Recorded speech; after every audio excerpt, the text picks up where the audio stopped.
audio streams. Bitrate's bad. Uh-oh.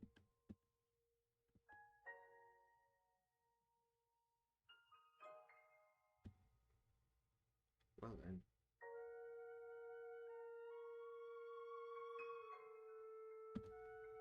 Okay, so does everything sound alright? Does my sound alright? Everything okay?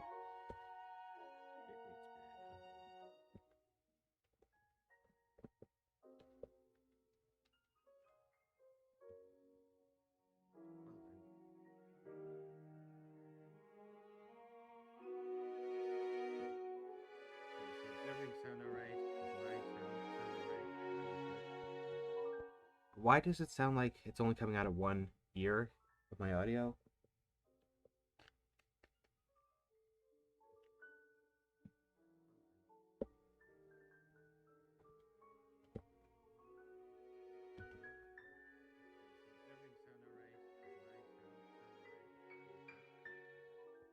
Why does it sound like it's only coming out of one ear of my audio?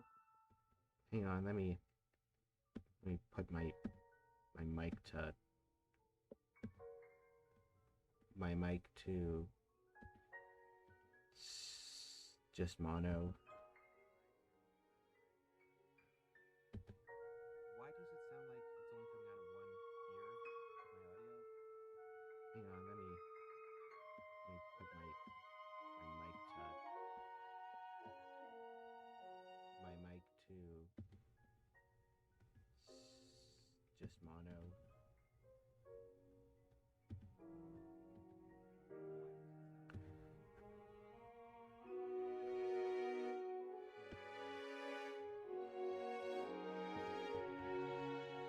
Well, I guess that's enough futzing around with the stream stuff. Hopefully I sound okay. I messed with my audio thing a little during the last Backyard Baseball episode, and I was peaking a lot more than I normally do, which is not good. So hopefully the smaller adjustments I made fixed that. So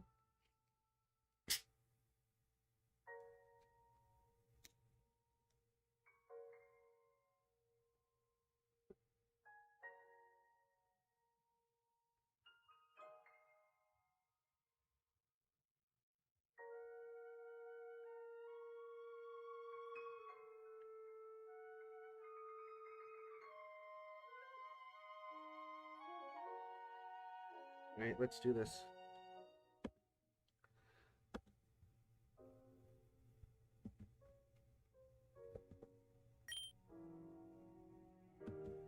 Oops.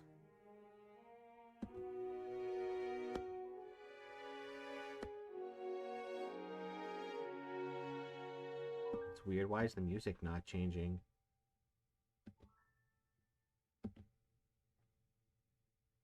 That's weird. Hang on. Yes. Why is the music not changing?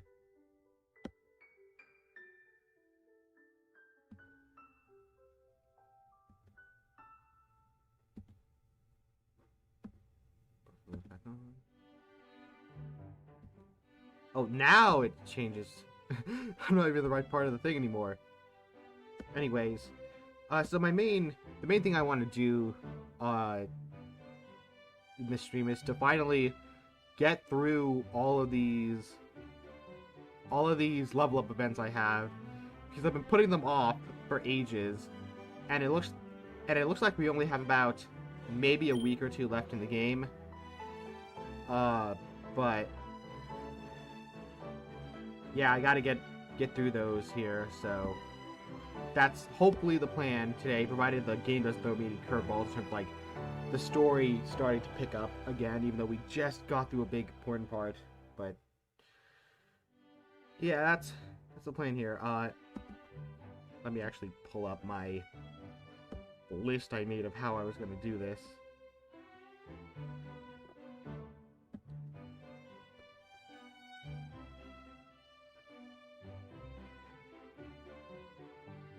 Where is it?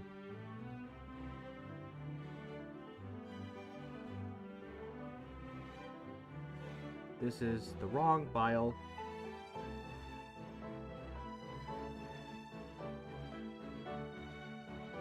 Put in my notes, did I?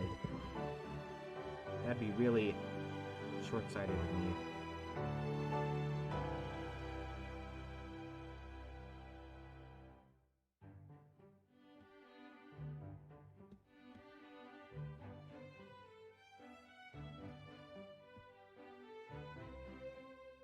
I did.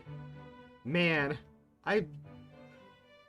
Anyway, so I pulled this up because my plan order for how I'm gonna do this is gonna be Serena, then Rosa, then Silver, then Sonia, then Jasmine, then Nate, then Bea, then Rayhan, then Misty, then Skylar, then Hilda, then Blue, then Tia, then Whitney, and then Dawn.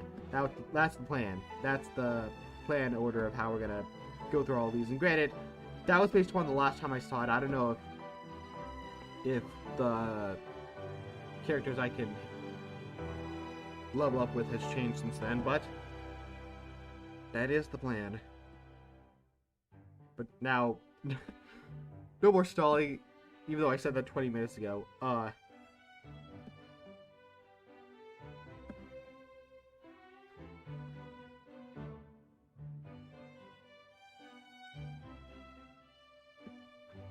So, anyway, gotta actually get to the story first before we can start doing all that. Good morning! Is that you? You look like you died in your sleep and came back out of anger. I feel like I did. Nightmares? No, Blue and I just had an argument last night before we came back to the dorm. Is he here? He went straight to homeroom. He wants to talk to his grandpa, I think. Yeah, that makes sense. I did it! Not my Pidgeotto, but I finally have something! And now Gramps will...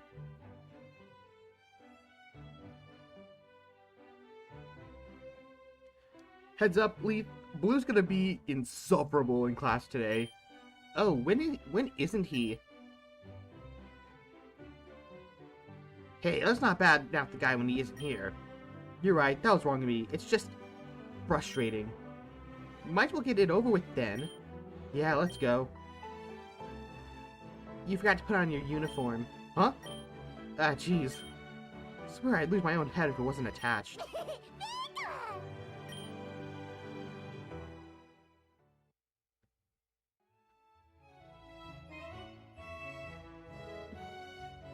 Looks like Sam isn't here, but Blue is. I remember what he said before Nate wiped out our minds. Those were his true feelings then. I guess all I can do is wait for the storm. The moment Sam walks through that door, Blue's gonna go crazy. Wait for a while as the students start to filter in. Oddly, the persistently punctual professor is nowhere to be seen. You notice Blue's hands is tapping rapidly on his desk. Hey, did Sam tell you anything about him being late today? The bell is just about to ring. Yeah, no, I'm at a loss too. Maybe he's doing some last-minute tests on curveballs, or... Wait, what if Blue already got to him? What if he's in the lab now with Evie and... Whoa, wait, slow down. Explain what you mean. Blue's getting to Oak? Evie? What's this all about? Sigh... I shouldn't have said sigh. Yeah, alright, so here's what happened last night. You explained to Leaf the events surrounding Blue last night. Oh, wow. No wonder you look so rough this morning. We were so close to finally having a way to pay for Koban, but if Blue can just make the forever rolls too, then... Students, hi! Sorry about my lateness. I didn't get my lesson plan from Dr. Oak until... Well, never mind, here I am now. Dr. Cherry? What? Where's Gramps? Gramps? Oh, you must be Samuel's grandson. Hold on, I'll explain this to everyone. Sit down, please. It's a pleasure to meet you all. My name is Dr. Chris Cherry. You can call me Professor Chris, or Dr. Cherry, or any combination of those titles and names. Just plead to your title. I spent too much studying for my degree to not get as much use out of it as I can. Dr. Oak asked me to swap classes with him for a short time. It's just a simple experiment about our efficacies as instructors. You shouldn't notice any interruption. Don't worry. Dr. Oak will provide me a full comprehensive lesson plan, so I should be able to pick up right where he left off. That must be the folder she's holding. It looks a bit small, though, doesn't it? That's not a folder, that's an iPad. That's clearly a tablet. Why is there an iPad in this? This takes place in 2004. iPads are like a solid 8 to 9 years out. Now, I'm afraid that Dr. Oak just handed me the lesson plan, so I haven't had time to review it yet, so bear with me for a couple of minutes while I get situated. Saying so, Professor Cherry cheerfully opens the folder she's holding and pulls out a single piece of paper. She futilely flips it over, making apparent that there's only text on one side. Right, well, let's get started on the lecture Professor Oak has prepared. Professor Cherry walks to the center of the classroom, ignores the podium at the end, and starts lecturing. Her earlier dismay seemingly forgotten. I see you were learning about the history of champions. That's great, actually. Koban's a perfect place to learn about them, given how many of our alumni and instructors were champions. Now, one especially prominent champion, the youngest champion of a major region to date, is... Oh! What is it? Do you think she's learned something new? This is wrong. What? I mean, are you sure? My Gramps wrote it. Yes, I'm afraid it's a bit out of date. I'm sure it was just a case of overzealous copy and pasting. Even world-famous geniuses like Professor Oak can sometimes get things mistaken. I cannot read. Well, let me just make an edit here. I'm sure there aren't any more. So the youngest regional champion as of 2003 is not this fellow, but actually Iris Blanc, your very own Dean's daughter. Yeah, it is in 2000. Yeah, it is the early 2000s. Why is she holding an iPad? What? Is that especially surprising for some reason? Oh, sorry for the outburst. I just spent a whole spring day with her. I had no idea she was a champion. She's so young. Yes, her nickname is Immunovis the Child Champion. I think I might have actually heard of her, actually. She unseated older, right? Perhaps that's why you were unseated by a toddler. She was 12, Bruno. That's crazy! If she's a champion at 12 already, I really got no excuses to not hurry up. Well, not all of us can be quite at Iris's level, but that's a very good mindset to have. Doing everything she did while so young, she's a bit of an inspiration to me. Anyway, let's see, what did Dr. Oak want to teach next? Oh well, that's not quite right either. What? This continues for about half an hour, with Professor Chair trying valiantly to follow the lesson plan, while seemingly having to correct or add context to every third data point. Well, that's the end of the lecture. A deafening silence fills the classroom. Doc, we still got an hour and a half of class left. You look at the clock. It's closer to an hour and 40 minutes, admittedly, despite the many corrections Professor Cherry had made. The lessons seem to have flown by far faster than Oak's lectures. Right, well, I'm sorry about this, but Professor Oak didn't share what he normally does after a lecture's over. I know what my lesson plan is, but I don't want to disrupt your learning process, so... Students in the classroom look around in a sort of confused stupor, waiting for someone to speak up. You notice a very energetic Whitney is stock still, staring at Professor Cherry with what looks like a fascinated horror. Doctor, the thing is, see, there isn't normally an after the lecture. He lectures till the bell rings. Yes, it can't seem like that, can it? But I'm referring to the practical parts of the class. You know, Pokeball construction, damage, mathematics Olympiads, Pokedex usage and upgrading. And that's not even counting the live battles, of course. We don't do... God, should I do that in the Black Panther meme voice? Nah, probably not. We don't do that here. Oh. Well, Dr. Oak is a genius beyond compare. I'm sure he's just teaching on a level that a new teacher like myself couldn't possibly begin to understand. I mean, if your grades are high, then what do I have to worry about, right? Actually, maybe I should just... Blue, would you mind telling me where Professor Oak keeps his tests? Blue nods sullenly at the cabinet on the side of the room. Chris nods politely and heads towards it. Oh, locked. Probably should have given me the password. Well, this seems like an excellent opportunity to demonstrate some of the practical skills that our Pokemon partners have. Brody, would you mind popping this electrical lock and giving it a little kick? With a click, the lock easily opens. Whoa, Dr. Cherry's a master thief. Of course not. Oops. But I would be a good one if I had the inclination. Chris looks through the pile of paperwork, then walks back to the middle classroom, scanning through the pages. Oh, there we go. This isn't bad as I feared. On top of the list, blue oak, perfect marks. Heh. Right underneath. Daniel Lars, great mark. How? How? I haven't successfully passed a test in like 2 weeks, 3 weeks.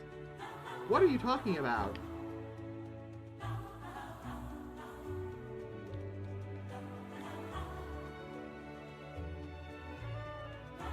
That doesn't make sense. Phew, nothing to worry about. Let's see, what's underneath? Uh-oh. Uh-oh, what does she mean by uh-oh?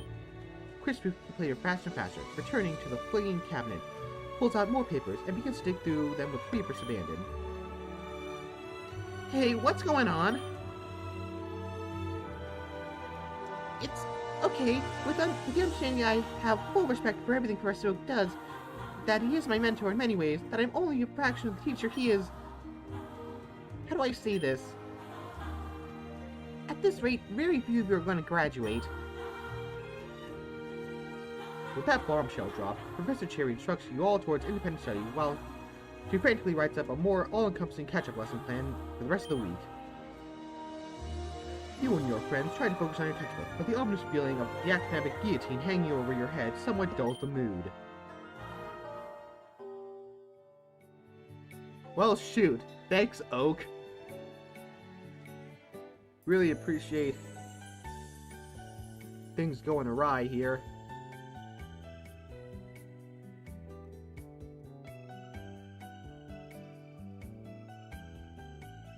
See here. I probably should go to a fairy class, considering that all my fairies are at level cap at this point. I really should have just gone with dark, because it makes the most sense. Considering I have 2 dark types. Why didn't I just do that?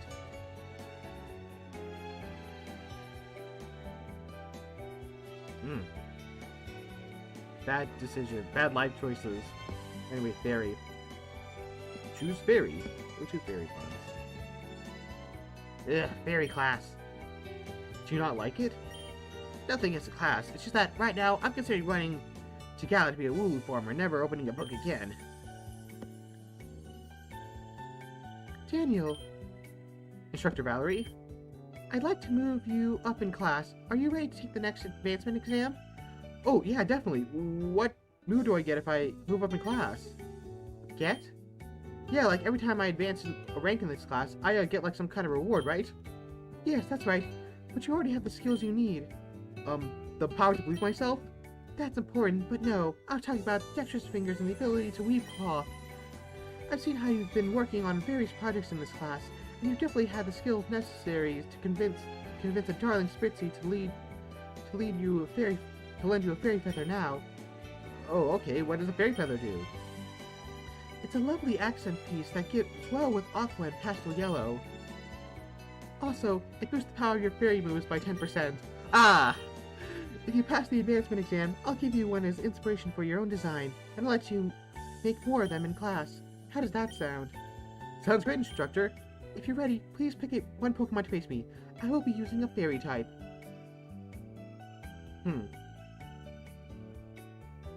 Ah. Hilbert's not high enough level for this. I think I might go for Lay here. Considering... Do Comfeys resist fairy? Let me check.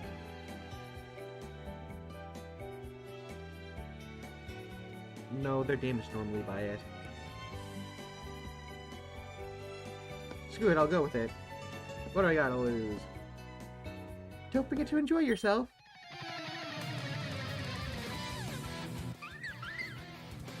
Oh, Sylveon. Just quick attack. Alright, it's activated. Drinking kiss. Charming voice. What? Uh-oh. Leave. Charming voice. It's fine. Okay. Rated cannot move. Alright. Haha. Ard Braze is so... It's so solid.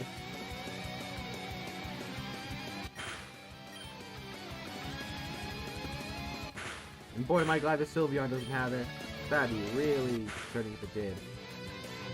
Good equip Sylveon. Sylveon, thank you. Alright. You win. Well done! You very much earned this little item. I hope you can wear it with pride. Me?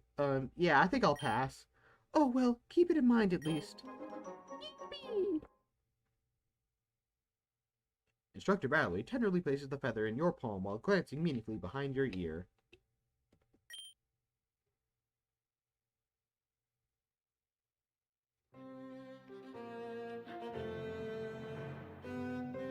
Good morning, everyone. Great to see you in class again. It is a pleasure. We've been through singles, doubles, and triple battles this semester. Let's start working on team-based battles. We'll assign you a partner, and you'll battle 2 other trainers. How does that sound? It's all random, then? Not quite. We'll try matching up pairs based on skill level, as well as fights we think might be interesting to watch. I'm game. Let's see how we end up battling. Let's see how we end up being paired. Oh wow! We're gonna get paired up randomly. That's so fun! Wouldn't be crazy if we ended up getting paired up together anyway. Wouldn't it be crazy if we ended up getting paired up together anyway? Yeah, you're right. It totally would be. I'll cross my fingers though. I wonder who I'll get paired up with. Daniel, you will be battling alongside Bianca. The one with the green hat. Hi, Red Hat! That's a flashback to similar times. Hey Bianca, good to see you. Looking forward to battling alongside you. Same, it's super cool that I get to battle alongside a member of the actual battle team. I think it's pretty cool I get to battle alongside you. What you said during the quarter classes was pretty brave. Ah, thanks, I just wanted my old man to know how much better I'm doing without him in my life, and I hope the red wells up inside him and chokes him like a snake until he begs me to come back home and get his life in order again. Keep shouting on, Bianca. Oops, I think I went oversharing again. Sorry, I hope you won't hold it against me. No, of course not. This girl's kinda scary. You two will be battling Gardenia and Brandon. Hey, man. Hey there, Bianca. I don't know why. Blech. God, what voice should I give Gardenia? Hey there, Bianca. You look good today. Got a nice, healthy glow to your cheeks. Hi, you two. Don't think I battled you guys in gym class before, have I? Nah. Stop with the yawning. Late last night? A little bit, yeah. Lisa's been working as harder than her before. It's kind of crazy. Oh yeah, didn't Caleb convince her to stay here and advise the coordinators club? Do you know how much she's being paid? Nah, must be a nice amount though. She's really going all in on us. Which is a good thing. It's just exhausting. Well, maybe we can wake up with a nice battle. I think you'll find that I'm an absolutely excellent battle partner, Brandon. I know you're pretty much only used to battle with May. My grass types are something else. Hey, I just want us all to have fun. Oh well, if you want to have some real fun, why don't we put a little wager on? Nope, not in my gym class. We get in trouble. Okay, fair enough. Just a regular battle then, with nothing on the line but our honor. And that's something you can't buy.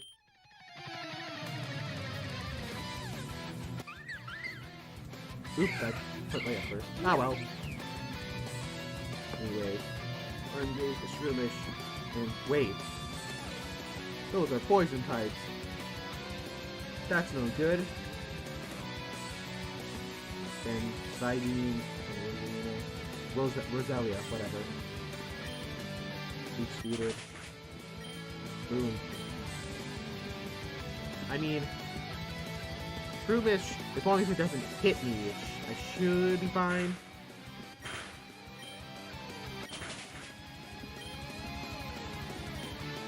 Ooh, that seeding's not doing too good to us.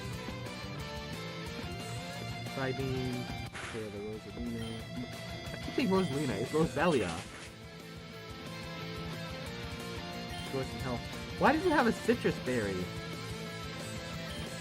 Oh, the mana is poison. No. That's right. Hope. Boom. Down it goes. Throttle. And it's down. Wait, what are all these Pokemon that you have? That's a Cinccino. There is. I think it's Cinccino. Wobbuffet. I think I'll send out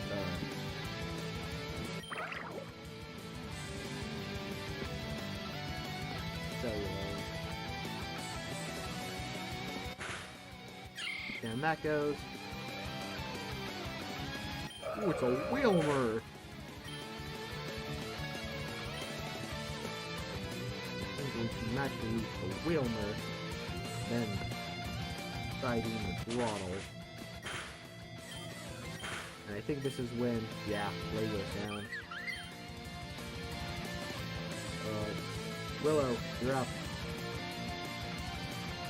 You gotta get to level 21 to make that class worth it. Down it goes. Marshtomp. What? Wow! Just down like that? There goes both of my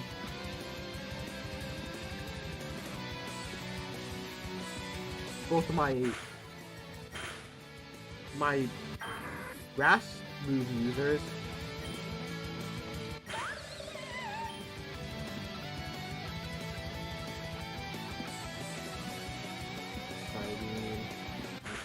Ah! Does it have anything that's all eyes? Ah, it's got nothing. Then I guess I'll send out the Wobbuffet.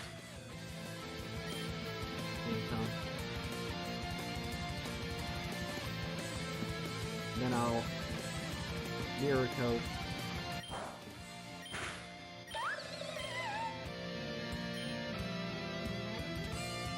See here. Does Dragon Breath do more damage on the Marshtomp? I'm pretty sure. Rock Smash. Ah! Really don't want to use.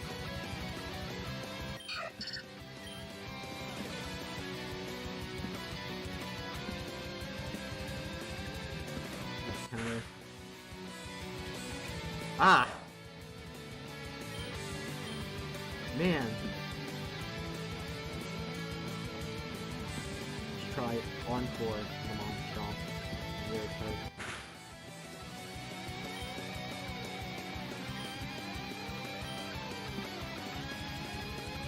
Ancient Power, Marshtomp, and then counter. Power. Counter. Perfect. Ha! These two pair well together. Do that. And counter. Very cutter. Awesome! It's great. I did not expect these two to work so well together, but here we are. Alright, just one more Mon here. Fortunately.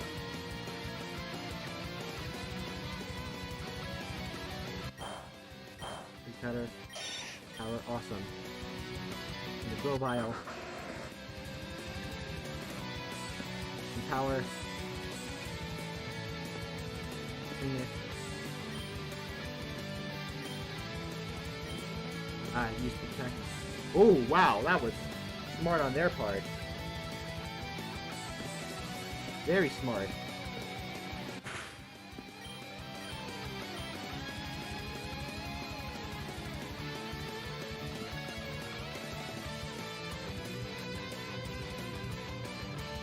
You know, echoed voice maybe? This is not honestly a great position to be in. I don't really have anything else I can do at this point. So I'll just life do it up here.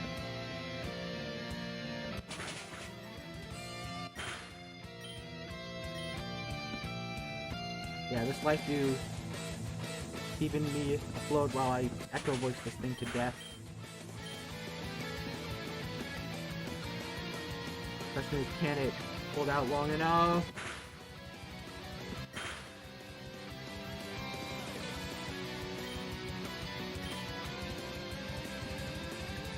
Man, why does this thing have citrus berry on it? Gosh darn it. Yawn. Try yawn again. Getting drowsy.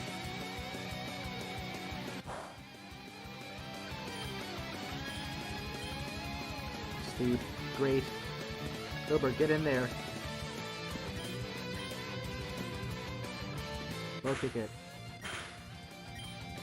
Low kick it one more time. You got this. Awesome. Great work. You win.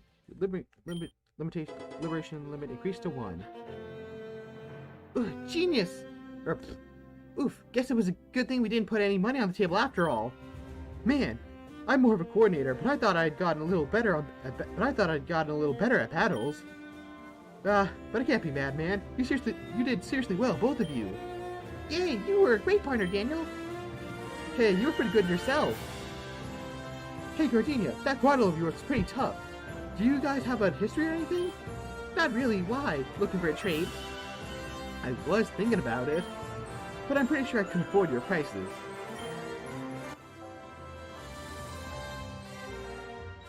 As the class files out, Alder rests another student, nervously holding the football.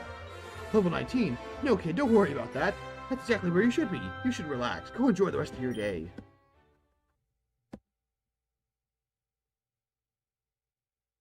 Oh, wow. Somebody's here. That's new. Well, welcome aboard.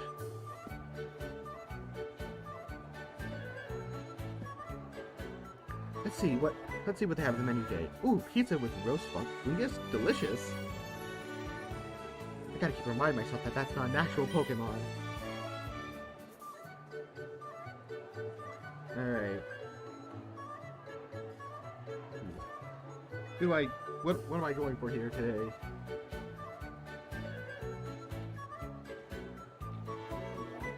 I'm still really low on total.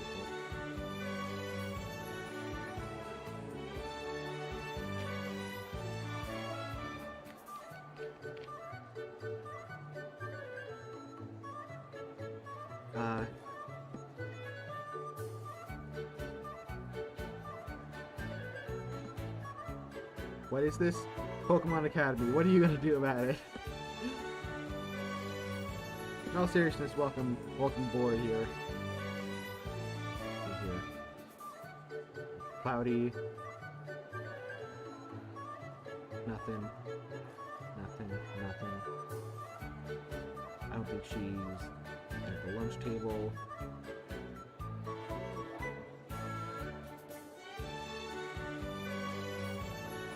Where's Raihan? There's Raihan. What do you mean I'm already at level 3? That's weird. Yellow.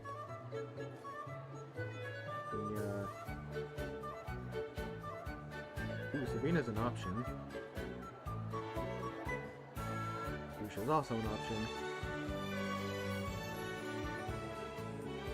Man, I gotta fix that Hilbert. Really badly.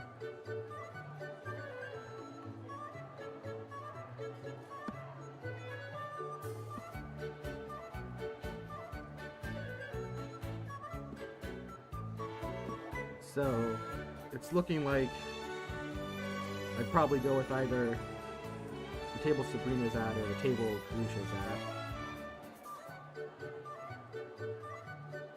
So I don't think Janine goes to lunch with everyone. Man, this thing's so... I don't know why this part of the thing's always kind of glitching out in terms of not working properly.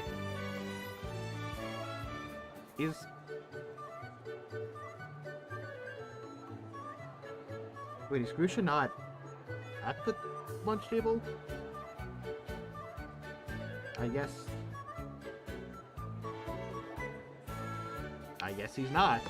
Here, I'm gonna go here. Gotta go hang out so I can increase Sabrina. Yuchao, people as lunch passes.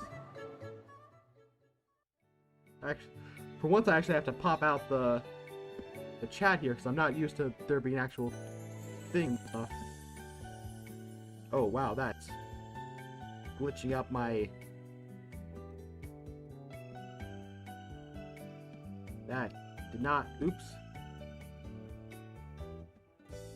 Why is it like that? Man, I try to do...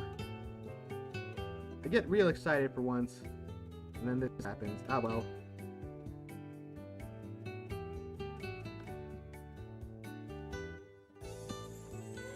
Anyway, so... do I go dragon or do I go fighting here?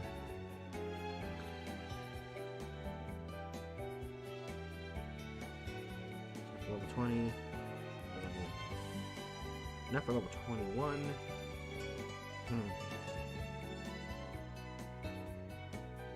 Oops.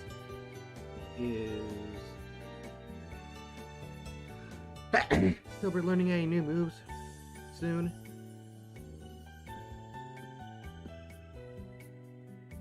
The Pokedex. There's the Pokedex.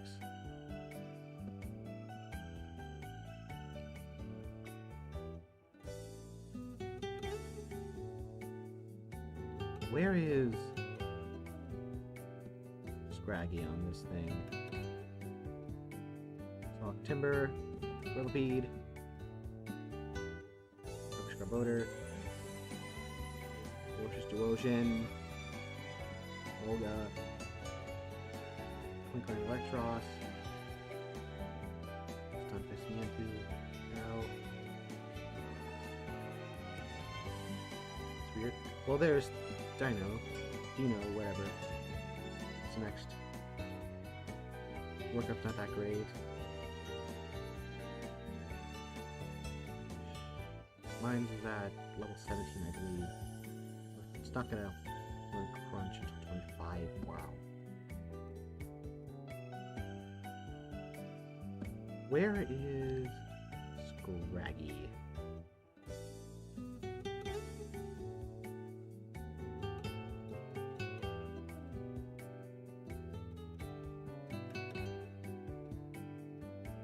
There's Scraggy.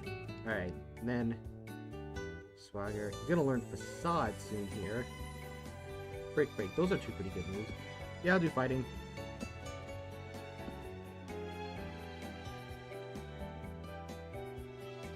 Choose fighting? Yep, I sure do. Alright, time for fighting class. Gotta bump it down for this one. Take care to speak of older. Since God, I hate it when Marshall speaks with random Japanese words with some proper respect.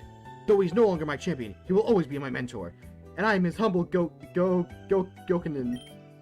An Elite Four member is not a contemptible Ronin, drifting between masters. I will follow Alder to the depths of the distortion world should he ask, as I have followed him here to gym class. To think that many discount Alder due to the manner of the challenger who displaced him. Mark my words, he is still the greatest trainer in Unova. The Daijo Tino simply allowing that child to occupy his throne. Surely he can regain it with a wave of the hand. Surely he must. Marshall would rather commit Sudoku. I'm so bad at this. Than be disloyal to Alder. Classmate, phones in pieces. Yep.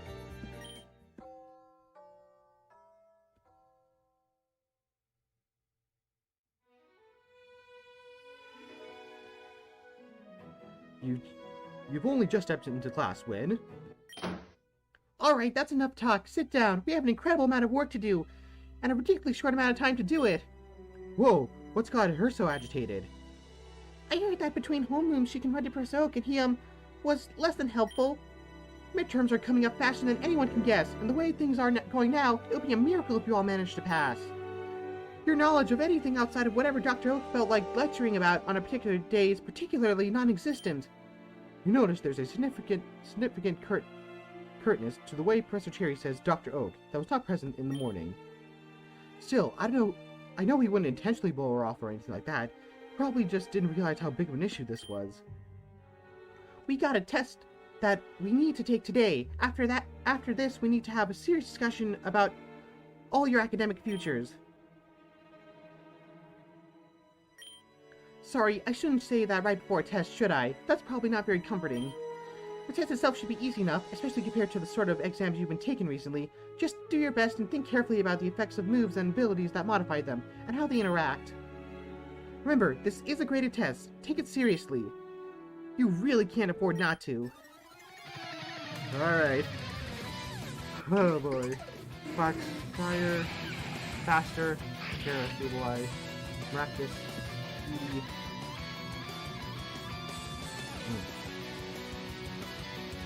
Oh, it's +2, not minus, so that's gonna be a bit of concerning. Stabilize should have Prankster, I believe. Overload shield armor. What does this one in particular have? And Stabilize, install Prankster. Perform Sword Drain. Water Absorb. Okay. Kind of locked in here. Fire. And I know obviously it's 4 times weak to grass, because it's water ground, so. Weak grass. Mutant. It resists rock.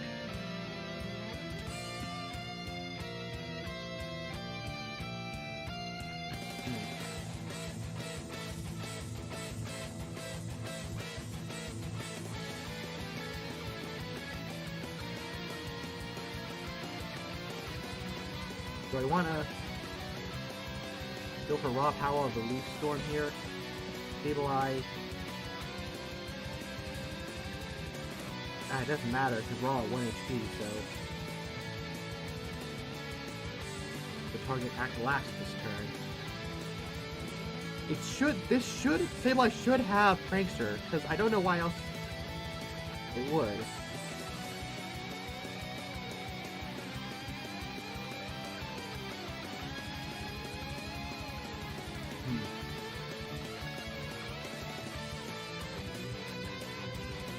Attack. Sucker Punch.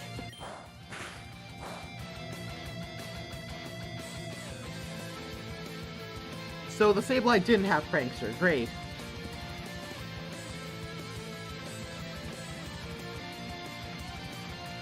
Great. Oh, this is not good. Okay, this is about what I expected.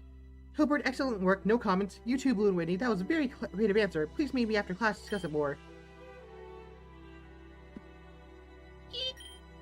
Seriously, what's up with her? I'd like to spend a little more time on this quiz, but frankly, we need to move on.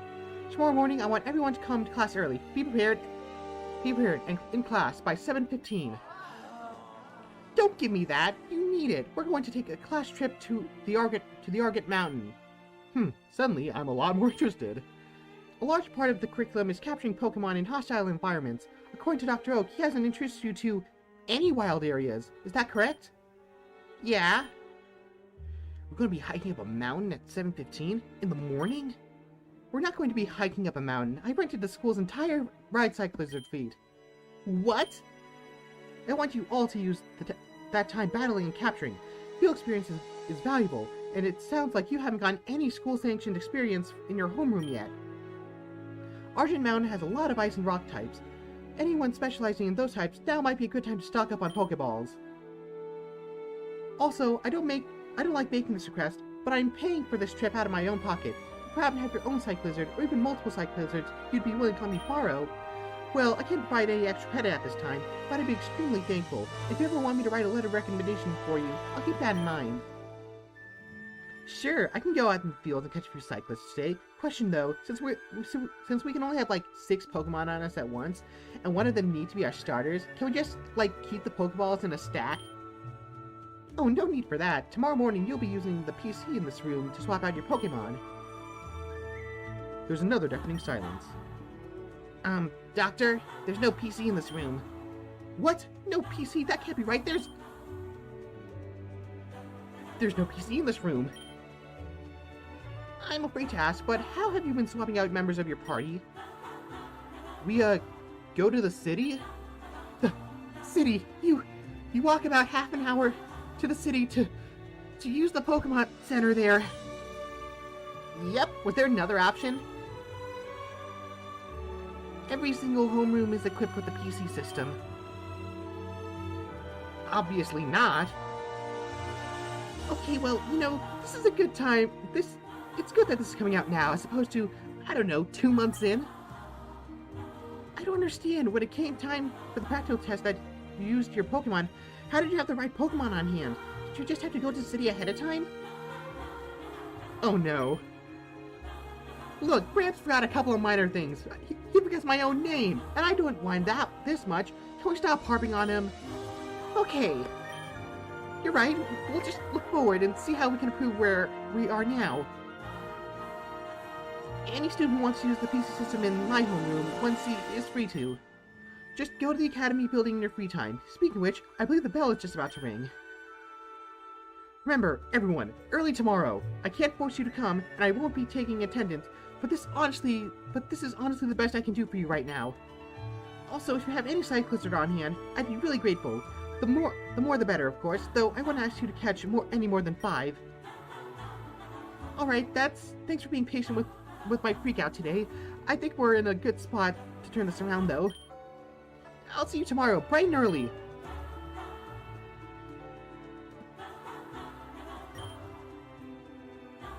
Hey, Blue. Oh, hi. You thinking about going to see your Gramps now? Daniel told me about your Eevee. Maybe, I don't know. Really? Why wouldn't you?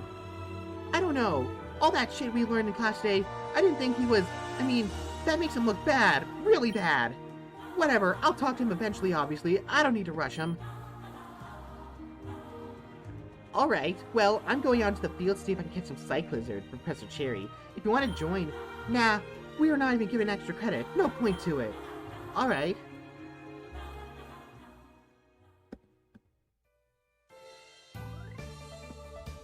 Okay. Well then, things took in...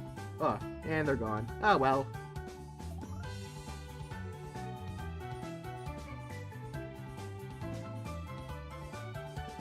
Well, things have certainly took an interesting turn. Oh, neat. I don't have to... I guess that's nice.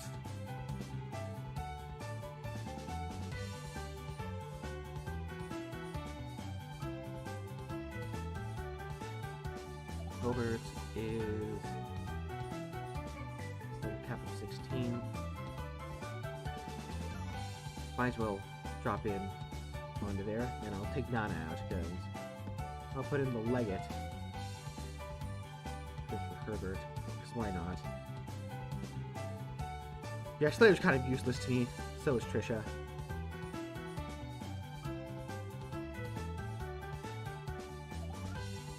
I'm going to... Oops. Yeah, we are not getting rid of... We are absolutely not getting rid of Willow and Lay. They are very important. Ah. I'm so bad at this. God.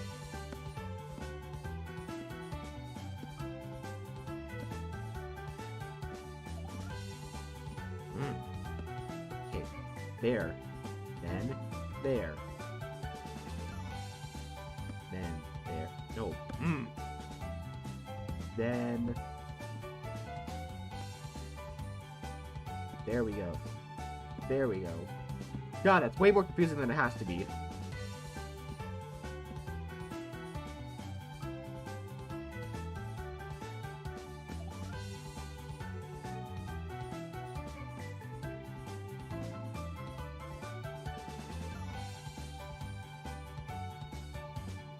So,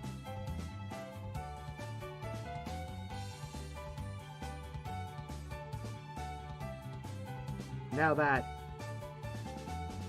we are out, it's the evening, finally start actually doing what I said I was going to do for this, and do all the rank ups.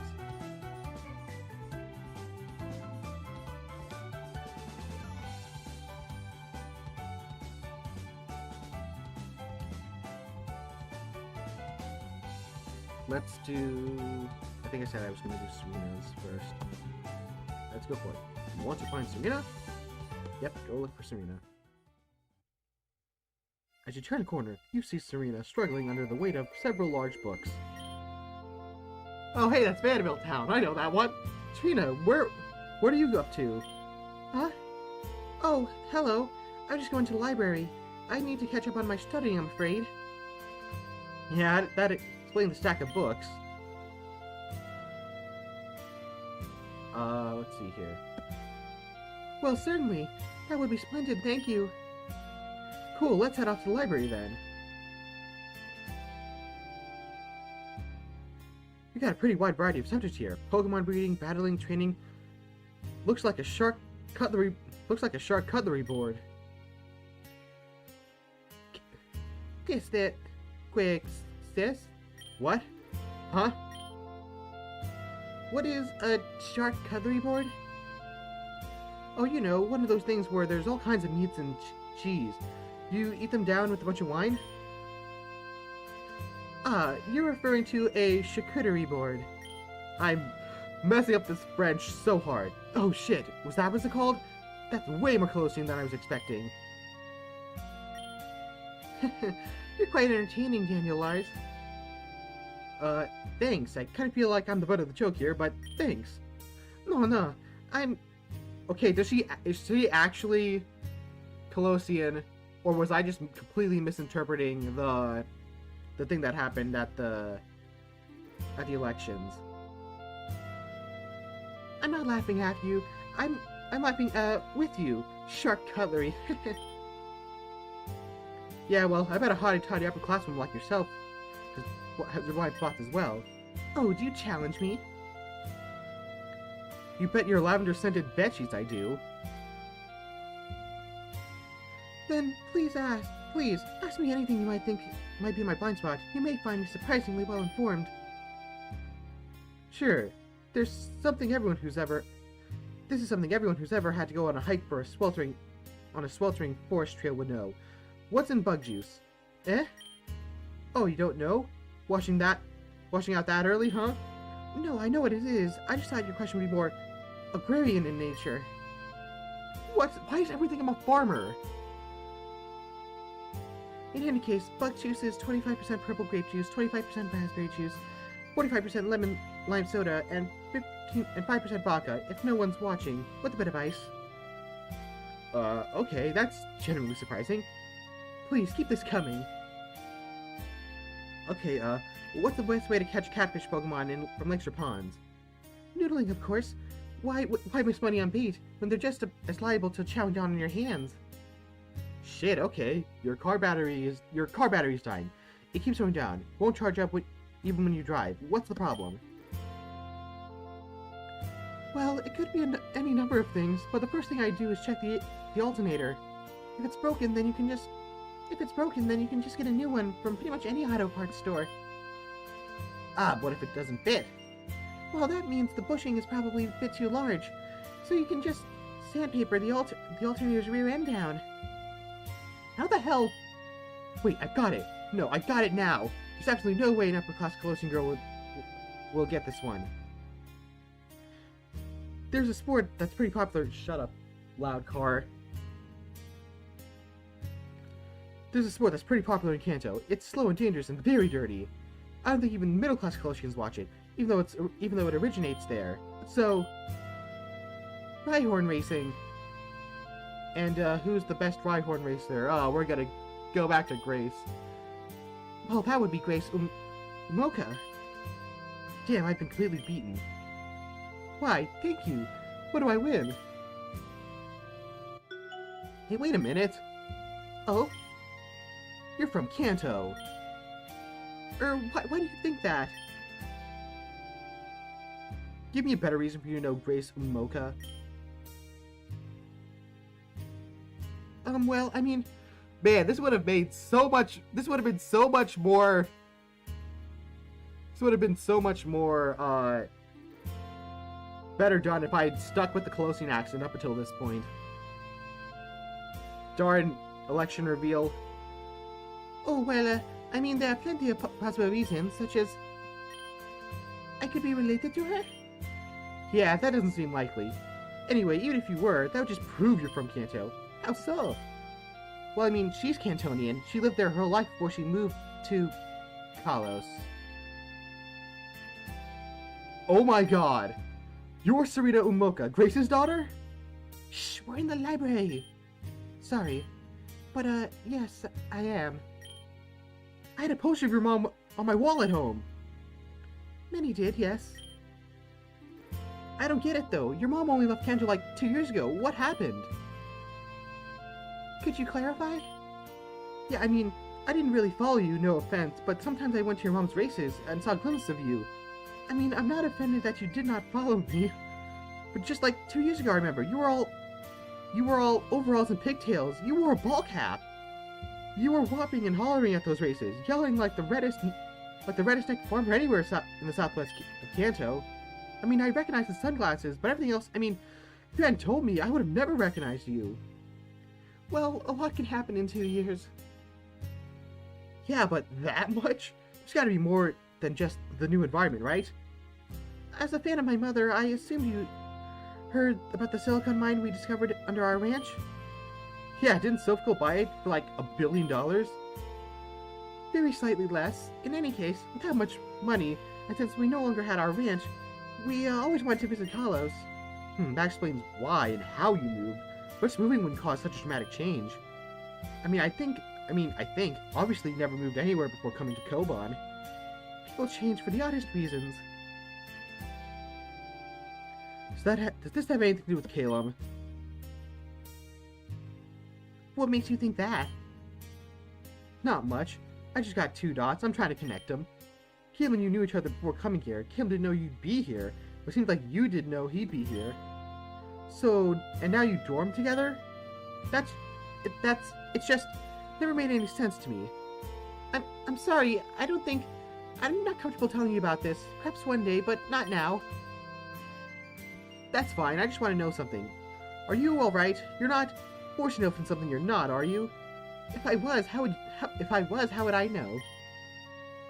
What's this true self beyond the entirety of the memories and thoughts that make up a person? To demonstrate the fullness of the true self at all times sounds exhausting. Though I arbor when one is forced to pretend to be a person they're not. I don't see anything wrong with simply temporarily not demonstrating certain parts of yourself, for convenience sake. That sounds very much like pretending to be a person you're not. Well, I'll leave it there then, Serena Umoka.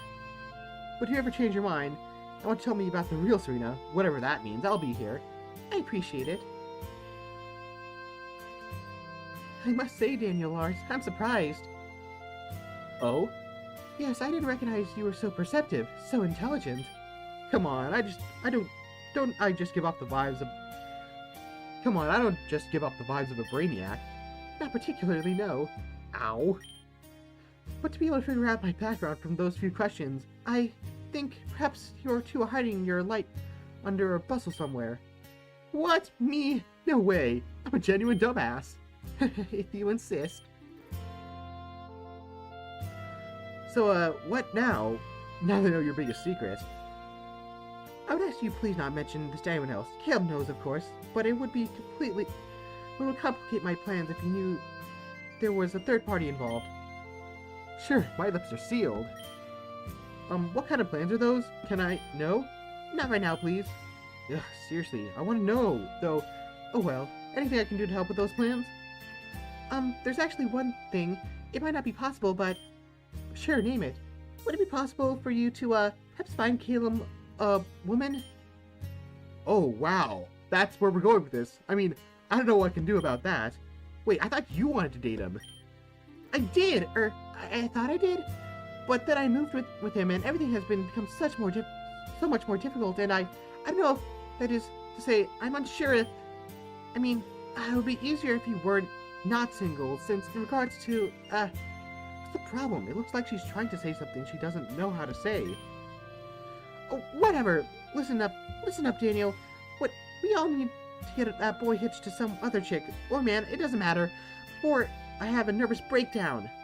He's too damn kind. I didn't even mention the fact that I've been lying to his face for ages, you hear me?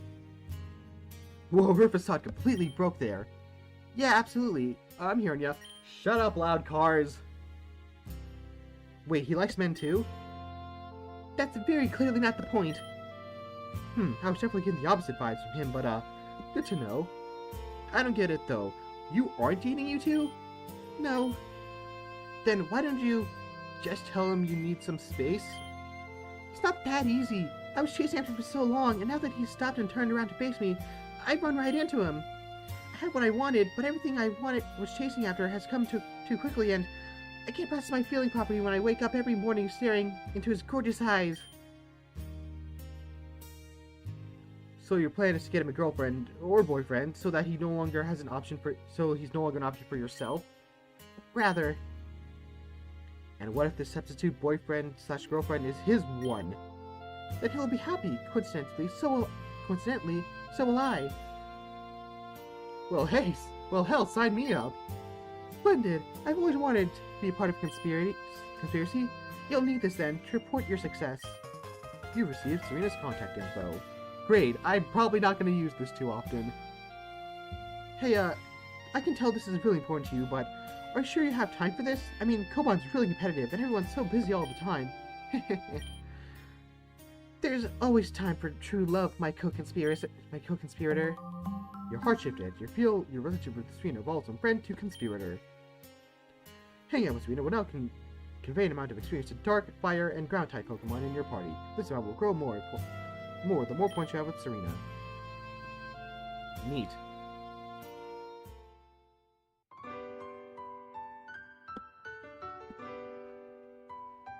Hey, Yell.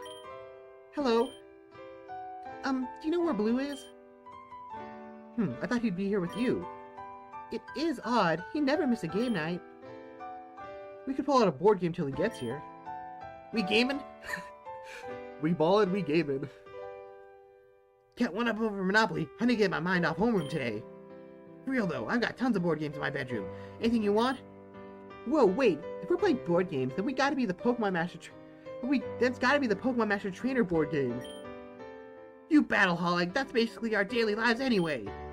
It's something I actually enjoy. I'm not just picking it ironically. Fair enough. Hey, cutie, we haven't heard from you. What do you want to play? What the fuck? Come on, that was like the most basic level of flirting. You're flirting with me? Damn, you didn't get that. Maybe I really do suck at flirting. Look, I don't know what you're doing here, but you should really cut it out. I can't believe you took that seriously. Look at you, Yella. You're redder than a tomato. Come on, it was a joke. Line up, you guys. Oh, that was a joke? Oh, okay, that was pretty funny after all. You see, it's not like we need to make a federal issue out of it. Jeez, so serious. Anyway, what do you want to play, Daniel?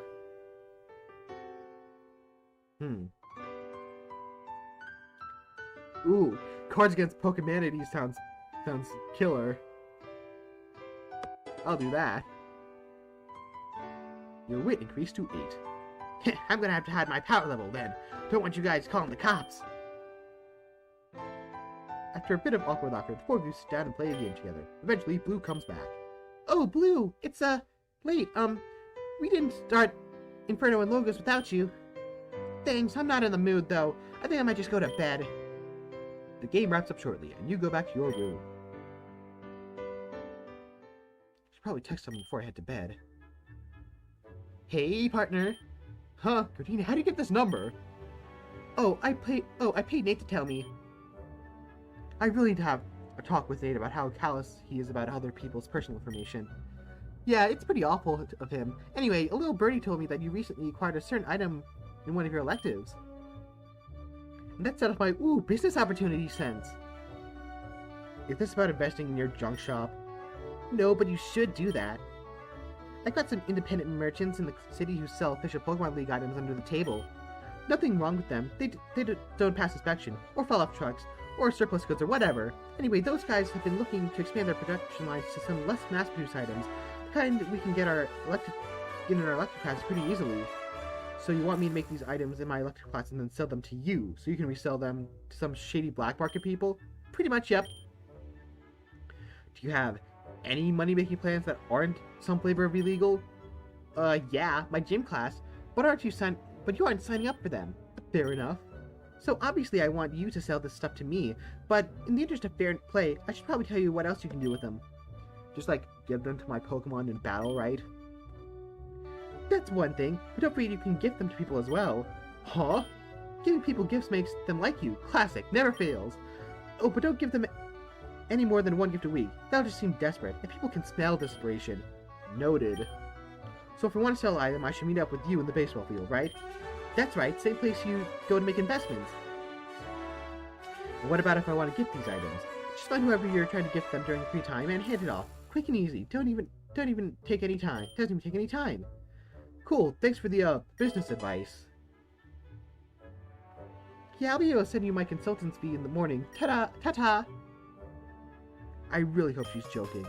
You received Gardena's contact info. Neat, so I guess I'm not texting anyone tonight.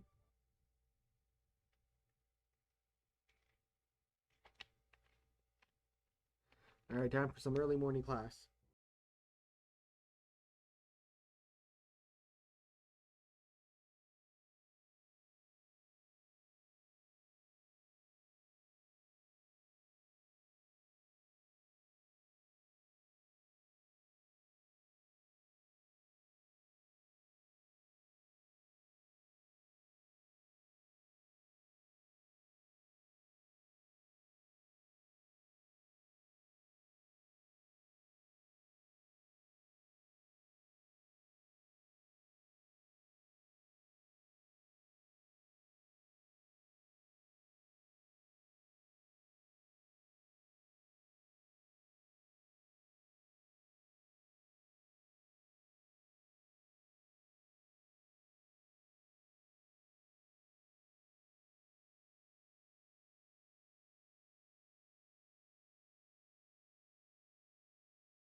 make your way to the top of the mountain without incident.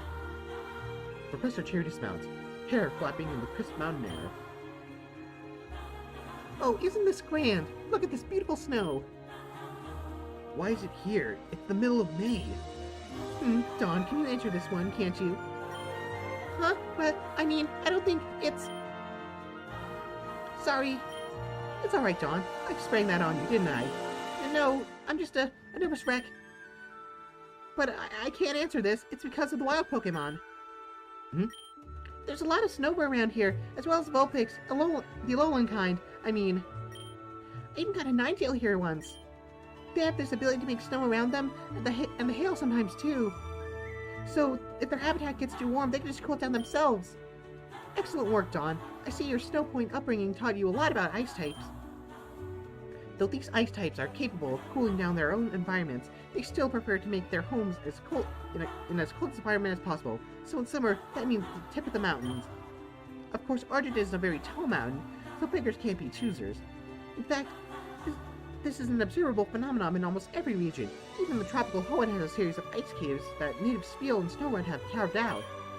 Truth be told, it used to be a volcano. It's been dormant for hundreds of years, though, since before the founding of the Academy. You never know by looking at it nowadays, but you can still catch the occasional fire type that lives deep within the mountain's core. When they emerge into the surface like this, they're apex predators of the many ice types that live around here. I see. So Pokemon can use their abilities in non-battle context too. Absolutely. I hope that if I can teach you anything, I can teach you that.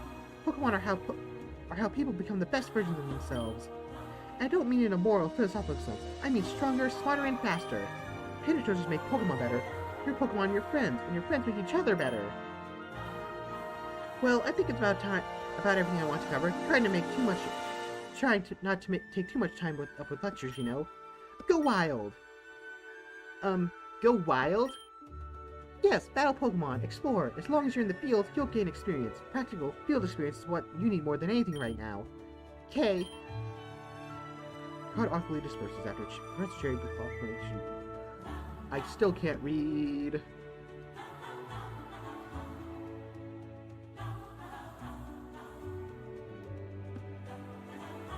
The crowd awkwardly disperses after Professor Cherry's proclamation, wandering off in random directions, unused to this level of freedom.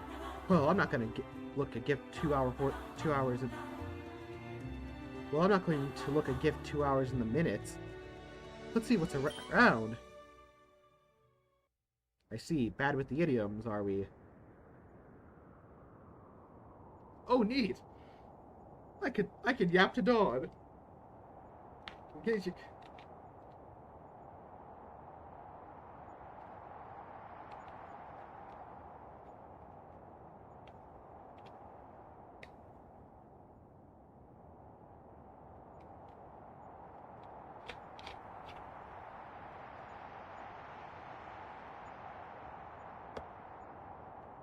Hi, Dawn. Oh, hi, Daniel. Is that it? You seem to be in high spirits. Does this place remind you of home? A little bit. If I'd known we were taking a class trip here so soon, though, I wouldn't have gone out here alone last Wednesday. Think of it like an early advantage. You're the veteran now, who can guide all of us rookie traders to the best spots on the mountain. I guess. Actually, it's nice that I don't need to rush around like everyone else. I can just look at the mountain and enjoy the scenery for a while. This is actually some great inspiration for that ice sculpture I was making. I wasn't sure what kind of pedestal I wanted. I don't suppose it'd be weird if I asked you to pose for me just so I can sketch out some ideas. Might be a little weird, but it's kind of weird of let's do it. You pose for a bit. You feel ridiculous, but Dawn seems very enthusiastic about her sketches, so you try to avoid laughing. This is great! My voice is not getting high enough. Just out of curiosity, I'm not planning anything, but, do you have any plans this Saturday? Not that I know of. Well, it's my birthday Saturday, so, if you're interested, then maybe we could do a thing? Hey, are you inviting me to a birthday party? More or less. That sounds great. I'd love to come, Dawn. When and where? Oh, I don't know. I don't actually have anything planned. I wasn't planning on celebrating or anything until very recently.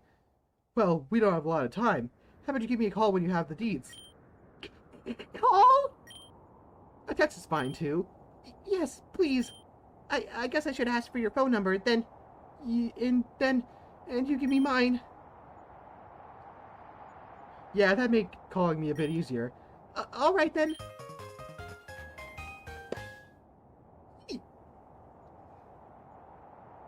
Alright. Only took like 13 play sessions. But we got Dawn's digits. Oh, that's just a weird ear. Call you, Leah.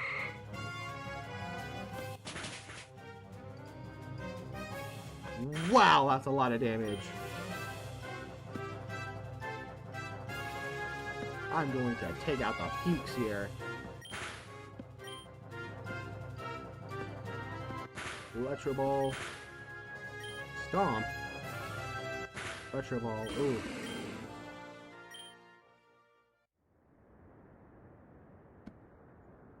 I think I'm going to do some swap out here.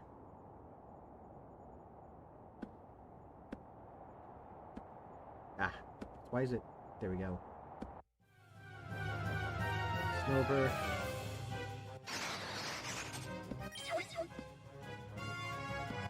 Rock Smash. Oh, that's nothing?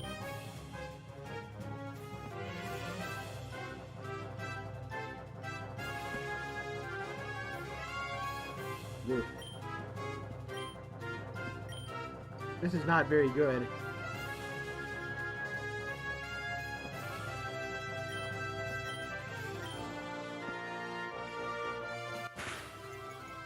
Come on. Let's get this out. You got this. So close. Okay, good. And that's take it out. Perfect. Awesome. Level 12. Level 13. Level 4. Wow, that's a lot of levels. Wants to learn Breaking Strike. The Honda knows 4 moves. Which moves should Honda forget?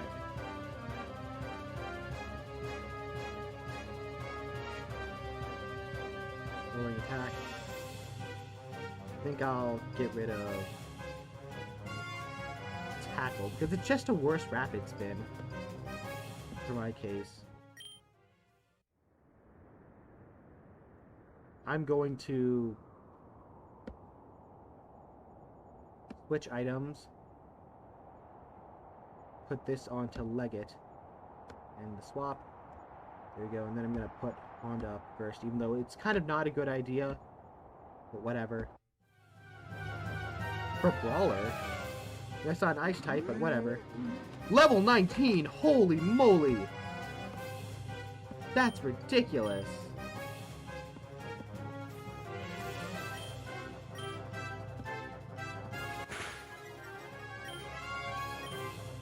That's an insane amount.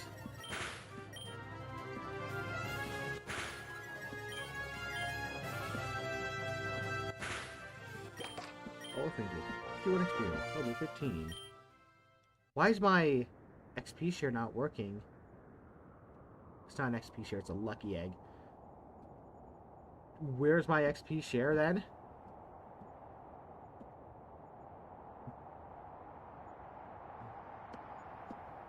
I guess I don't have an XP share.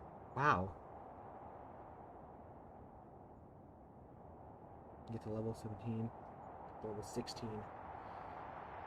Ah, man. Snom! Just a little snom. Great. Okay, I think I'm gonna risk it. Put Leggett up first. It's fine. Rock Smash him. Crap. It's not as fine. Please wake up. There we go.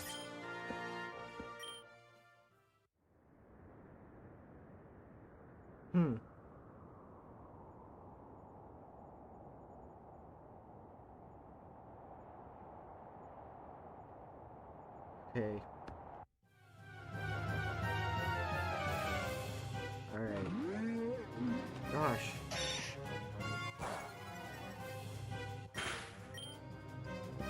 Did I just... I screwed it up. Ah, well. As long as it doesn't go for an ice type move. I should be okay. Nope, not okay. Not okay. Super not okay. Leg it. Please don't die on me.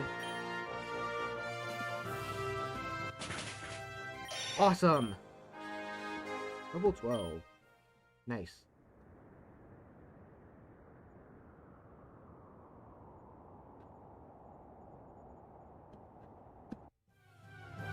Ooh, carbon. Wait. Carbon.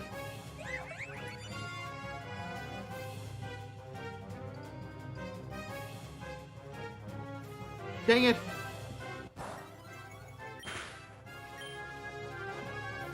Okay.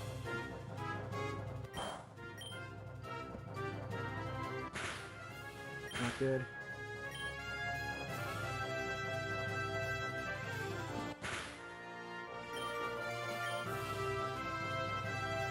Okay, let's try Willow. Not Willow.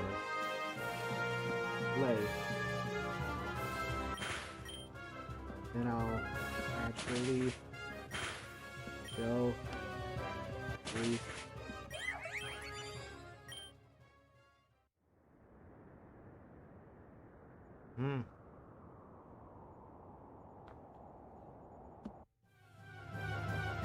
Push over.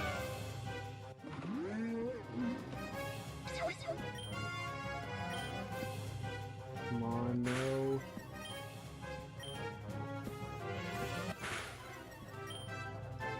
Man, that's unfortunate. Ice shard. Oh.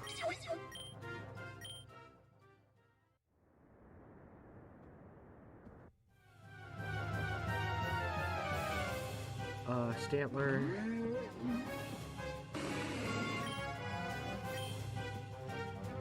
Uh-oh. No more legacies.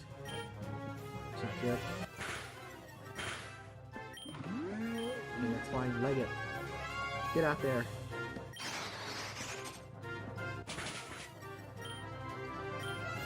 Come on. Darn. Willow. Green kiss.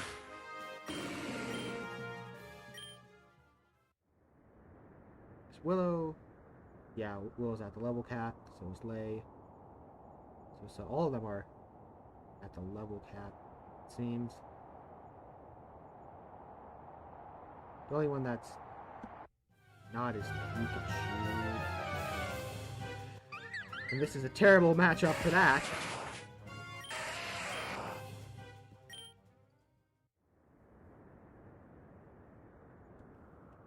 Sure, what type of chemistry this free time? Nice, so your party will gain 300 experience. So never mind. I'm going to build that up because I need as many levels as I can.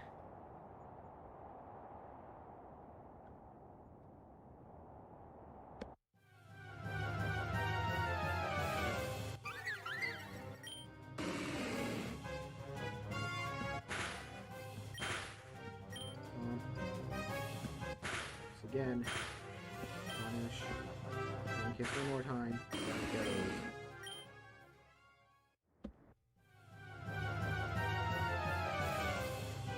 Uh-oh. Poison and fire? That's super not good. Shoot.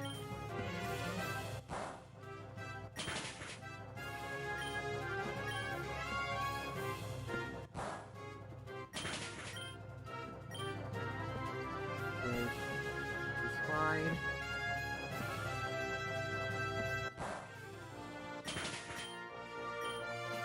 This is fine. Maybe I need to...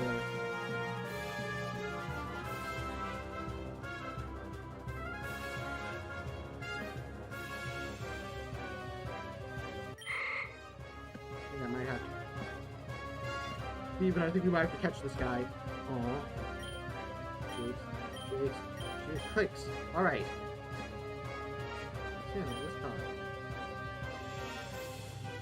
Yeah, I think I know I'm gonna...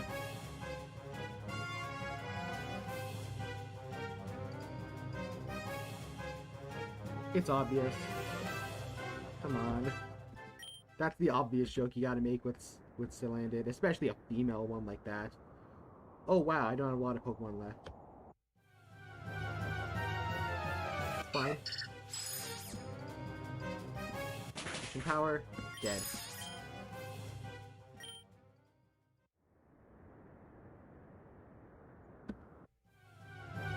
Shoot. It's fine, this is fine.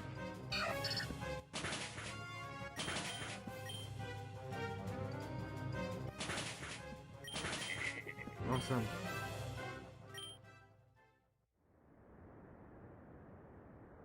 I think how much experience do I have now? 151 experience.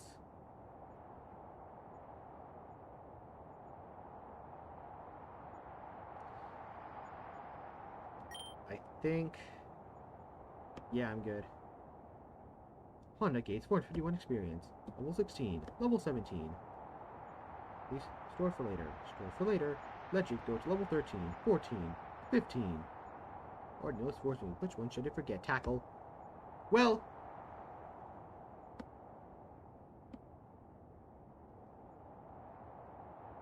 Store for later. Yep. 20. Level 21. Alright, good to see all you are still here. Nobody got eaten by an Abomasnow.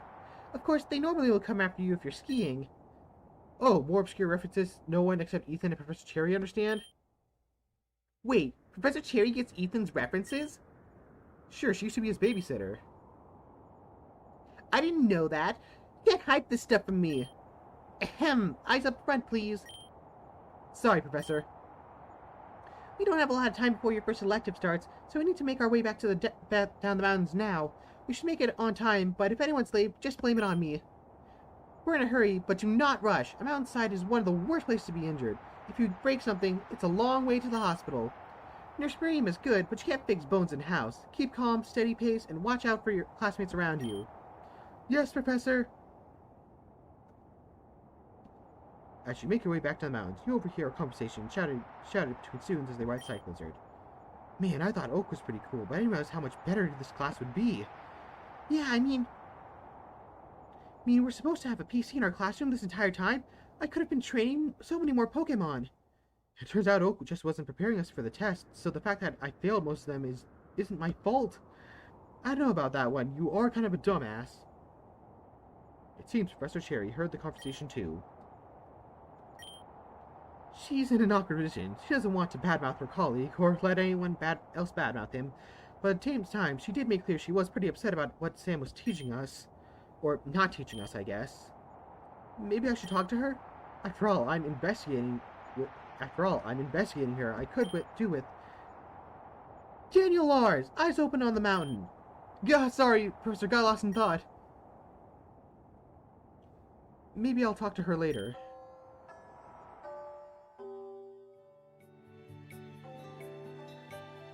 Alright, so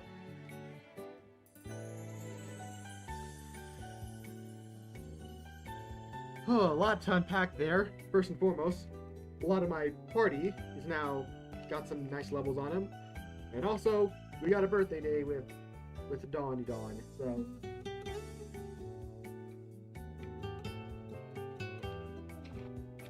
looking forward to that. If you couldn't tell by the profile icon here. Kind of a Dawn fan, so it's a good news for me. I really should have done one close by. Oh well.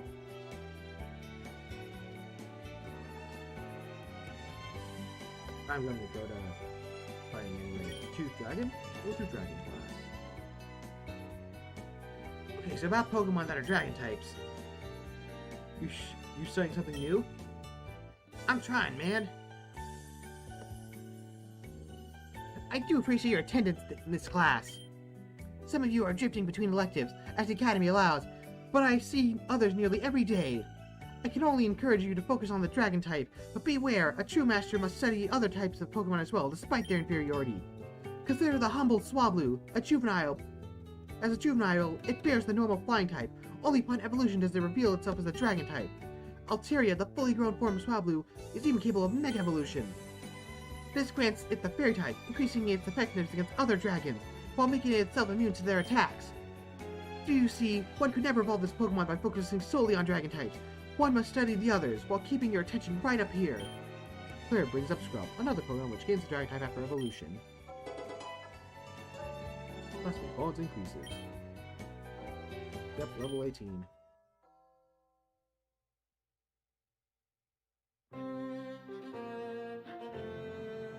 And I think that's the end of the lecture, unless I missed something. No, I think that covers everything. Though I'm not sure what completely necessary to list every single way you can knock out a Shinja. That's what everyone says, right up until you don't have access to the first 20 ways. And I should know, I use one myself. Shameful. Anyway, let's get to those battle partner assignments. Daniel, please battle alongside Rosa. Hi, it's Rosa, Battle Queen Extraordinaire, Master of the Screams and Hearts. Rosa, you and your partner will be battling Skyla and Silver. Silver's staring at me as though he's trying to read my thoughts. Sorry, Red. Should have been born in Esper. You two, prepare to get rocked by the full force of 2/3 of the Disciplinary Committee's strength. Honestly, we're more like 9/10 of the Disciplinary Committee's strength. Yeah, I guess. And you, Skyla, are 9/10 of its charisma. Aw, that's so nice of you to say, Rosa. Thank you. Airhead. Written dork. Anyway, did I ever tell you, Rosa, that your Ryoru Girl character is one of my favorite characters in all of fiction? That the way she just stands up for justice, even when the going gets rough. It's peaks. Peak cinema. I could cry. Well, I hope you'd show me your thanks by giving me a good time in this battle. You can count on it. You're both going down. I don't care that her making a peak cinema reference makes no darn sense. That stuff's funny. You're not going to Stunky, and you are gonna get roasted. Boom.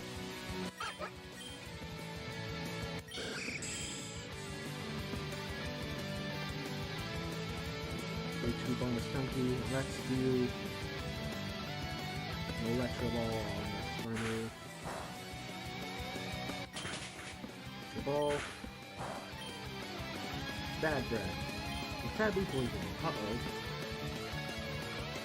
Try rapid spinning Stunky, and then another Electro Ball. The Slimery. I don't know what's going to put that. Alright, goes towards me. What should we forget? Yeah, I mean, honestly, at this point, Quick Attack's a little unnecessary here. This is 4 meter. Ledian. Perfect, that'd be poison. Another rapid spin to the Stunky. Electro Ball. Ledian. You think it. Dragon, come back.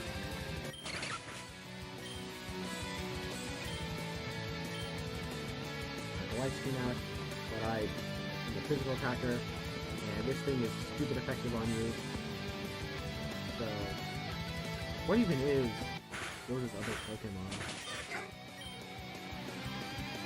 Uh-oh. Emolga. She came prepared. Try rapid spinning the Emolga. And Thunder Shocking the Scraggy. Ah! Static! No! Darn.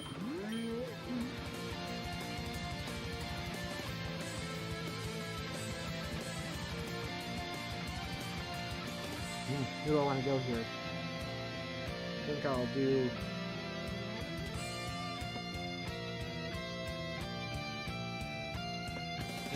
Psychic, probably not a smart idea. I'll do Lay. Hey, switch team. You should fight that. 22. Oh, 5 Trident. Okay, so these two are going to be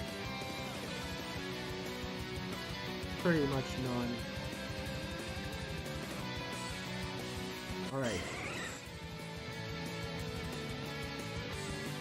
Okay, here's the plan. I'm going to take out the Emolga, you take out the Scraggy. Protected. Vision Road.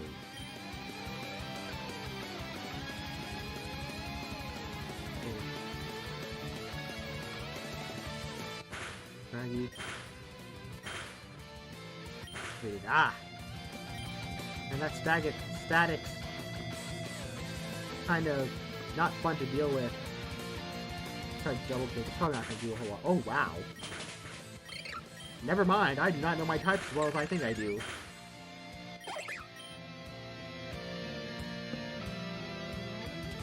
I'm going to Ardent Gaze that. Double kick it.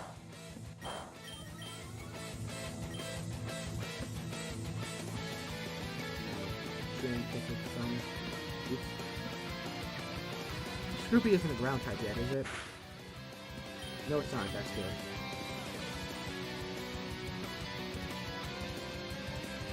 Scroopy is a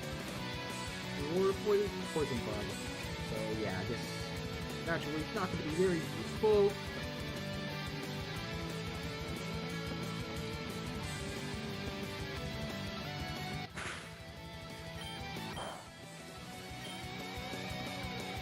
It's not for that. Honestly, it'd probably be more useful for helping Dan than Thundershock. Yep. Ardent Gaze, Shogun. Thundershock. Ooh. That's no bueno. One more Thundershock.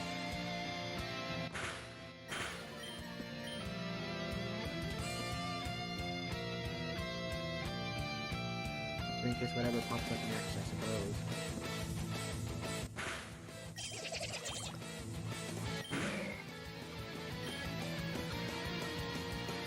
Focus it. Again. Shock it. Again. Shoot. Okay. Toxel, you're up. That's not a lot. Grottler.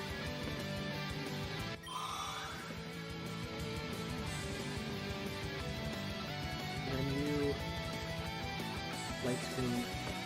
I got a feeling it's going to be more of a... Darn! Wrong call. Ardent Gaze, please.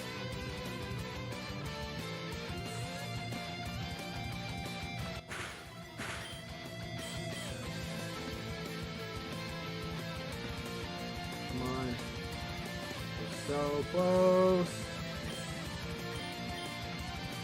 He's a what?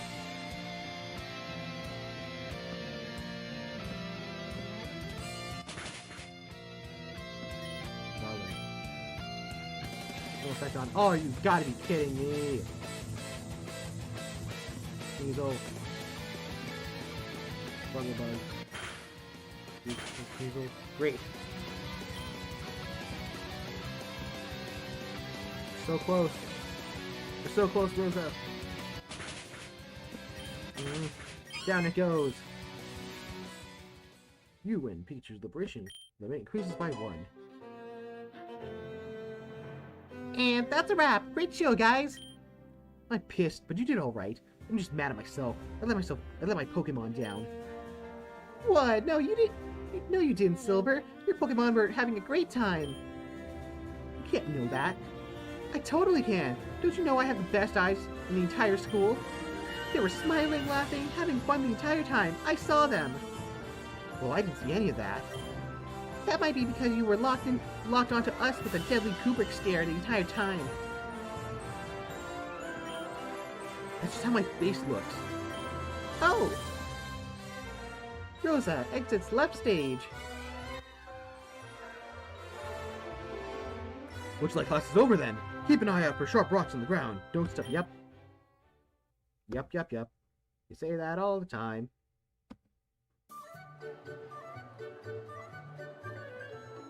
Hi, Rumi. Sup? Got a plan. Oh god, can we just have a nice, relaxing, laid-back week for once? Be honest, would you want one? Yes, absolutely, 100% without question, and furthermore, indeed. You seem conflicted. What's the plan?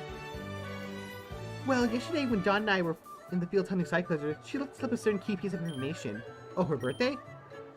You just gotta suck out the wind all my sails, don't you? Like a hype vacuum.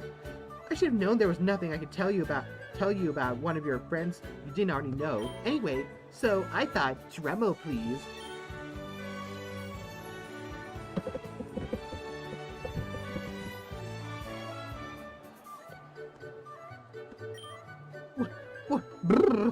What's that? That was a drum roll. That sounds like a Jigglypuff That sounds like the sound a Jigglypuff makes when someone hugs it a bit too fast. So you thought you'd throw Dawn a birthday party? Hey, that was supposed to be my dramatic reveal. Screw you, I took it. This was making fun of my drum roll. No, not my dramatic reveal. How will I ever live? I literally live on drama. Daniel, I can feel myself fading away. Why did it get quiet? Wait, look over there, by the entrance to the cafeteria. Oh, hey, Annabelle. Annabelle? The hell are you doing here? A purple-haired woman in a suit stands in the doorway, eyes scanning the crowd. Yeah, that's Annabelle. Yeah, I know what an Annabelle is. Why are you being all mysterious? Bianca Whittaker. Her voice is much softer than you were expecting, but still carries a clearly thought throughout the whole cafeteria. Hi, is that me, miss? Please come with me. Am I in trouble? Please come with me. Oh, okay. Well, that's enough drama. I'm alive again. Who was that? She looked like some sort of lawyer. Maybe she's an agent? You can stare at the cafeteria for Blake and spot him sitting at his regular table, staring brightly at the spot where the purple-haired woman disappeared. Oh yeah, he definitely recognizes her. Hey, don't even think about it. What? You're thinking about going after Bianca and Grape Hair, Esquire, aren't you? Actually, I wasn't. I'm not that nosy. Besides, I can't really afford to be caught skulling around the school, given how in the toilet my reputation is right now. Oh, good.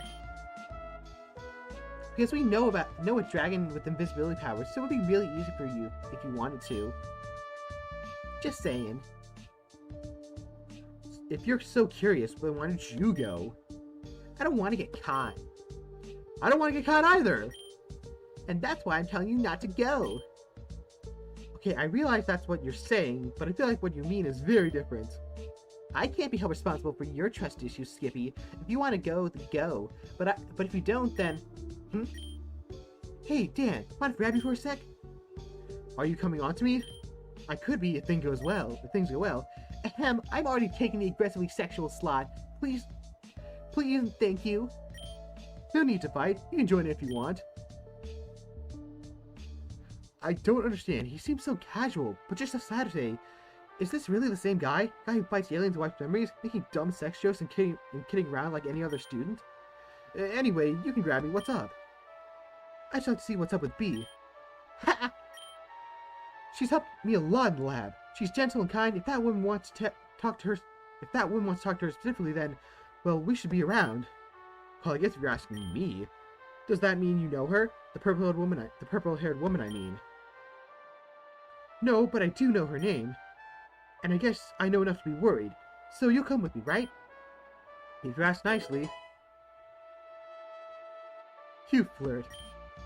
Really, right in front of my salad. Get out of here, you gay boys. You sneak out of the cafeteria, following Nate. You don't have to walk long before you hear Bianca and the purple-haired woman's voice coming from a classroom. You nod at Nate and questioningly. Prepare yourself against the wall here. If I tell you to split, listen to me and do it. So commanding all of a sudden. You listen intently to the discussion in the classroom.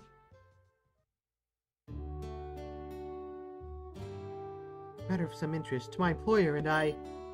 Well, officer, I'd be more than happy to answer any questions you might have. Please, call me Annabelle. Don't think of me as a police officer, just think of me as someone who has a couple of questions for you. Annabelle, her appearances, I start with him like Terminatrix or something. Okay. 1 second. Headset on. Start recording. Interview BW01. Bianca, can I affirm the name of your father? Well, of course. My dad's name is Melvin Whittaker. I see. Can you describe the nature of his occupation? Yep, Daddy's a brain surgeon. A well-paid profession? Sure is. That would certainly explain how it is you ended up here in Koban. However, our record shows that you have not lived under your father's roof for several months. Was he playing for you to attend? No way! Daddy wasn't really big on the idea of girls getting an education or having lives. Actually, he kicked me out as soon as I hit 18 because I wouldn't shut about going to college. His words. Where have you been living then? Living with a coworker of his. Her name is Professor Fennel, and she's a scientist who works on dreams. I'm familiar with her work. Her sister, Dr. Anamita, paid for me to go here. When Professor Fennel said I could be the last ornithologist in the region if I got proper education, the best ornithologist. And now here I am, and I'm getting an education, and my pick of a daddy can't stop me now. Why? Why can't he stop you? Is this some kind of trick question? Because I'm here, and he's still in November Town. Let me start a new train of questions. Do you remember where you were on the 6th of May, 12 days ago? Nope, I could never remember anything unless I wrote it down. We're participating in the second round of the quarter flashes. Okay, I believe you. Thanks. During that time, you were interviewed by Elizabeth Lura. Lisa.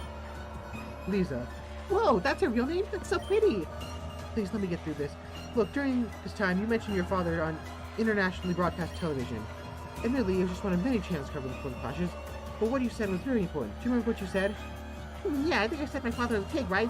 Then I said his address. Oh, actually, I tried to, but Lisa cut me off, so I don't think anyone heard me.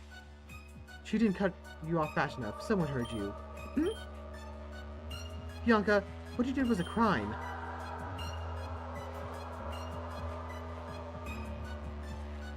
Oh no, Bianca did a doxing! In Unova and in Koban, the fellow need to link, then share information with the intent of intimidation or harassment. Both pieces were public information, but link them together is an offense. Your father would be fully within his rights to press charges, as per the count of November's prosecutor's office. Am I going to jail? Every crime has consequences, Bianca Whittaker. I'm sorry, I'm terrible, third. The consequence of that crime is that your father was murdered. We believe that you revealing his name of location may have... Shit. I'm sorry for your loss. Bianca? My glasses broke. I need to... the glasses... Damn, that's fucked. I did this. I killed Daddy. Well, that's fucked up. There are other feasible explanations. Leave me alone! I'm sorry. I need to ask some more questions. You're under investigation. What is there left to ask? What can you even say right now? It is possible, given your stated poor relation with father, that you may have been working with... How dare you! How dare you! Get out! I'm sorry, we'll need to talk later, but I'll leave you alone for now. Daddy, no! No, Daddy! Bianca's mood has fallen to desolate. Shit! A's coming! Shit, A's coming! We need to get out of here, Dan, come on!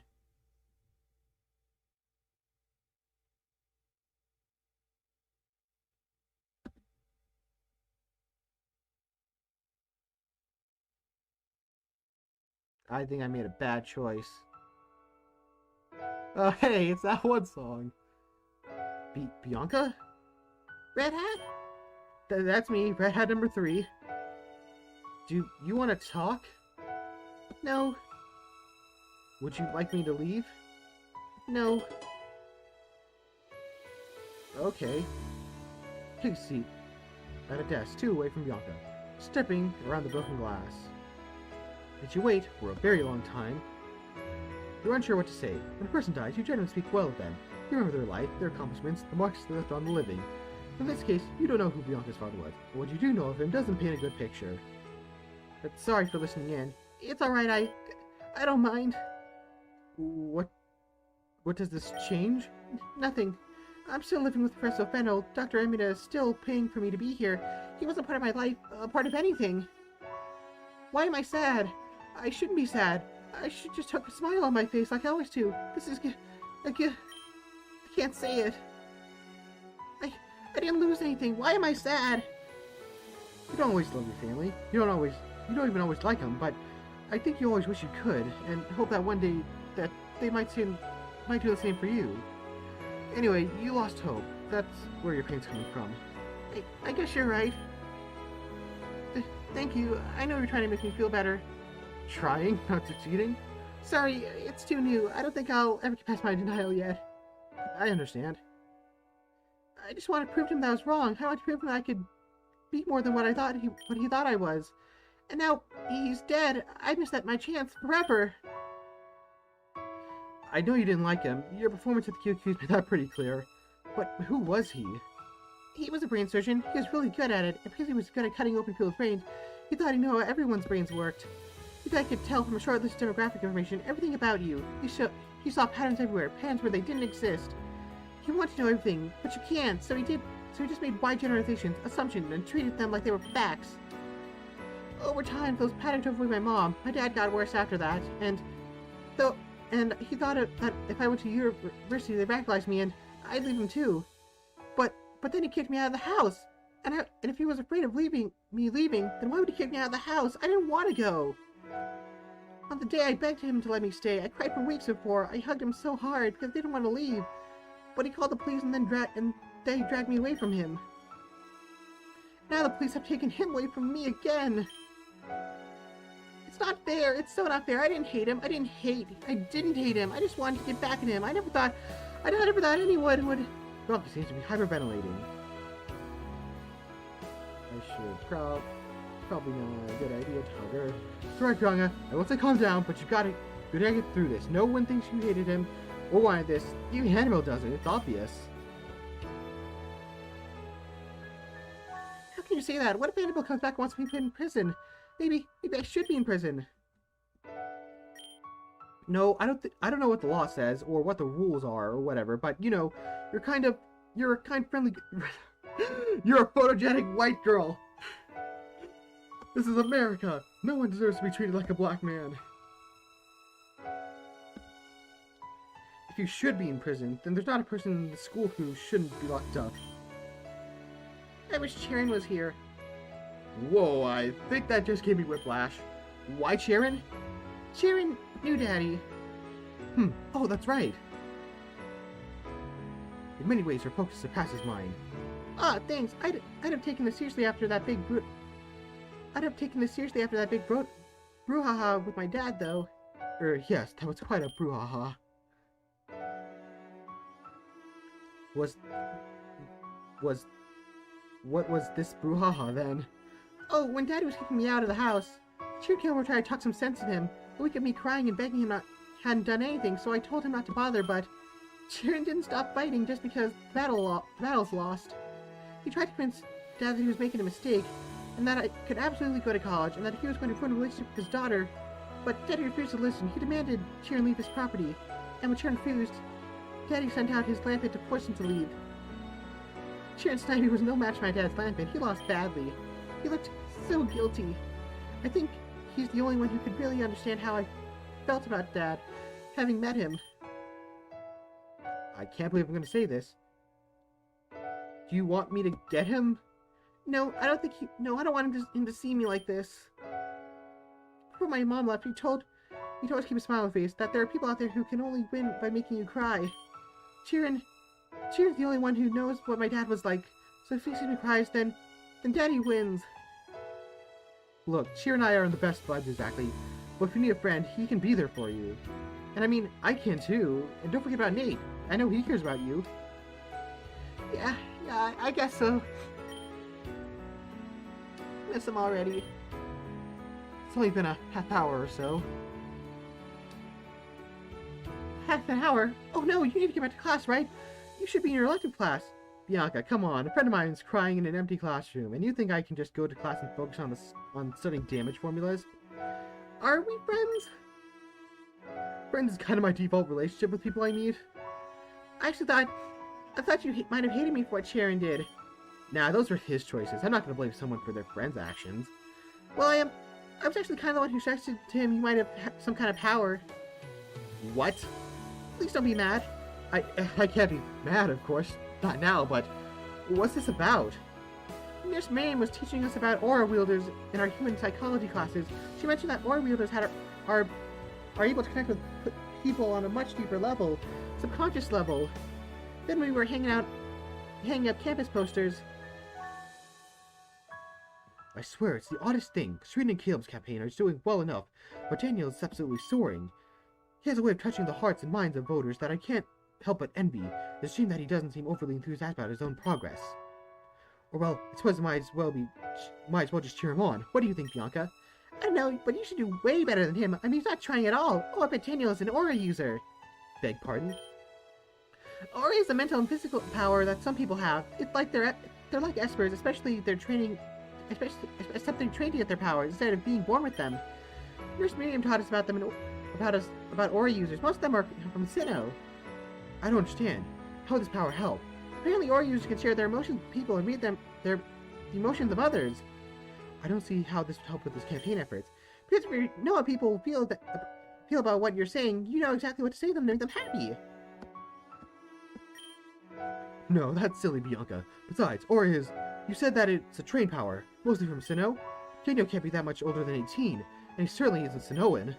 No, I'm afraid I've got nothing to blame for my failing, but the inability to get my message across clearly. Besides, we're not competing for seats. There's no reason for us to come into conflict. Although if there was, I should be quite glad that he doesn't have a lampent. I still shudder when I see one of them. Oof, that was quite a beating I received. Yeah, I guess you're right. Surely not. Are you mad? Nah. I might have been mad at one point, but I'm over it now. Besides, it doesn't matter if you put the idea in his head. He was the one who acted on it. And even if I was mad, now wouldn't be the time for it. I'm trying to make you feel better right now. Actually, I do feel a little better. Thank you for letting me cry on you. It's alright. I'm sorry you had to cry in the first place. But if you need my shoulders, they're ready to serve. Thanks. You have excellent shoulders. They're all yours. Keep your chin up, and call me whenever you want to talk, okay? We're all here for you. Okay. Your heart shapes filled your residence with Bianca balls from friend to shoulder. Neat. Upgrade, I guess? Anyway. However, you missed an elective class, and the rest of lunch. You should probably hurry home before you miss that too.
Now, when you have three different sources of boosting when you have three different sources of boosting your critical hit ratio, it's actually possible to guarantee a critical hit. You generally need to set up a specific combination to make it happen, but if you manage it, then Professor Cherry finishes the lecture, then sends you on your way when the bell rings. Then quickly excuse yourself to go to call Bianca again. See you tomorrow. Go to bed on time. There's no point in studying late into the night if you're too tired to think. So, it is 10 o'clock.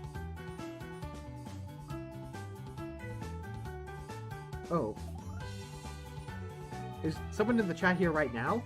I don't know if they are, because if they are, I'm sorry to put a curb on this, because I'm not ending the stream or anything, but I need to take a break because I got some smaller stuff I need to do right now. So I need to take care of that first here, but I will be back. So let me just.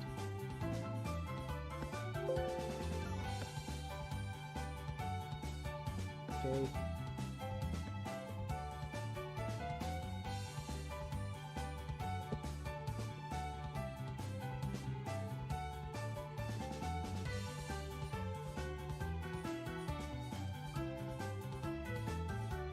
Wrong.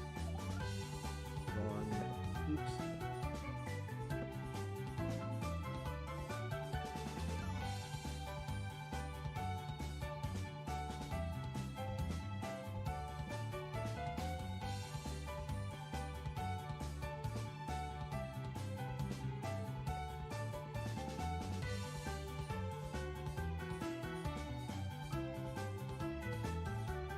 Yep. There we go. I hope that is okay. Sorry about that, but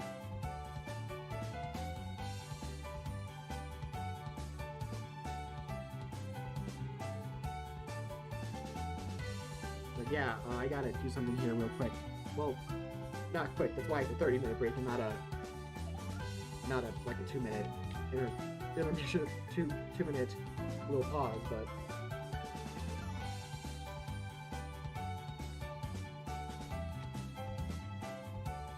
Yeah, I gotta take care of that. So, I'll be back at like 10:30ish. Hopefully.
Alright, we are back. Sorry about that, I had to take care of some things for the end period, so doing it now makes sense. Anyway, so this evening, time for another rank up. It's Rosa this time, I believe.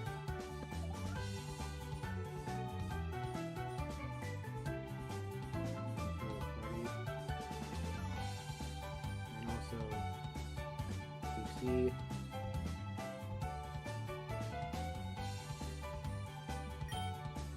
Put down Honda, put up Donna.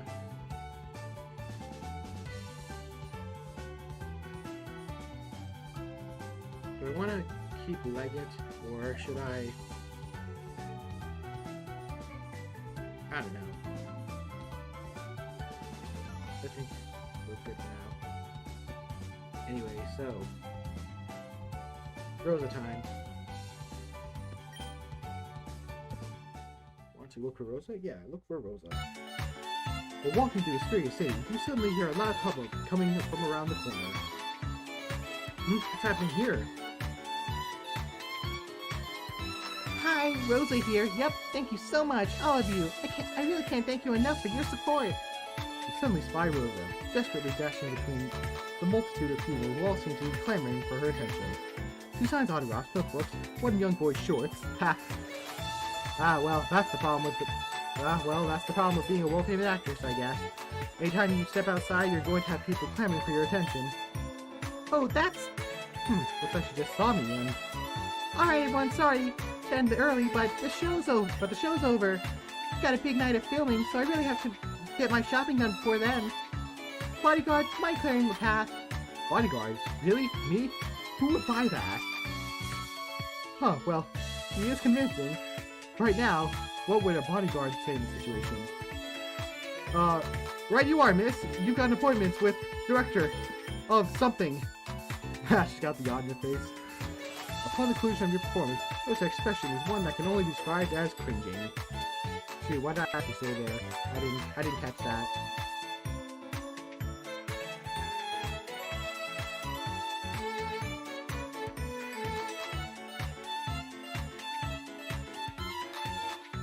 Of movies, haha. That's a good one. Anyways, I was cringing. Hey, that guy's not an actual bodyguard. Yeah, he's just a crappy actor. Just indescribably bad, actually. Hey guys, alright, he's not my bodyguard, but he is going to help me shop. So say goodbye to your favorite Rosa and tune in for my next movie, Broken Bird, coming to a theater near you soon. Aw, I love you guys too, but I really need to leave now. It takes another 10 minutes for Rosa to successfully disperse the crowd. You do your best to move them away as well. Phew, that was fun. Imagine it gets exhausting though. Nah, I'm totally used to it. Oh, good. It becomes instinct. It becomes instinct. I actually meant to say yes, very. But I'm so good at lying. I guess I've gotten to the point where I can't stop. Wait, that's a super fun idea for a character. I need to text this to my manager. Like, the heroine is forced to only tell lies. It'll probably work as a romantic comedy. Though, depending on how we play it out, we can probably have it work as a horror. Maybe we'll cut it two different ways. Release the horror version in the East markets, and the comedy movie here in the Western markets. So you're involved in the writing of your movies as well? Some of them, usually just up to the ideation stage, though. Ideation?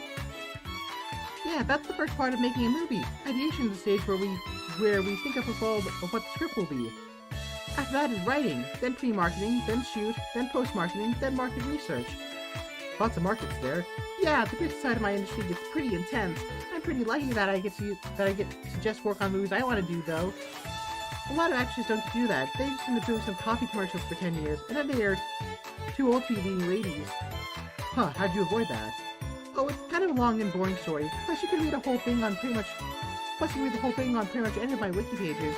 So you want to hear about it? You need to shop, right? Why didn't you tell me while we do that? Oh, no, I didn't shop at all. Actually, my manager has people do that for me. Plus, it's difficult for me to figure out what I'm even allowed to buy. Most of these things are off limits, since buying them could be seen as an unsanctioned endorsement. Damn, Rosa. Forgive me for asking, but how do you even live like this? It sounds like you're not even allowed to breathe air that has been approved by Pokestar Studios. Oh, it's not a hassle. There aren't that many rules, and I can... Gosh, I did it again!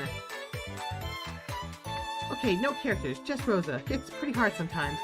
But I also get to do the best job ever, so I think that's a fair trade-off. And if it ever becomes too much, I could just leave. You really love being an actress then, eh? I couldn't begin to imagine a better job. I love everything about it. The fame, the attention, the money. I was kind of expecting you to say something more noble. Maybe a little bit. If I was going to be noble, I would become a firefighter instead of just playing one in Heartburn. Of course, you know, if interviewers ask me why I do it, I'll say it's because I want to do something for the next generation, but... I mean, have you seen my films? Every actor says they're doing it for the kids. I'm not sure I want kids watching my movies.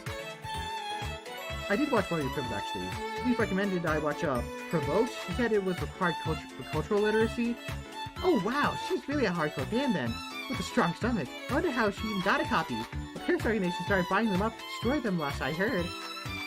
Yeah, about that. Oh, that one scene. Yep, it was prosthetic. Whew. Anyway, I don't want kids watching that for obvious reasons. That's one thing those parents got right. So, this is kind of a weird question, and tell me if we're getting too personal, but why are you at Koban?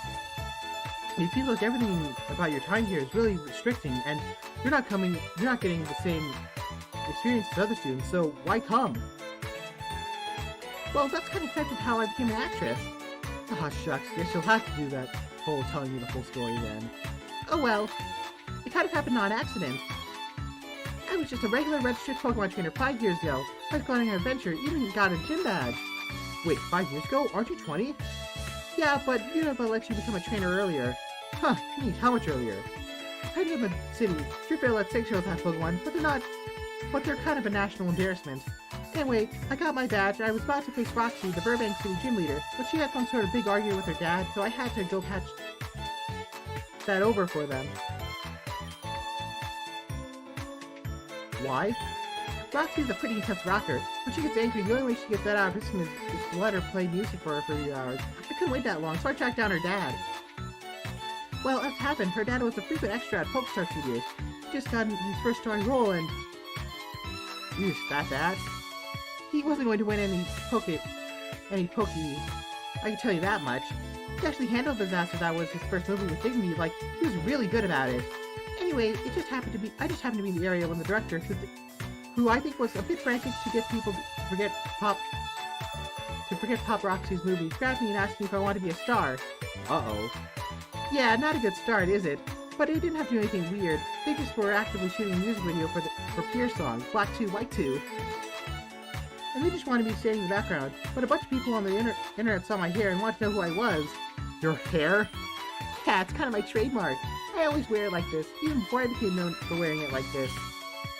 Huh, what was the original reason? That's a secret, and you won't find out that on any of my wiki pages either. Ooh, mysterious. Anyway, I was about to go back to Burbank to challenge Roxy. The music video only took 3 days to shoot, but there were a few other jobs for extras at the studio, and since I was on set, they just rehired me. And by the time those extra positions were done with, Pierre's fan video page was just drowned with comments about Yankee buttons. Well, Mr. Dio, the director, wanted to capitalize on my popularity, so he put me in a couple more videos, and then a few longer-form documentaries.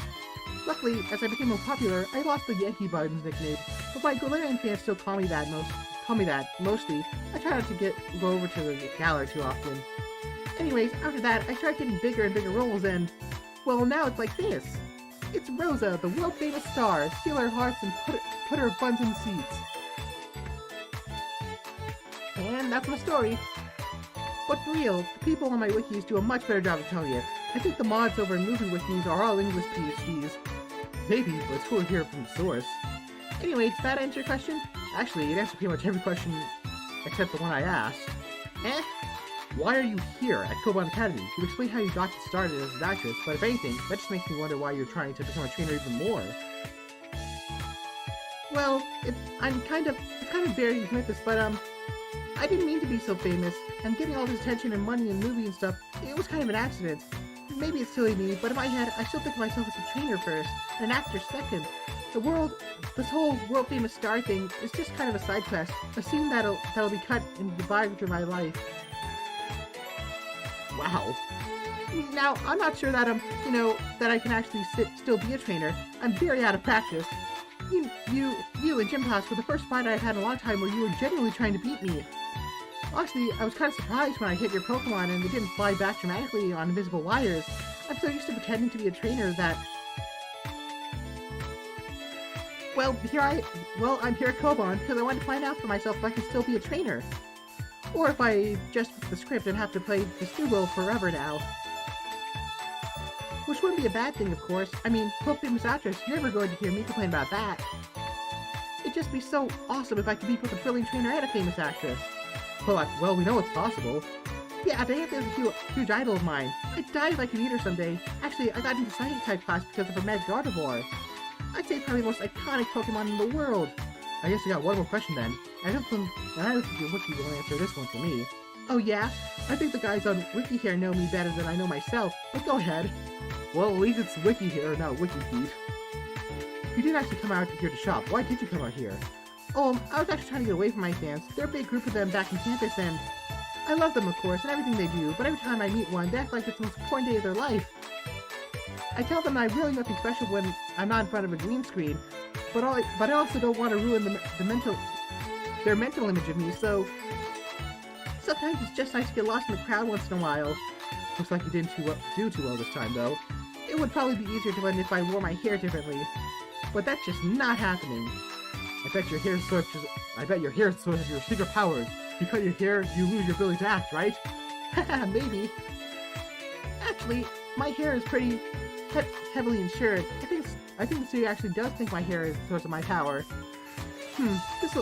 That'll mess with the time skip design we had planned for Broken Bird, but they probably cut it out in post. Hey, you know Leaf? Oh yeah, she's a big fan of mine, right? Yeah, would it be alright if I told her about this conversation? I think she'd be really interested in hearing a personal story like this. Oh, go ahead. Thanks for asking. A lot of people think they can just tell anyone any part of a public figure's life. Cool. Later, you will tell me about this encounter. Though it's a story she's heard before, she grills you on the details for hours. You gain 3 points with Leaf. Neat. Hey, is it cool if I ask you a question? Sure, be my guest.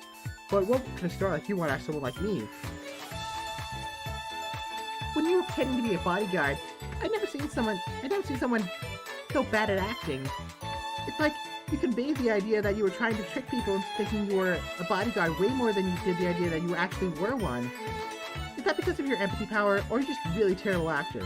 Hey, I'm kind of offended. I was playing a role I had absolutely no rehearsal for. What would even make you think I could pretend to be a bodyguard anyway? Well, you're tall, fit, you got a ferocious attacking Pikachu on your heels. Ferocious attack Pikachu? Yep. I think that might be partially my strategy. I think the other part is, well, I'm just really, really bad at acting. I can give you lessons. Really? Why? Of all the things that your manager can let you do, that feels like it makes the most sense. Well, I'm not allowed to, technically, but maybe just part of your power, but I feel comfortable around you. You don't freak me out, which is actually pretty rare, and pretty cool, too. Maybe I'll start freaking as I watch more of your movies. Hope not. Gotta say, though, you're pretty bad at getting away from your fans. Huh? Because at some point during this conversation, you turned me into one. Hope that doesn't ruin anything. Not at all, as long as you're not the weird kind of fan who pisses over my feet. Ha! As far as I can tell, I don't have a foot thing. Then welcome to the show, fanboy. Your hardships as you learn to feel the relationship with Roosevelt from friend to fanboy. Honestly, that's probably a downgrade, but sure. Hang with Rosa pronounced his mind of electric. If you electric. Second, like the one to dismount with almost Rosa.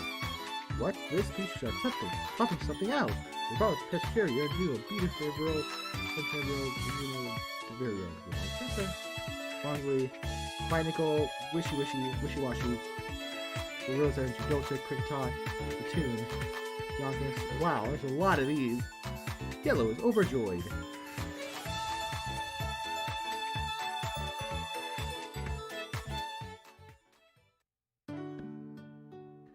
elsewhere in an area with a thin veneer of privacy. Uh-oh. It never ends. Every step requires 2 follow-ups. It just never ends. Nate? Hey there, RW. Why are you doing out so late? Curfew's in 2000, you know? Just trying to get away from the cameras. Good luck with that. Yeah, something like that. Carry on then. Don't want too much exposure when making a picture, right? Right. Hey, need stage directions? The stage left is that way. I know it's none of my business, but I can tell you're acting, and you seem sad. Oh, well, everyone's got its down moments, right? I mean, you've heard about B by now. I have, but I feel like you're sadder about that than most people. Like, you feel responsible. Irresponsible, more like it. Don't worry about me, RW. Don't worry about me, RW. In fact, you do your best to forget about me. Lying makes a good living, right? What do you know? That you're too good at lying to not do it professionally. Sharp. Like a film cutter's scissors. Still, I can't tell you anything. I can't even tell you if you're right. There are things I can't do, too. I understand, I think. Awfully understanding, aren't you? Spending a lot of time around the mind readers. She's rubbing off on you. I think she'd rub off on a lot of people if they were able to spend time with her, without her spending time with them. Yeah, I get that. I should be going. Wait. Yeah? All those rules they put on you, all those lies they tell you, all those lies they make you tell. You don't have to put up with it. I mean, some people just need to suck it up, but you deserve better. Ah, but what do I know? I'm just a fan. I loved your movies ever since I saw World Order under new management. I'm sure I barely register on your radar, but I'm gonna drop electric classes, so I guess you're going to be seeing a lot less of each other. Huh? Why? It's a lot easier to do your work quietly in the dark than be the electric spark of hope. Try the second one. Didn't work out. That's from one of my movies. Yeah, you remember which one? Sorry. Memory's a precious thing. Keep it as long as you can. Cheers, RW. RW's a terrible nickname. It's like 4 syllables for no reason.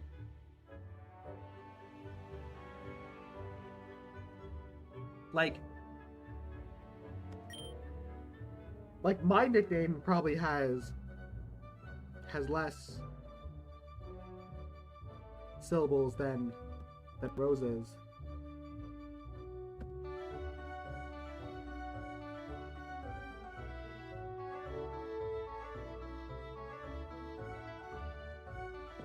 Yep, all good. Anyway, what am I doing here? Nothing. It's cloudy. 104 evening. 104 Raihan. Wally, my boy. Ready. Nothing. Ready.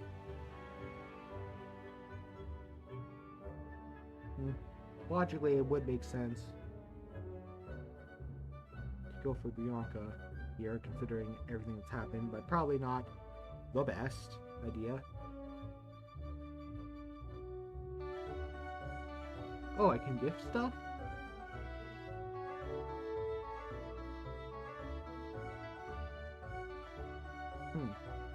That might be useful.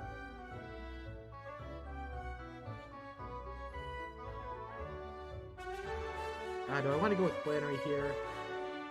Or Dawn?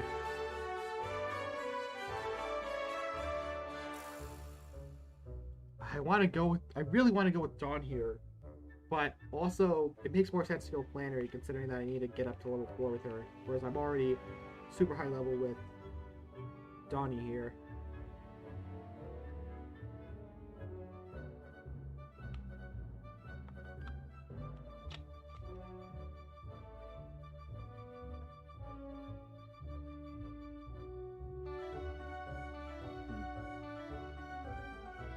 I don't have any classes with Or I don't have any classes that make my bonds increase with land, so... Ah, screw it. Check battery? Yes. See, how you doing? Hey, I'm in bed early. You go to bed too. Henry, but then... another text. Talked with Bianca. Can't believe it. Couldn't have happened to a nicer person. You said you talked to her. You're a good man, Daniel. Night. Trust me, I'm way worse at those kinds of scenarios than you think, Leaf.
Say this.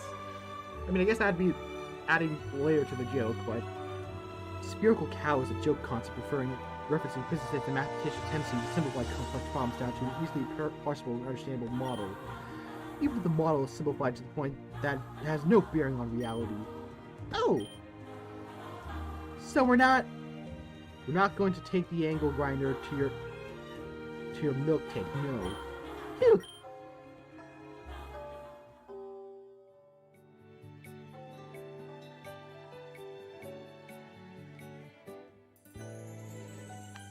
Do I need to do fairy again?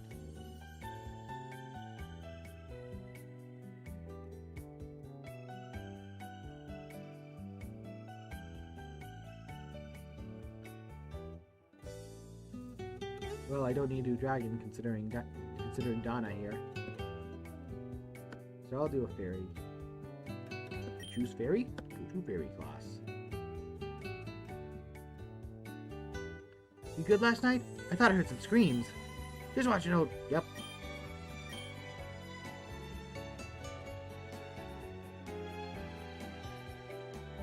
I have actually put the fairy feather... I think I'll put it on Willow. Either way. Anyway, general studies. Fairy Pokemon dwell between our worlds and the one entirely their own. Sometimes they share that world with us. There's a move called Misty Terrain, which suffuses the nearby ground with their magic. Whatever terrain might be present fades away, replaced by a realm of mist and light. One will prevent one which prevents all Pokemon from receiving status ailments. Just think of it. Your Pokemon will be able to play all night without getting sleepy, or eat any sort of berry without being poisoned. Misty Terrain removes the limits from imagination, turning nature itself into a harmless playground. Doesn't that sound wonderful? Riley next mentioned that Misty Terrain has the power of Dragon-type moves.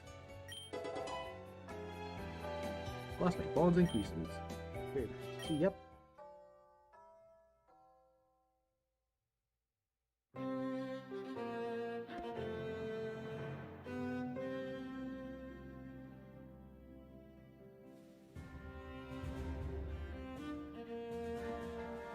And that's how battles between Champion Blanc and I was actually much closer than you probably heard. Older, there's no shame in losing to a superior trainer. You need not defeat yourself. Even if that superior trainer was a 10th your age. She was a 5th my age, at minimum. Whatever helps you sleep at night. Bruno! Keep this up and we're going to have to battle it out in the classroom of one. Keep this up, we're going to have to battle it out in the classroom one of these days. I'll show you how much of a champion I was then. Actually, that might be a good idea. How would you feel about a battle in front of the class? One of these days, perhaps we could even pull some students to fight beside us. Why is my thing on?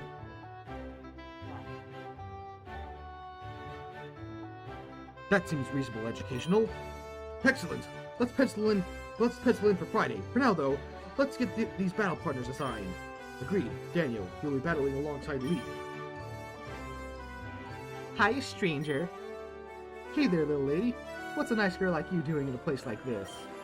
Looking for trouble, and it looks like I found just a tall glass of it. A glass of trouble? I wasn't aware trouble was a fluid. Really? Wow. The Pallet Town education system was truly atrocious. Hey! You're absolutely right. But I'd say a solid half of it was my own darn fault. Memory of a Magikarp, you know, for anything not about Pokemon. Well, one day your memory will evolve. Just don't forget me till then. You are, in every meaning of the word, unforgettable. Hey, you two done flirting? Thinking about it. Yes, we're done. So we're battling you two, huh? Yeah, looks like it. Looks like I'm the only one here who's not on the battle team. Shit. I'll try not to drag you down, Hilbert. You won't. I'm strong enough to win alone. You seem pretty confident. I am. I beat you in the tryouts. Oh yeah, but you lost to Daniel, didn't you? I didn't have my choice items back then. Wait, you mean... Now that I have access to my choice items again, I'll defeat you easily. Okay, we're gonna need to take him seriously. Focus on his Pokemon, alright? If we don't, he'll outspeed us and destroy us with his choice-boosted moves. Don't count out Hilda. Spend too much time worrying about me. She'll clean up your mess. This is what I'm best at. Let's do this. Prepare for battle. I don't know what voice to give Hilbert. Cupshoe and Aaron.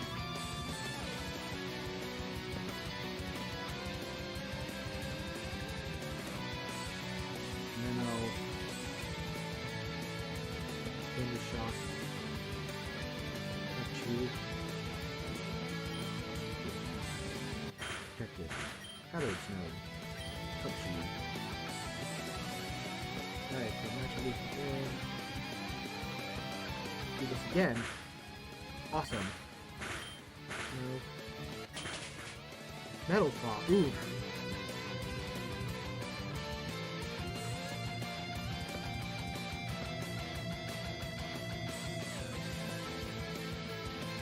Steel resists electricity, correct?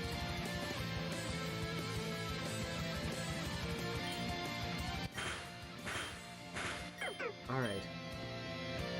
Level 21.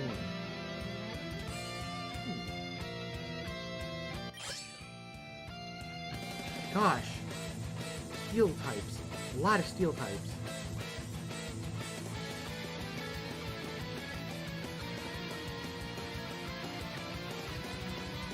I gotta... Who's it? Pseudo Rudo. Okay, Pseudo Rudo is a type, so I'm gonna have to put down the magic leaf on that. And I guess I'll shoot. Alright, Willow, get out there.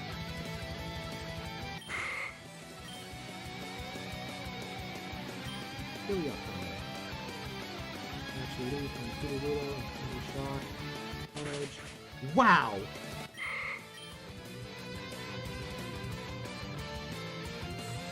Well, this is looking bad.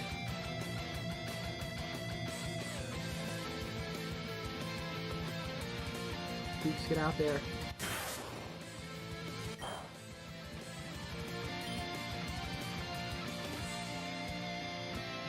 The ball, Pseudo Rudo. It's gonna resist it, but...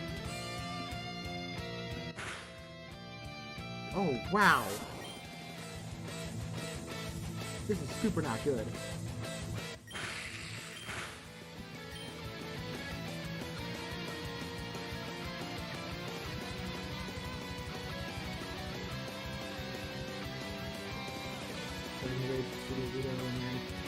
Ah, Thunder Shock. On edge. Ooh, that's not good. Are you kidding me? Wait a minute. Thor doesn't have a choice item. You have a keen eye. I imagine you recognize what it does have then. Yeah, that's a leftovers. Daniel, you need to keep this thing down before it gets out of control. She's an Albacore. What's she so scared of? Gee, up, I don't think it. So that's a nice type. Don't have a lot of responses to it.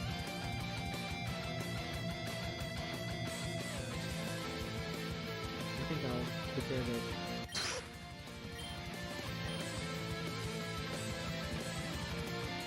And snow runs, and then I'll try to sing it. Check it. Ah, nuts. Ugh. Come on. Dragon Rage is fine. Handle this.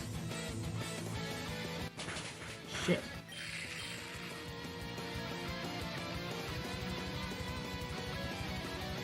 Sylvia.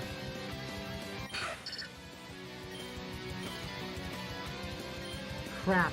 Crap. Oh. Talk about bad luck. Getting frozen.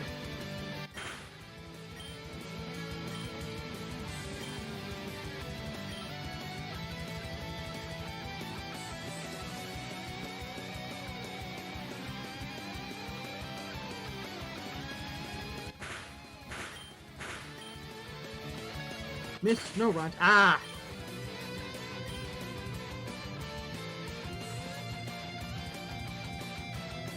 This is really not good. You have to get...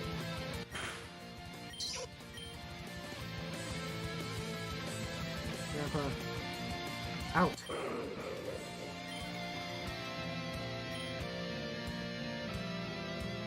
Kitchen Power, go. Legacy. Go.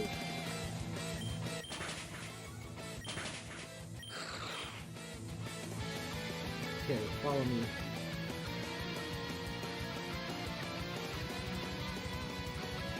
I think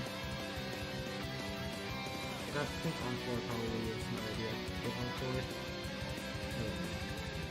Come on. Doing Grandpa.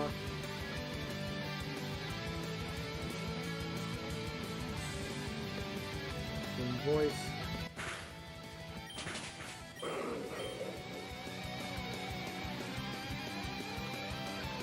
Ivysaur out. Ninja Power and Pseudo Rudo. Blind Whip. Wait, what is barking? Not escape. Well, I mean, I can't escape anyway right now, considering everything. Leg it out. It's not good. Rock smash on the Pseudo Rudo. Vine Whip. Not enough to get the KO. Are you kidding me?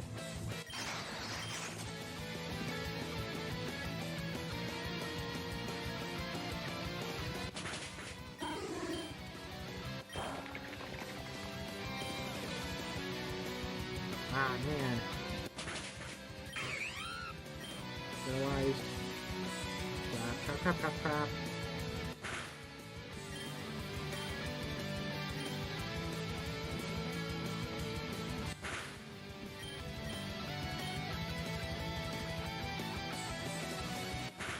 Yeah. Dinger.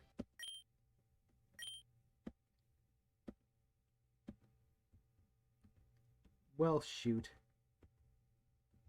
Ooh, Call Mine. That is a powerful... Oh, do I want to get rid of Double Team? I mean, Double Team's starting to be a little not as useful as it used to be.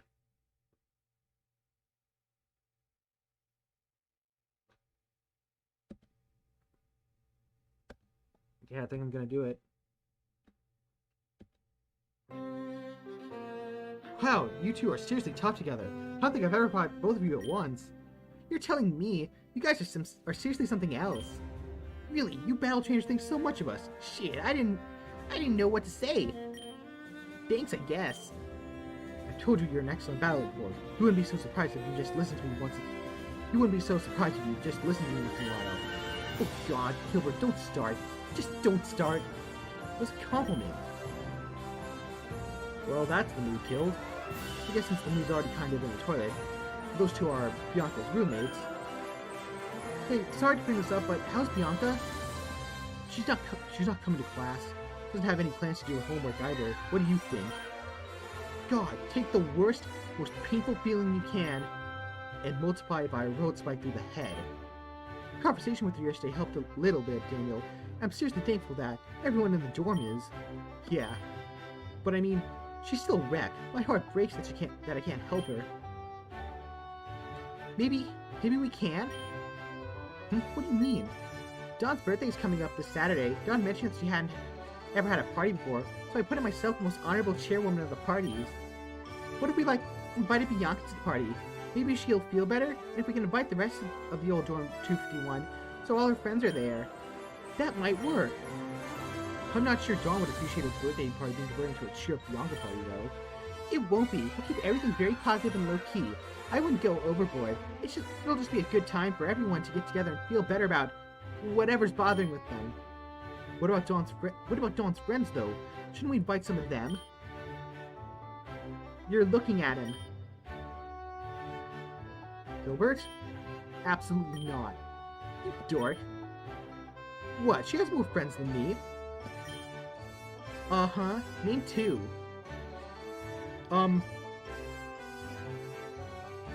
Lisa? She's a club advisor. She doesn't count. Okay, well, she should have had more friends than me. She's cool. Not denying that, and I want to be a friend. But she's not just because I want to jump onto her Altalia's feathers. The point is that if we want this party to have more attendees than the supreme queen of parties herself, we're gonna have to do some legwork. Tilting yourself and referring to yourself as in the third person, we're reaching critical levels of smuggery here. Normally I'd pause to graciously accept this compliment, but I'm on a mission here. My bad, don't let me stop your crazy train of thought. Hilda, you'll be there to support Bianca, right? Hell yeah, I'll clear out my schedule no matter what else is on it. And Hilbert, you share ice classes with Dawn, right? You'll be there to support her? No. Hilbert, what the fuck? Let me finish. It's just a birthday, nothing to celebrate, but I will be there for Bianca. Aw, you do have a heart. Her father was murdered. This has nothing to do with hearts. Family's everything. Losing family like that, Is that the end of that sentence? It's a critical amount of time after a tragedy where a person needs support to not go off the deep end. I expect every one of you to do your best to help Bianca. Is this Hilbert? And hopefully you two are better than... And hopefully you two are better at that than you are at battling. Hilbert, don't be rude! Okay, there we go. There's the Hilbert I know. Those are some good battles today. I'm confident our leagues are in good hands, with your students taking the reins.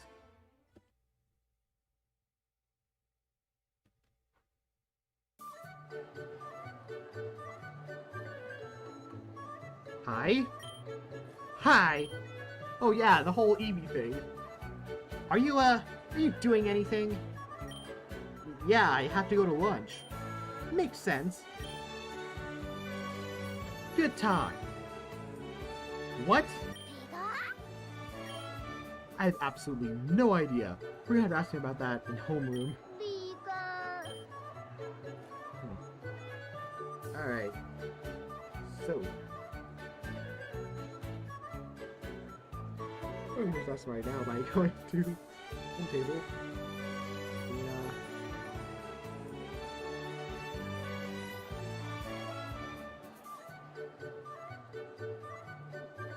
Swimming table. I'm already kind of high level with everyone at this point, so. Ooh, Cherry can tutor me on fire types. That's gonna be really useful. So yes, I will. Table? Yep. Oh! Well, sure. I always like to see my students take active interest in their education. My research recently has been mostly on fire types. How about that? Tutored on fire types. There's an unpopular lecture. You need to note that diligently. Fire which increases to 17. Nice.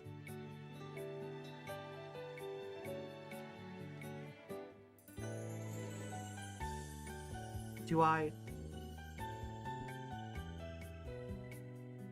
I probably do.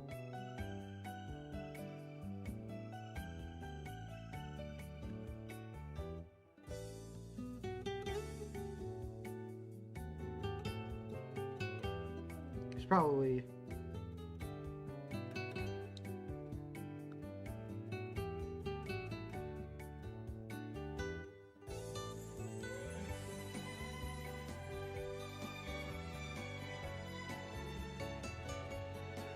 Nah.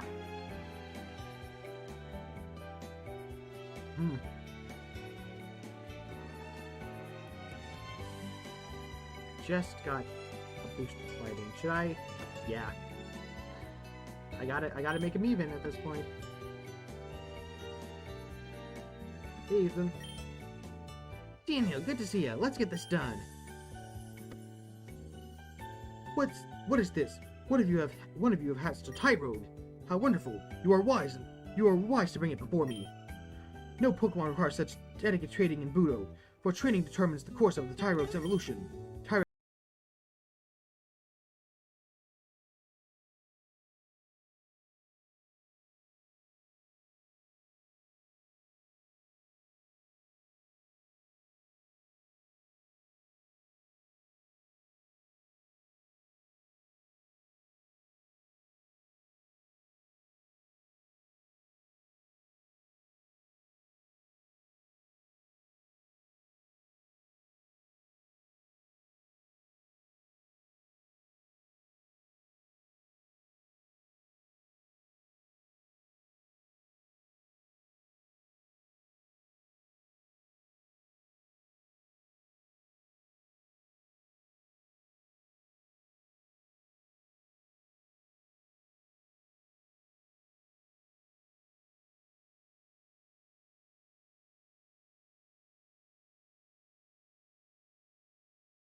critical hit. Let's see, the exact ratio for no crit stages, 1 crit stages, and 2 crit stages, 3 more are 4.7, 12.25, 50%, and of course 100%. You won't need to know the exact ratios for the test though, but they're good to keep in mind.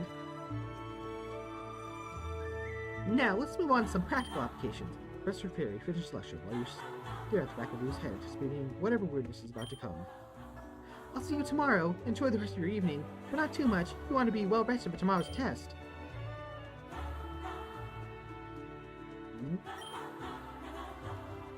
Hey, Dormy.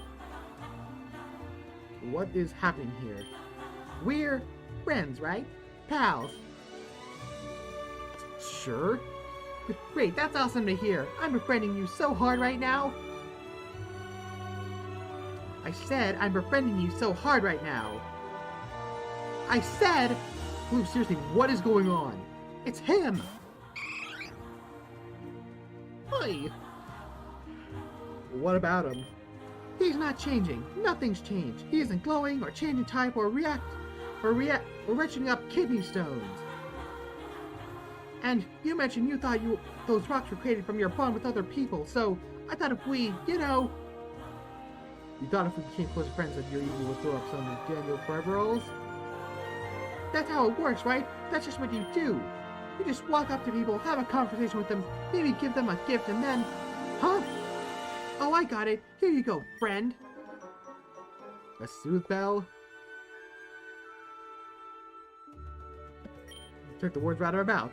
I don't need that junk. My Pokemon are protect me without some bell ringing 24/7, but it'd be perfect for you. What do I do with this? Ha! Typical. Look, just go into your inventory and ring the damn thing. Looks like he actually expects me to ring the soothe bell right now. Go on, see what it does. Ugh, fine. Why is it a...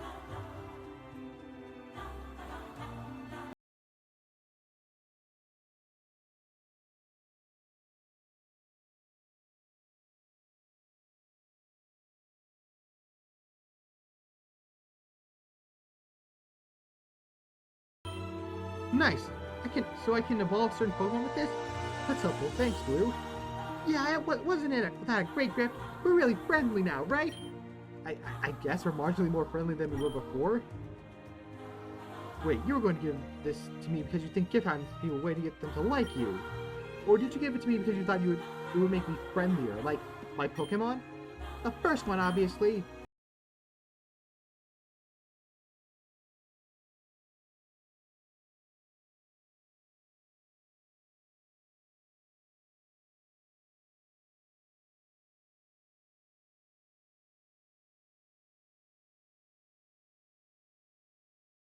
He said no way, so I nagged him over and over. I thought if we were forced to live together, then maybe... Is this him trying? Well, at least not calling me a loser anymore, and demand a Pokemon battle every 5 seconds. Well, you can't just give someone gift respect your Pokemon to make with the stones. I mean, I don't even know if your Eevee can do that. Just ask Professor Oak. It might be better that your Eevee has completely different powers. Or just a bunch of rocks in its stomach. Either way, he could tell us. I don't want him to pay attention to me just because of this Eevee. If I figure out how to get them to work before I talk to Gramps, then... Bah! I don't know why I'm going to you for advice. You tried to take the damn meteorite shard from me in the first place. If this was up to you, I wouldn't be having a chance to talk to Gramps right about this. Jesus, sorry. What? That was wrong of me. There's no getting around that. I was panicking. I just talked with your grandpa about how I was going to afford Pokemon, and our plan relied on me being the only person who would be able to make the forever rolls.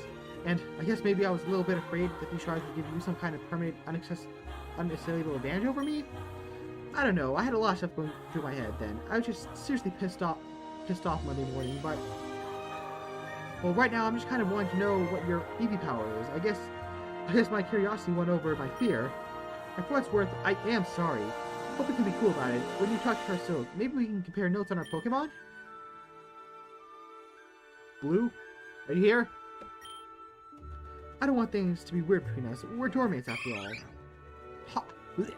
Hey! A small handful of fireballs drop unceremoniously at Blue's feet. You see he curls his tail around his feet, looking very proud of himself. Blue, without saying a word, takes out my pocket them and walks away. Holy shit, did he just actually get me? Did he seriously get me with that? Fair play, I never saw that coming.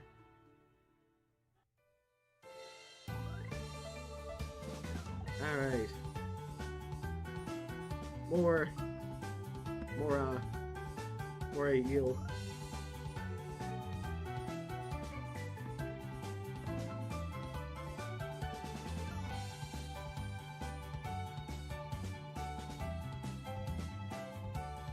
What are I gonna yap to next? Silver.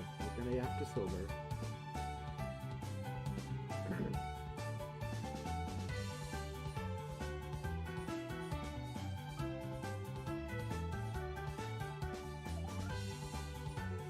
Well, let's do it. Down to yap to Silver. You want to find Silver? Yes. Hey. You here? You here to talk to the boss? Sure am. I'm letting you know I'm here. You come back to the city to talk to Silver, carefully retracing your steps retracing your steps till you find your way to the abandoned house Silver lives in. The hell you want? To talk? Right, sorry, force a habit. Well, what do you want to talk about? I want to talk about you. There's nothing to say. If it's about the mind power stuff, whatever. I'm obviously outnumbered when it comes to not trusting you. Anyway, my position as disciplinary crew lets me make sure you don't get too powerful. Remember, if I see you trying to start your own little gang, there's a crowbat with your name on it. Noted. Terrifying. Terrifying. But that wasn't what I wanted to talk about at all. Yeah? What then? Silver, you live in the city, in a rundown shack, hiding from the cops, with 20 older guys who treat you like you're their boss. Yeah? Can you honestly tell me there's no story there? If you say that, I'll believe you, but I don't think you're going to say that. Fine, there's a story, but I'm not telling it. Why not? Well, aren't you all goddamn nosy all of a sudden? Sorry. Silver, I just want to get to know you. In a stadium of hundreds of people, you were the only person who stood up to help me when Lance was being a dick. I want to know why. Why you helped me. What gave you the motivation to? I want to know who helped me. Who the Silver that stood up and acted as my shield was. Is. Well, don't you think you're important? Huh? I wasn't doing it for you. Powers aside, you're nice enough. You'd probably deserve it if I did do it for you. But I was doing it for your Pikachu. My entire life, I heard weak men blame others for their incompetence. People just can't take any goddamn responsibility for their own failures. I'm better now, but the life I lived before, when I was with my dad, some mistakes you can't roll back. But I can dream. I worked as hard as I can to bury my past and new me. And I don't want others making the same mistake I have, so when I see or hear about a trainer blame a Pokemon for their failures, I need to let them know what they're doing wrong. Wait, you're trying to help Lance?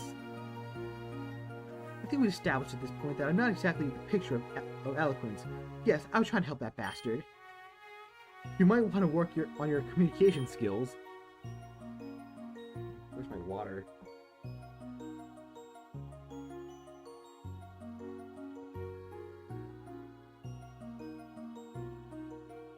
If that's really all you came here to tell me, you can piss right back off to campus now. Come on, Silver, work with me here. You're a patient guy. One of my many positive qualities. How can I work with you then? I already agreed to help you get elected. We all know how that worked out. Not sure what else we could do for each other. Well, you did help me out that day. I mean, it was kind of crazy. Probably would have worked. Cheer in hand, you know, where'd you come up with that? Staging an attack on the school. I've talked enough. Tell me more about yourself. Sure, I'm from a little town called Palatown, southwest Kanto. My Pikachu here is called Peaks, and he was my first friend. I lived with my mom my whole life. My father wasn't in the picture. He died when I was young. We were pretty poor, not because he died, or even before that. What kind of place was Palatown? Small. Peaceful, though. The people were kind, the grass was green, the ocean was just south of us. Everyone knew everyone. The one bad thing was, well, everyone knew everyone. So it would be pretty impossible to get a fresh start there. Anything you did stick with you until you move away. I get that. I grew up in Kanto as well, actually, in Celadon. Really? Huh. I would have thought Celadon would be big enough to find a new start wherever you turned. Not when you leave your house. I probably never got fresh air 3 times. I misread that. Not when you never leave your house. I probably got fresh air 3 times the first 12 years of my life. And one of those times was when we evacuated the building. Alarms flashing, cops pulling up. Geez, sounds intense. Was there a fire? Something like that. So your Pokemon have always trusted you, huh? Pretty much. I mean, I've had Peaks for a long time, but I think that he trusted me when we first met. And you don't have any skeletons in your closet. No memories you want to bury dark? No? Well, there was the whole Friendry thing, but that's off my chest now, so besides that, I don't think so. Damn, why? You are good. Ah, thanks. Shut up, I mean you're good. You're kind, you always know the kind of shit about Pokemon. You're a great battler, you fit, you can really make friends with anyone. Wow, are you just trying to write my dating website profile for me? Make sure to note I like guys too. Ugh, of course you do. Look, no one has all that unless they're trying to make up for something. There's gotta be something in your past. Something. Like, you used to be a badass who didn't know anything about Pokemon, and you had no friends, right? Well, there was a time when I didn't have any friends, yeah. After that, I definitely became a lot more social. Or at least, a lot more willing to take risks socially. Knew it. Hey, what's that smile? Yeah, that's a hell of a relief to hear that you aren't as perfect as I thought you were. What's this all in service of anyway? Huh? What bother being everything you are? It'd be so easy to just hide away, right? Be mediocre, fade into the background. I want to be champion. So, it's not like you need friends to do that. Look at Lance. Bastion's done it twice. And what does he have going for him? Besides an overcompensatory hairstyle. Maybe he doesn't need friends, but I do. I'm serious. I'm nothing without my friends. And I'm not being modest. I freeze up. I can't speak for myself. I barely remember anything about Pokemon. And everything I know about battling goes out the window. I spent 4 years in Palatown without any friends, and... well, I can barely remember anything I did then. I think I was kind of just in a dull haze. So, like, up there on the stage then.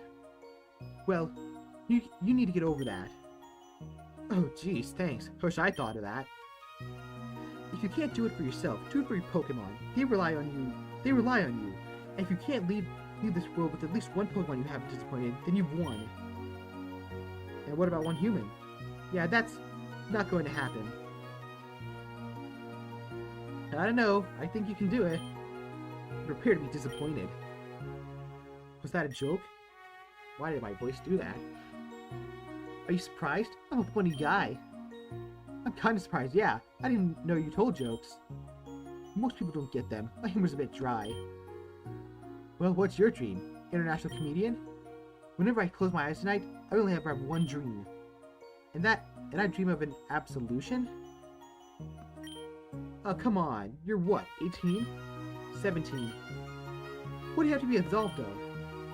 Are you so privileged that you think just because you never had a nightmare that doesn't exist, they don't exist? I've got a lot of nightmares in my dream journal read. I can tear out those pages. I can't tear out those pages. I can only keep writing. So that's my dream. I'll never be able to figure out what I was. But if I can outweigh it, then maybe I can die happy. So your first step in this absolution is to try to rehabilitate your father's former employees? Yeah, these idiots. That's not normally the kind of thing the son of a CEO has to do, even if his dad's company failed. Ugh, I can't read.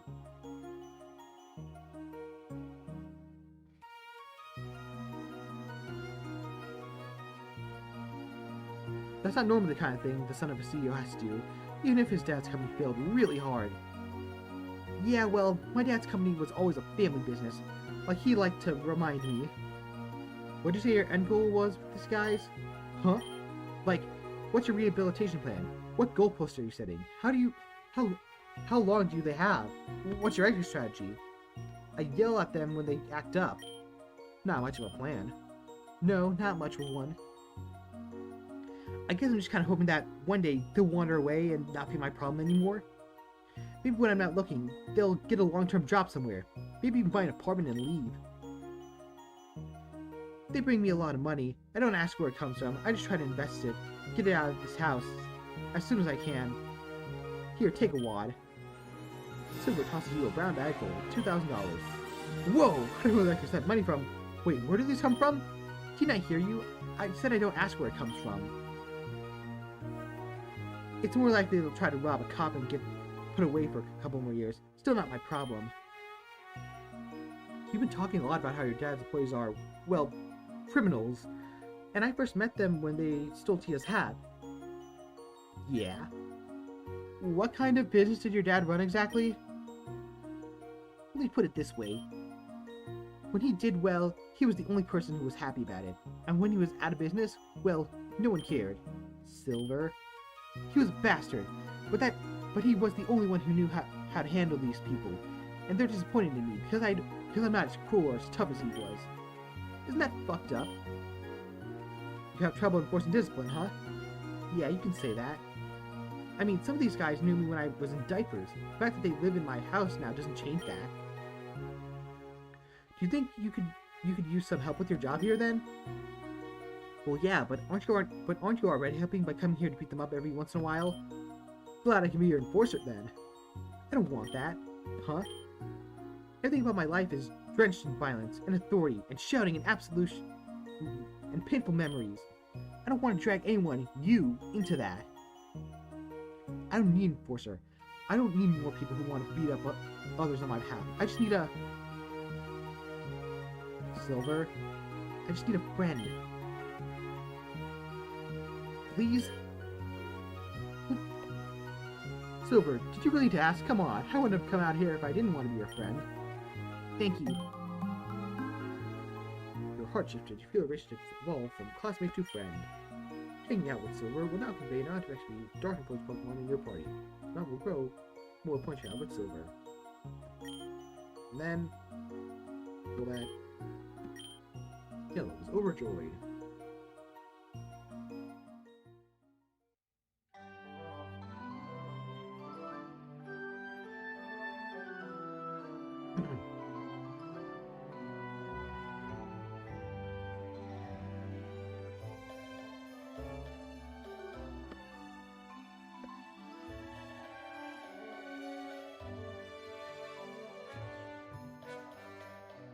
Hey, glad I caught you here.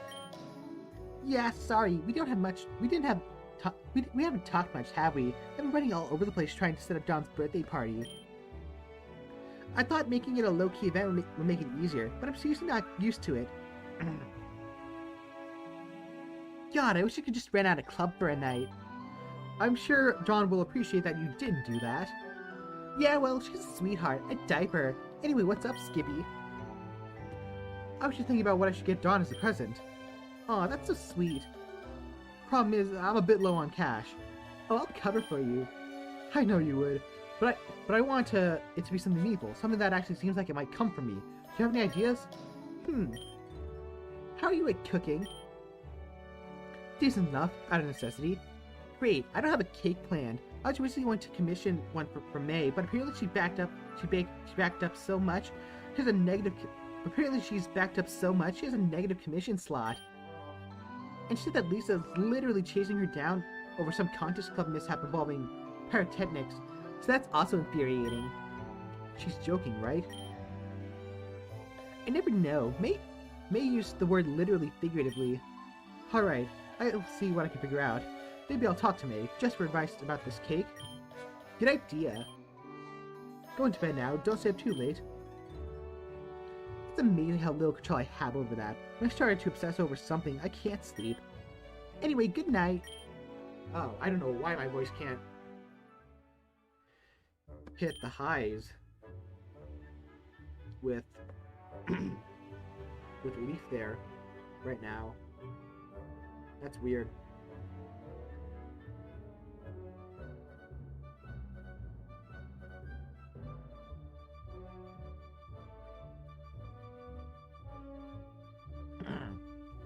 Maybe more Flannery, or maybe Bianca would be good here.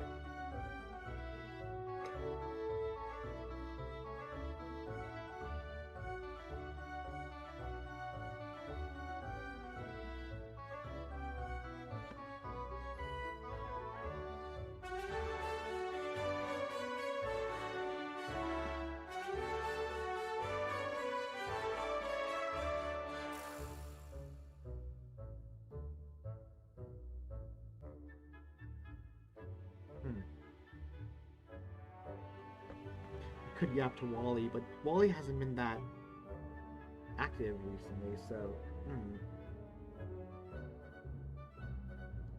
screw it, Bianca. Want to text Bianca? Hey, just thought I'd text. How are you doing? Hi, I'm sorry, I'm a bit sleepy. I think I'm gonna go to bed early. Go to sleep.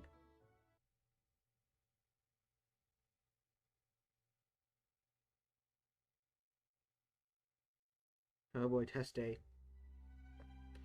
Good morning, everybody. Oh, that's definitely a tone change from yesterday.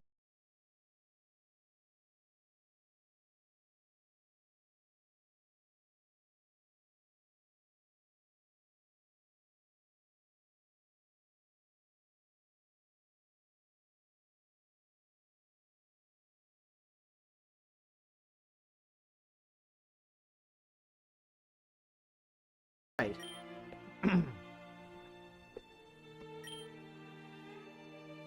Seeing Hilbert actually liking class makes me feel worse than an all-nighter. Why are you always staring at Dr. Cherry? Huh? What? I'm not staring. I'm not staring. You're staring. There's something happening here. No, Doctor. Sorry. Please ignore me. Wait, is that right? I feel I know you from somewhere. Outside of class, I mean. No, absolutely not. Not a chance. Well, as long as you pass this week's quiz, you could be a board member, and you could be a board member, and I'd still be happy to see you. Get out your pencils and pens, everyone. You still have 2 more hours of notes I can cram in before the exam. I can't read.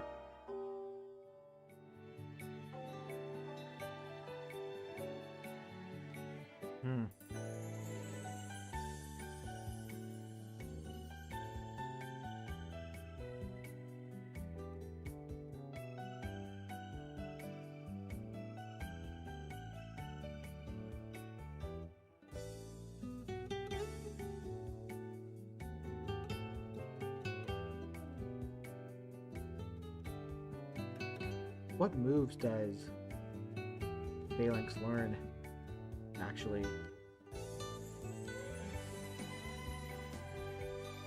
Oops.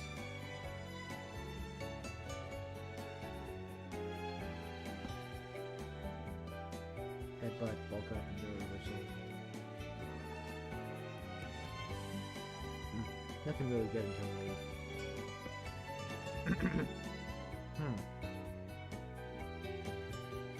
Oh wow, already experienced level 100 with her? Holy moly! There's a level 5. There is a level 5. Folks.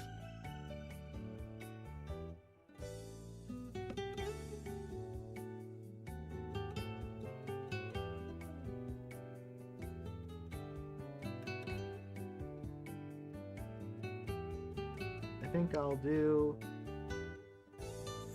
fighting first today, and then I'll do dragon in the evening.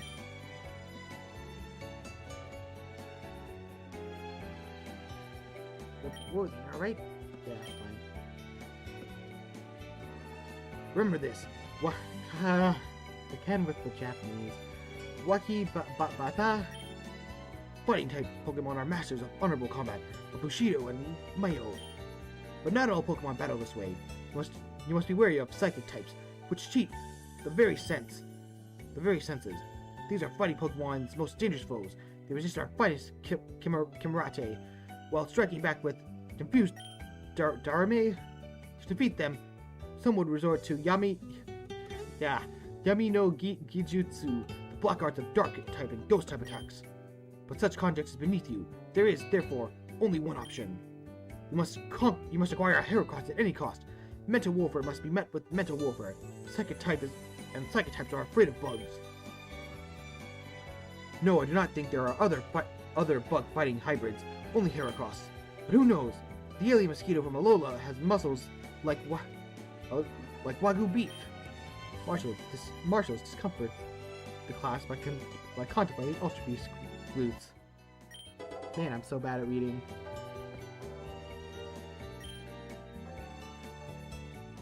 Alright, level 19.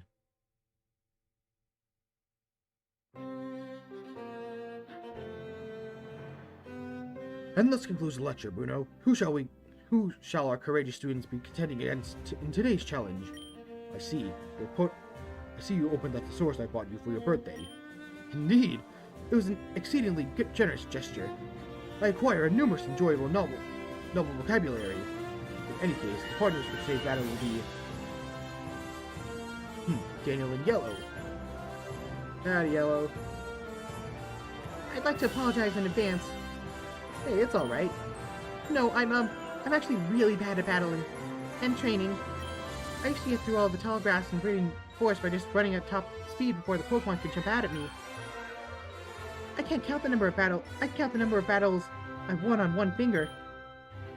I sometimes lose big arguments in the shower. I once battled a Magikarp and swept my whole team. But it was Blue's Magikarp, so... Come on, it can't really be that bad, can it? I guess you'll find out. Maybe we paired up with someone just as weak. Shoot. No such luck.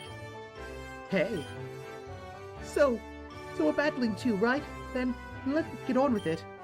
Nessa, look at Yellow, then back at you. Here's an idea. How about we just use one Pokemon for this battle? All of us, just one.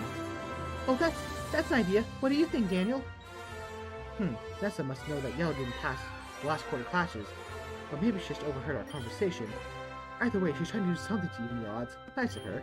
If I take the deal, then I'd probably have to contend with Nessa's Dreadnought and Sonia's Yamper. Well, should I do it? I'll lose the first Pokemon in our party if I do. Okay, so I know a Yamper is an electric type. And I'm pretty sure the Dreadnought is a rock and water.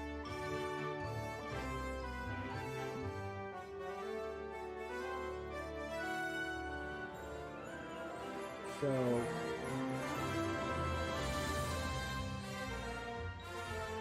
I'd have to use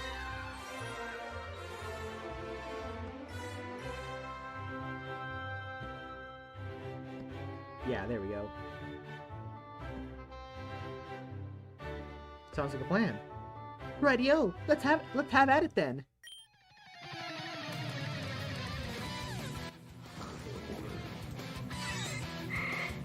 Aw, Choo-Choo.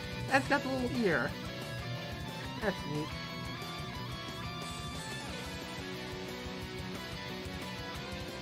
That's all you have? How are you level 17?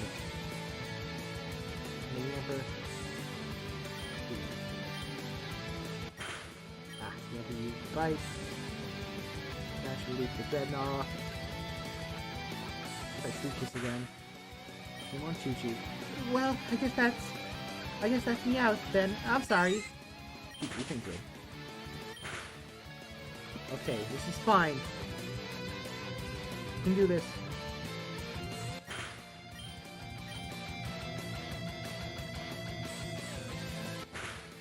And It do be like that sometimes. Oops, sorry about that one. I suppose I should have gone a bit easier. Hey, what's that mean? We're battle teammates, right? Sure, but I've got a whole year of experience on you. Come to think of it, Sonny, what happened to your Pokemon last year? What do you mean, Ness? Well, your Pokemon are a bit low-leveled, aren't they? And they're unevolved, too. That's sort of what happens when you fall out of practice. You don't pick up a Pokeball for a year. I never evolved most of my Pokemon because, well... Would you throw something at me if I said it was because Yappa was too bloody cute to give up? You're impossible.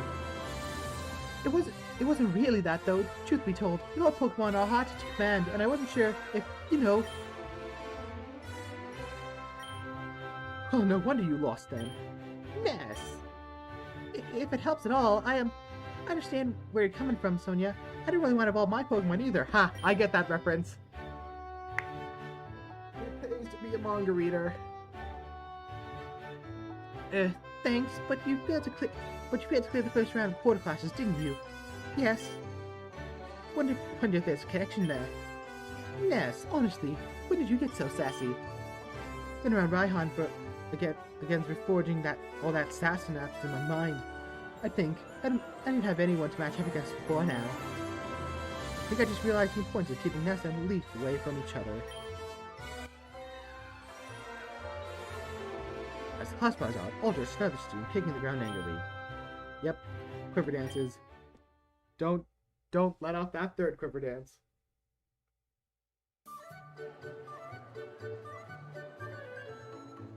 Let's see, where is she? Ah, there she is. Hey May, I got a question for you. Sure, Daniel. What do you do for my second favorite test taster? You've heard about Dawn's birthday, right? Yep, we've invited the old Dawn 251 to come. Well, I was trying to think of what a good present would be, but I'm kind of tight on money, so I thought maybe I could make the cake. I'm not half bad at cooking myself, but I don't have like any ingredients or cooking tools, so I was wondering if you knew where the best place I can go to find that stuff. Oh, that definitely be the cooking club. We have a cooking club? Yep, it was only started a week or two ago, I think anyways. They have ingredients, ovens, stoves, all that stuff. Not completely free to use for club members. Well, there's where our tuition's going, I guess. I'd want to join myself, but oh no, there she is!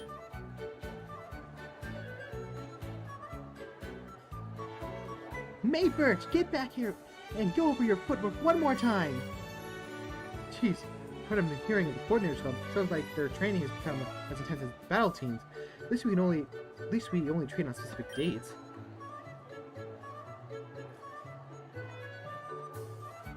Oh, where would I find a cooking club? Maybe the kitchens? Hey, did I hear you mention the cooking club? Is it Wally? Yeah, Oh, that's Mallow. Holy moly! Finally! A Gen 7 character! How did it take this long? Why? Why did it take this long? God, I feel like it was gonna be ages! And more confusingly, I thought Lily was going to be the first Alolan character.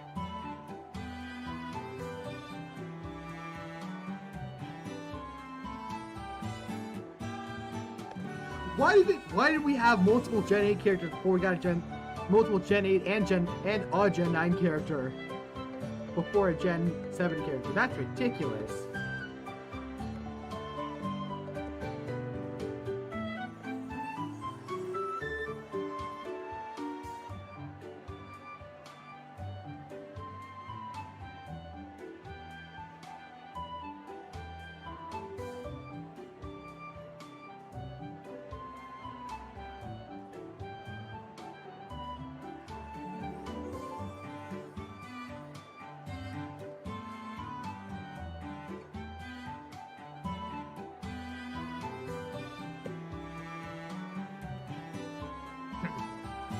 I don't think I've seen you before.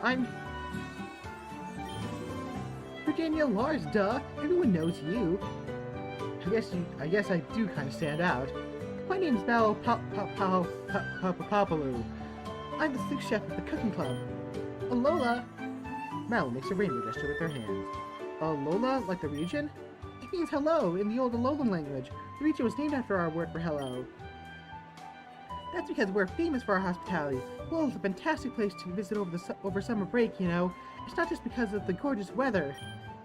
The Aether Foundation's got an amazing internship program. This girl's enthusiasm is infectious. I suspect she might work for the Lone Tourism Board. And if she doesn't, they should hire her. Sounds pretty great, but you mentioned the cooking club? Or I did anyway. Oh! Right. Ave, true to Kaiser. I got so excited until, you know, Lola, I completely forgot why I was here. We at the cooking club would love to have you. I'd love to check out. I'm part of the battle team, but it would be fun to drop into the club once in a while. Right now, though, I'd like to make a cake for a classmate of mine, Dawn Berlitz. No, I don't think I know her name. Meg Altaria bought my Pikachu. Oh, right, I know. I was really surprised to see another of your Pikachu. I thought they were all extinct. Huh? You know something about my Pikachu? Sure do, every Alolan does. Well, actually, I guess some younger people might not know, but I'm really into Alolan history and lore and stuff. And I just love sharing about my passions, so I get to share my love of cooking and my super knowledge of your Pikachu it's like a dream come true. It's like a warm day on the Akala beaches. So what will you give for me? What will you give me for it? Oh, geez, look, I'm kidding. We Lowlands are pretty famously generous. I'll give you it all for free. Just drop by the Student Center after class today, okay? I'll tell the head chef to organize a meeting of the cooking club. Wow, thanks. That's really kind of you. Thanks a lot, Mallow. That's just how we Lowlands are. I'll see you later today, Lola. What a nice girl. Maybe I should look into this Aether Foundation's internship program she mentioned. If all the Alolans are as nice as her, it might be a really great way to spend the summer. We got Alolans. I'm just happy that we got Alolans. Gen 7 represents!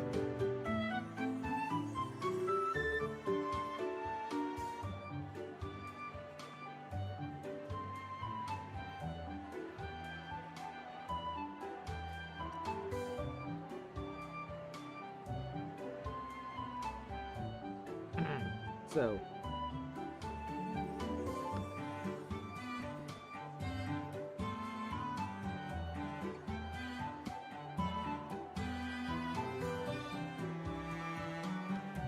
anyway, who do I need to yak to right now? Not really even yet.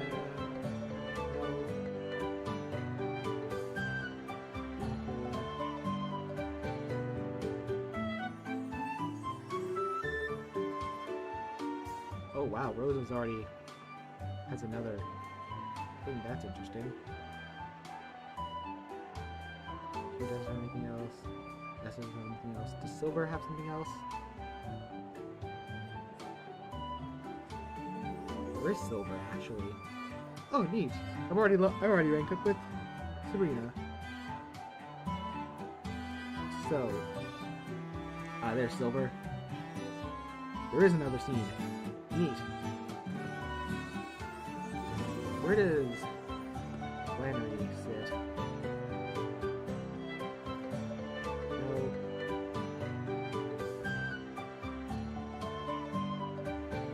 Over there, I see. Ooh, and Grisha is there. So that, yeah, I'm probably gonna head there unless famous tables, not famous, the independent table. Water types, no. And then Bay, who cares?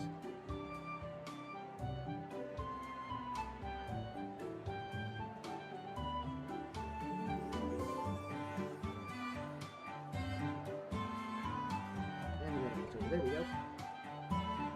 Cool table? Yep.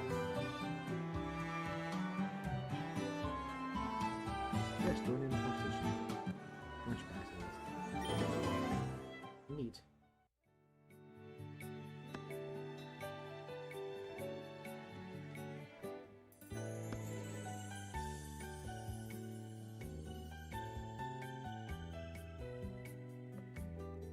hope the cooking thing doesn't take up my whole evening, because, God, I still got, let's see, 1, 2, 3, 4, 5, 6, 7, 8, 9, 10, 11, 12 of these to go.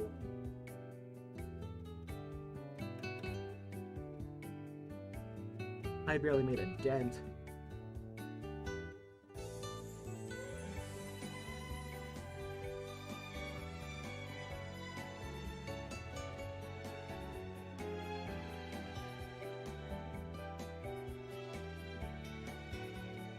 Anyway, dragon time. I think that's Game Boy Advance. This is about the worst class to be playing. Before fairy-type Pokemon became widespread, Ice was used as the dragon's nemesis. No other type, save Dragon itself, could hit them for super effective damage.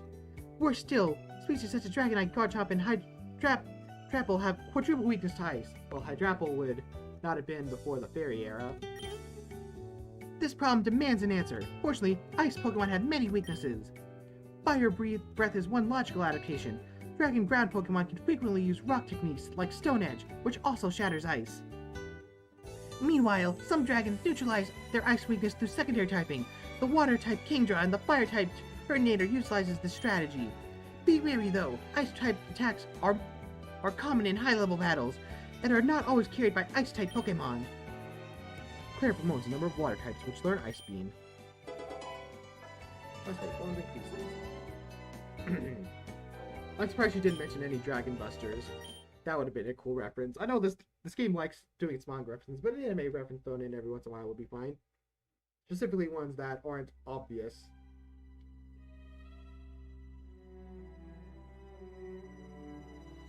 Professor Cherry's just been staring at us for the past 8 minutes, holding a sheet of paper tightly in her hands. Wait a minute. I've been spending a while investigating her, so I've started to learn a bit about how she hurt herself, and right now, she's scared. Her hands are shaking. Hey, Leaf. Yeah? I never felt more prepared for a test before in my life. What about you? Yeah, I feel pretty prepared. Why are you asking? Just curious. It's time. This isn't a midterm or final exam or anything of that nature, so don't stress out about it. Lead by example, Professor. But on the other hand, it's obvious to see how much she cares. I hope I don't let her down. One last thing. If you see a move or ability you don't recognize, you're allowed to use your phones. There's no shame in looking it up. That's nice. I memorized most moves and abilities, but my nice especially other students. Oh, thank God.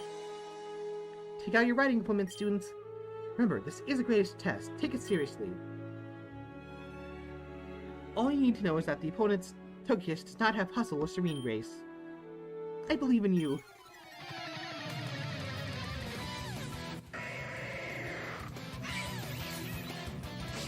Okay, so... Ooh, I really don't want to let her down.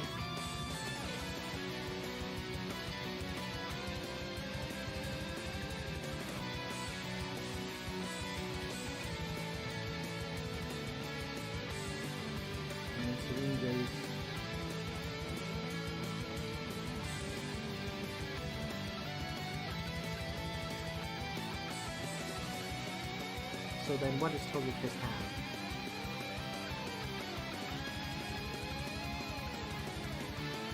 It has Super Luck.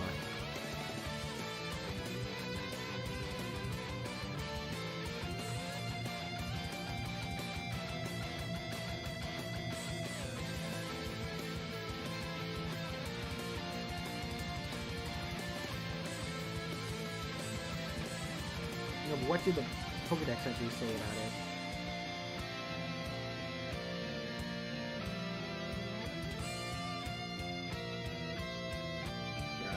Man, see what I have to work with here. So it's got high special defense and defense, but that's fine because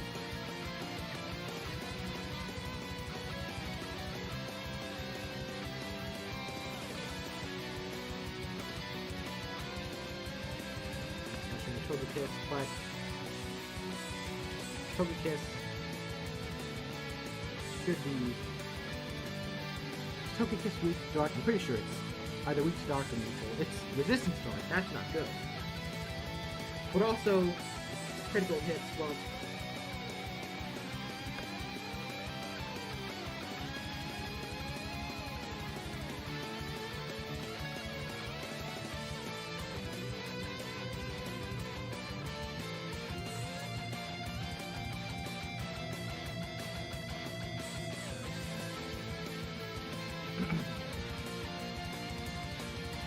Oh boy, I'm so scared.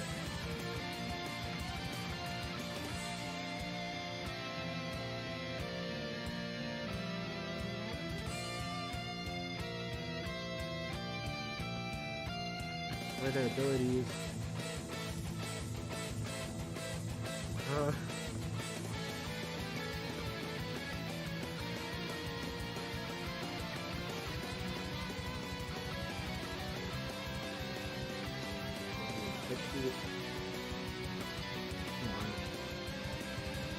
I don't want to fail this because I don't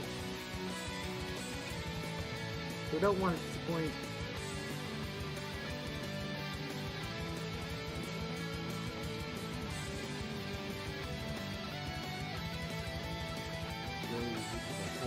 Buried. Do they have any items on them?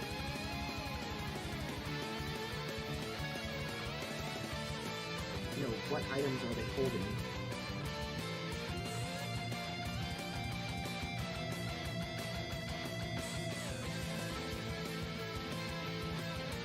There's none. Scope lens. Prankster.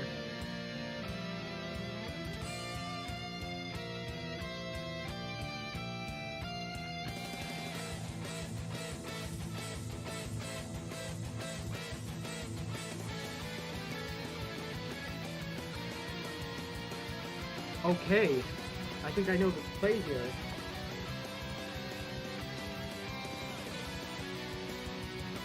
So.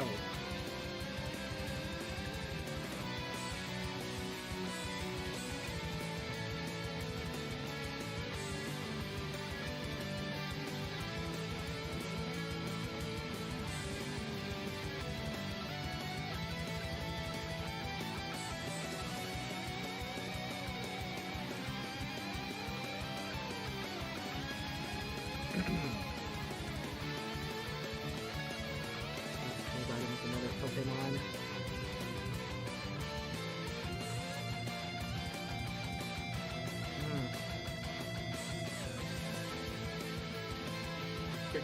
Tricky.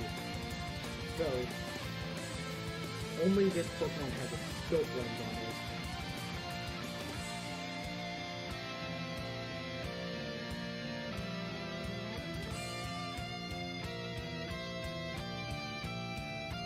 This one doesn't have any. Oh, wait, cross poison. Would cross poison kill here? I think what it wants me to do is to switch. I think what it wants me to do is to put that on Ariados, cross poison, which is super effective and has a high critical hit ratio, on the Togekiss, and then doodle the Lucky Chance over to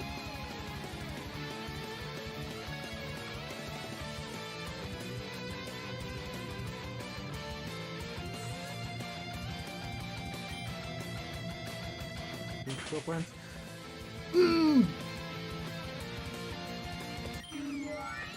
Way to go! Oh, I'm so happy. There we go.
We'll do something special. Bring your best battling Pokemon to class, okay?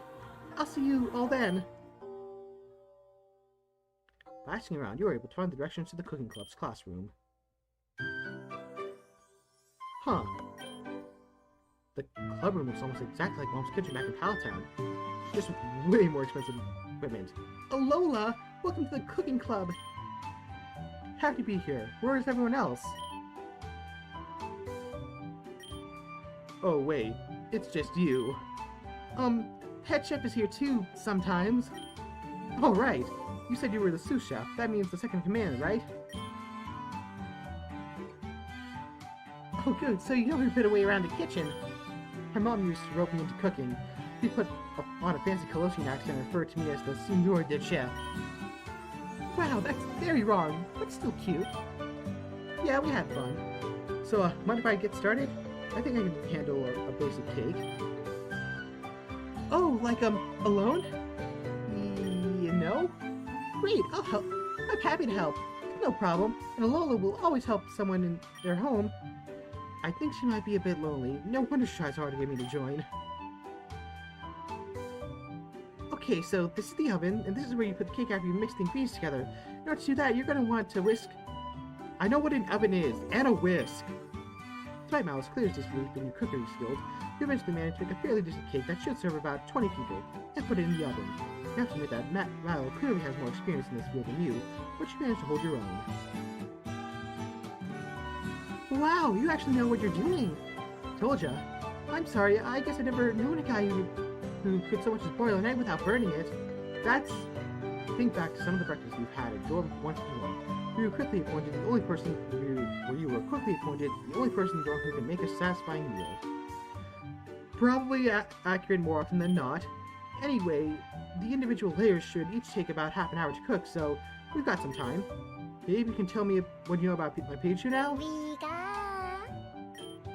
Sure, I've got to say, I'm surprised he's so cute and friendly. He's such a cute and friendly little guy.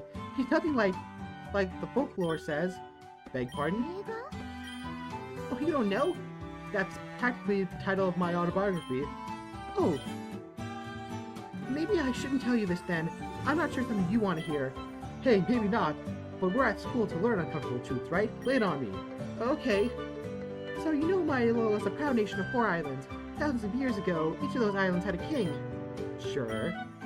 The king had a pact connection with each other. If any of their islands were attacked, then the other kings, their armies, their partners and Tapus would come together to their aid. Oh, right. The Tapus are guardians of the guardian deities of the island. Yes, I know, I played Sun and Moon. Oh, do you know Alolan folklore as well? Nah, but I know Pokemon. The Tapus are way more than just Pokemon. My bad. It's alright, we Alolans are famously forgiving. Anyway, this was, the 1600s, so like, 12,000 years since the Third Unova Civil War? I think that's when they overthrew their king. Oh, sorry, I'm missing some historical context. Oh, well, I don't really know much about their history. I think they had 2 dragons fight each other, and the dragons ruined the country, so the people got angry and overthrew the kings. Oh, I think I heard about that. Then they stole the president, right? And that president had a Pikachu like Peaks. That's right, and everything was fine for a while, but as the Unovans cycled through presidents, their policies changed, and then... boom! The Unovans invaded! Ah, no! American imperialism! We're doomed! Who? Alola, of course. Oh. There was a bunch of factors, but basically Unovans wanted our land to create the banana farms, and the biggest thing we had was that... And the big thing the biggest thing was that we had kings, though. Unovans didn't like that. Were your kings, like, corrupt or evil or something? They're historical figures, so it's hard to know exactly, but nothing in our history says they were. So they know protect our shores, intending on liberty. You are being rescued. Do not resist. We'll show them our peaceful ways by force. Insert more memes about Americans really not getting it. Intending on liberating us from our kings rode in to meet astride with their water-type Pokemon, their partner Tapus behind them. They knew they didn't have a chance. The Unovans were backed by an impossibly large force of Liberation Pikachu. Right. the king knew, the battle was a foregone conclusion. The Liberation Pikachu had a strange and unnatural power. They could copy the abilities of their allies, and even their enemies. They could summon warrior spirits to aid them in battle, and were even able to strike with the forces of the Mega Ball Pokemon from Kalos. So they thought they had already lost when they rode out to fight the Unova Navy. Yep, the TVs urged them to fight anyways, and so they did. And that's how this is the strange thing. During the fight, apparently none of the Liberation Pikachu used the powers. It seems as though they were entirely unwilling to fight, almost like they couldn't for some reason. Right, really, they refused to fight. That's what the folklore says.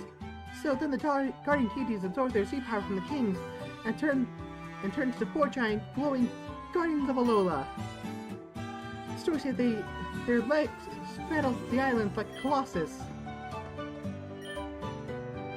Okay, so this is the part where the history comes with mythology, right?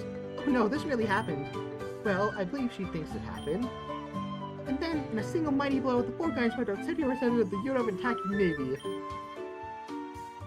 Good for them. And what about the Liberation Pikachu? Well, the Unovans were coming by boat, and, Pichu can't swim super well, so... Oh... The ones that survived didn't have enough of a breeding population left, and, apparently when two Liberation Pikachu breed, there's no guarantee that their resulting Pichu will even become a Liberation Pikachu, so... That's how they went extinct. Yep!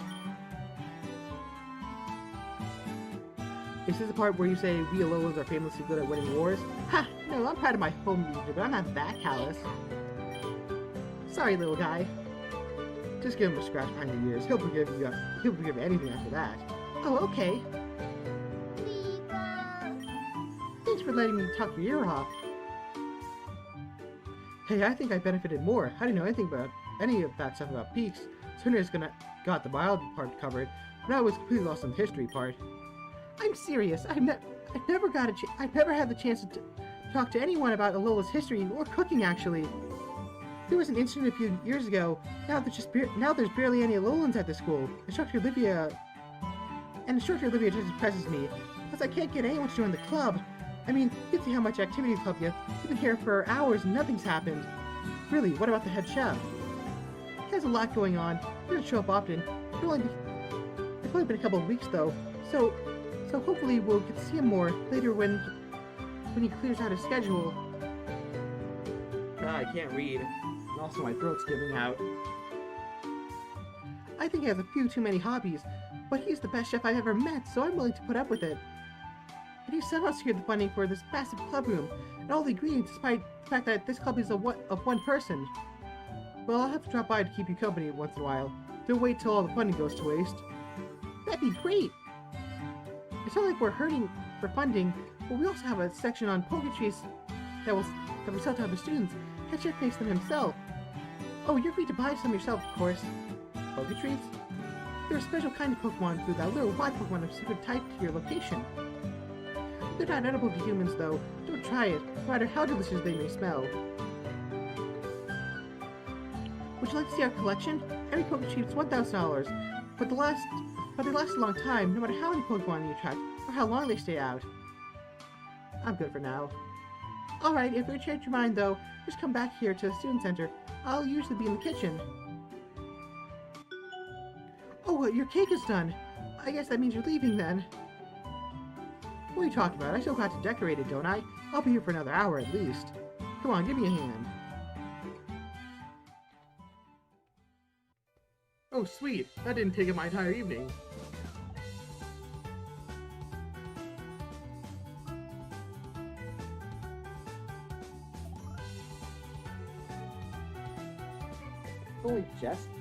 It's only just a half hour past midnight? Huh. Guess it pays to start a little earlier. And one person's still here, so that's neat.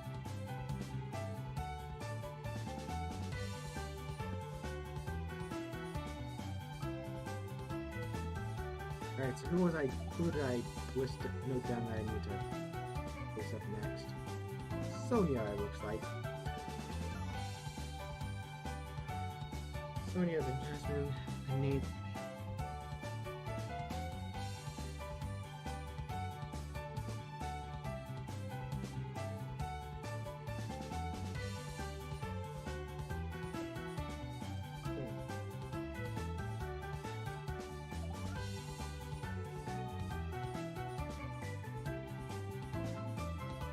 actually, kind of got to use the bathroom here, so I'll take a slightly shorter break of like maybe 5-10 minutes, and then we'll do Sonia's thing.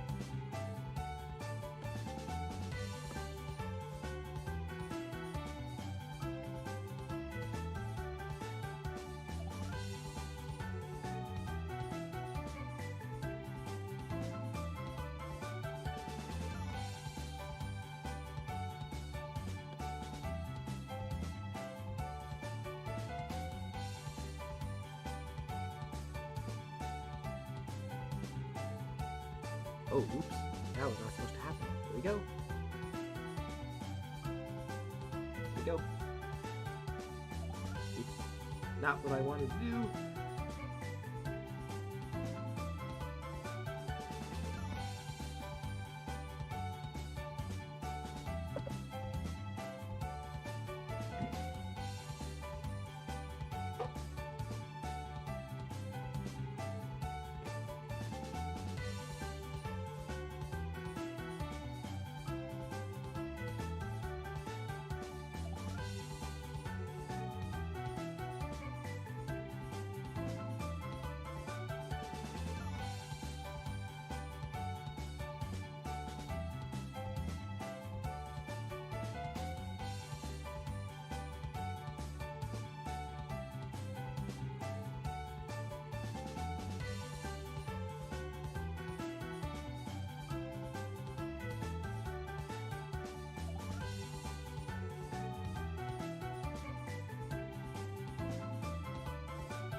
Alright. We're back. We're back. I just grabbed some stuff for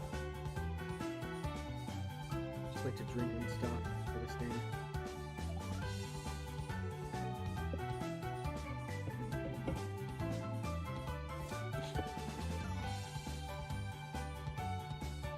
So that's actually ginger ale, which I haven't had one of these in forever, so I don't even remember what it tastes like.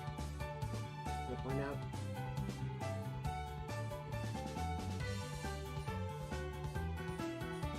Yeah. Oh, expecting some more.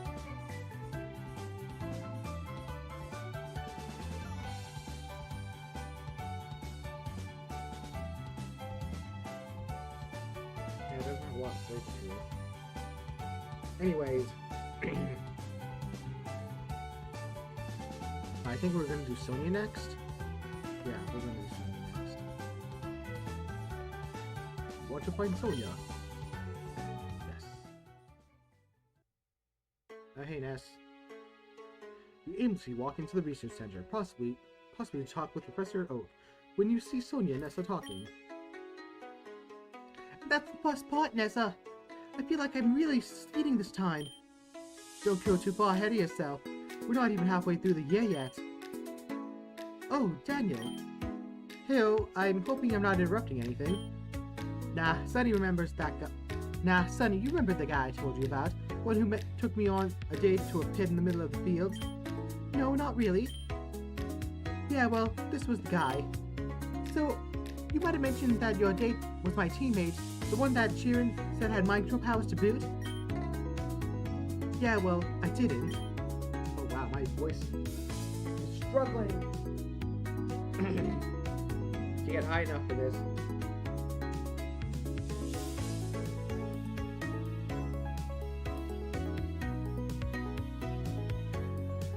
Well, I'm very happy to see you found someone, Ness.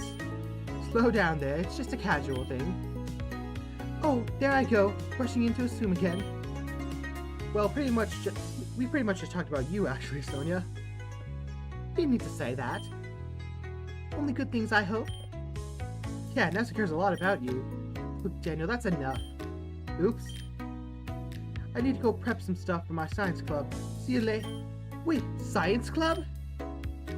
Yeah, it's a blow-off club. We mostly just sit around and study rocks, but it's a good place to hang out and kill time. Nessa, you know how I feel about geologists. Sorry, what? There's some sort of geologist-based tragic backstory I'm not privy to here? It's a fun story. Tell him, Sonny. Give him a test run for me. Good seeing you, Daniel. Test run? Don't mind, Ness. It's just a running joke we used to have. A joke between the glaring stars, right? Oh, she told you about us? Yeah, that's right. She had a lot of suitors back in Gala. Well, to call them suitors would be too polite to a term, given their intentions. They knew she would turn them down, so they'd, make their intentions clear to me. Given my lowest standards, I'd usually accept. We'd date for a few months, and then, well, usually the relationship would end up when they realized they were dating me and didn't get any closer to Ness. Jeez, that's awful. I'm sorry, Sonia.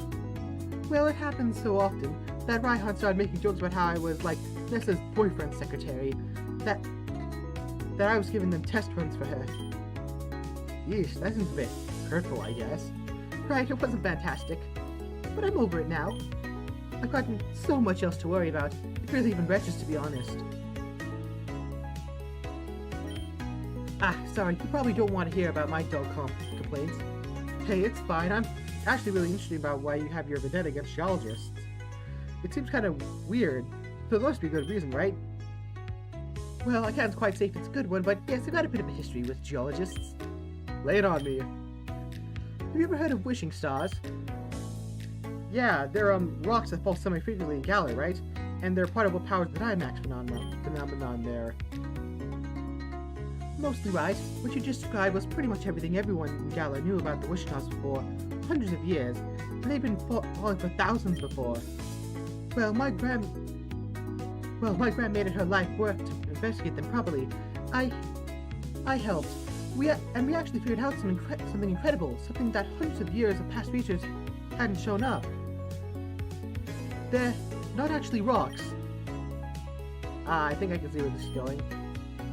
It does rather lay itself out, doesn't it? Yes, they're not rocks at all. Instead, they're parts of a super ancient Pokemon, or otherwise definitively organic entity. Now, in total fairness, this entity's body is composed of calcite, like mineralistic keratin, which can be very easy to be mistaken for rock, and definitely had for hundreds of years. She's cute when she talks about something she's passionate about. But by analyzing the fragments of biological material we still attached to the core of the wishing star, those fragments that survived the exosphere and impacted with Earth, I was able to determine that wishing stars were, without a shadow of a doubt, organic. Which made all the geologists in gear.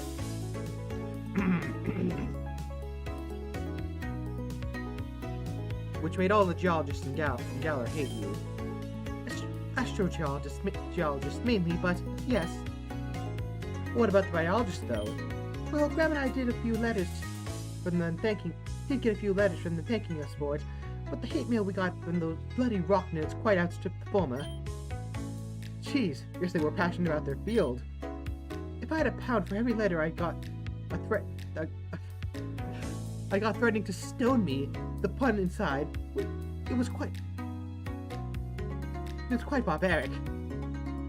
Did people lose their jobs over this? Why so much passion?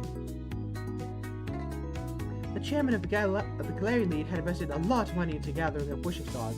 There were huge payouts to anyone who could donate to them to the League, or could give them more information about them. But as soon as my grand and I published our paper on the true nature of the wishing stars, those bounties dried up. Chairman didn't explain his reasoning, just that his understanding of Galar's energy situation and solution had dramatically shifted. How so? Not certain.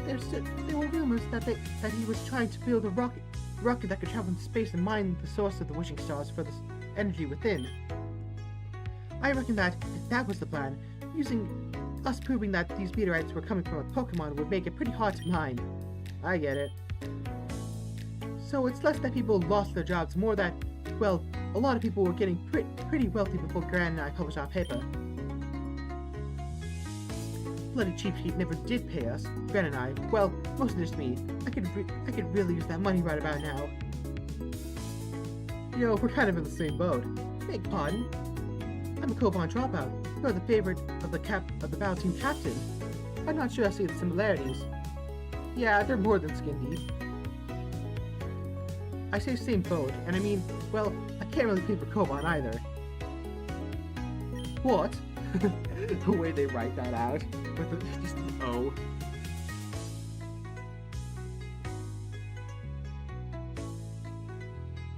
Yeah, I'm from a small town in the southwest of Kanto, Pallet Town. Most people haven't heard of it, have you? Great, not sorry.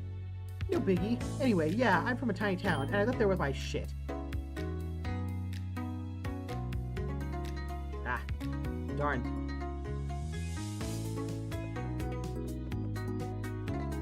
Give me a second.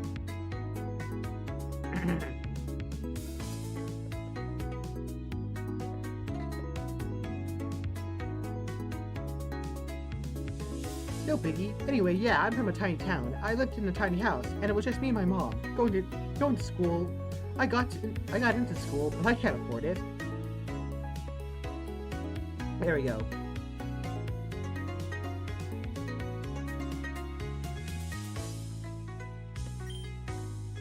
Something will come up. Really? Where's this coming from?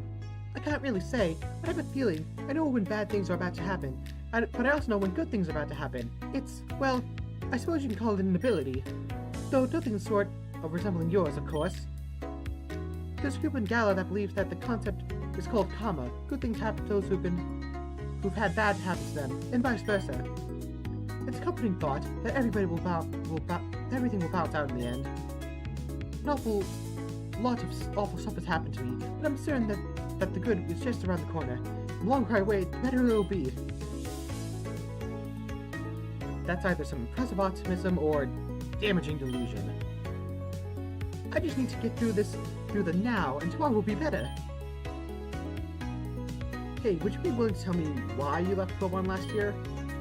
Was it really because you discovered the battle team was hideously corrupt and evil, and you had to leave to train for a year until you were strong enough to come back and defeat them? That sounds like something Leaf would say. Yeah, she did.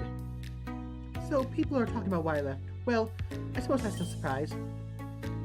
No, I'm afraid it wasn't anything stylish. I'm not some sort of secret agent. I don't have an exploding pen. I like my martini stirred. Ah, laying big on the British stuff, eh? I don't have any insidious dirt on the battle team. That'd be a more fun story, honest. I'm willing to tell you, Daniel, but you probably just think less of me. Everyone slips and falls occasionally. I'm sure it's not that bad. Besides, you can overlook the whole energy thing. Right, well, story began back in February. Last year? No, this year. Last school year, but Koban runs along a year-long program, so just a couple months before you enrolled, I imagine. Ah, gotcha. I was brought to the battle team. A decent battler, I think. I've gone through the first quarter clashes easy enough. Quarter clash 2 was quite a bit harder. Quarter clash 3 was almost impossible. But you did make it, though. Yes, not easily, but I managed. But that's when I had barely gone through QQ3. I needed to train it harder. I stayed up all night to train. Then I ended up losing sleep. I did so poor in my academics, I need to focus more on that. I started skipping lunch to study. Hunger made me even more tired, and I started falling asleep in class. I collapsed in gym class, went right out. Spent 3 days in the infirmary with pneumonia for my weakened immune system due to lack of sleep and nutrition. Then they had to send me to the actual hospital to pump my lungs, and the bill was enormous, and I was terrified of sending it to Gran, so... I'm sorry, I can't. It's alright, I understand. Wait. What do you mean? Don't tell me. Don't tell me this Esperta or Koban or whatever the heck doesn't have universal health care. No, don't follow the Americans, you fools! You fools! That's so...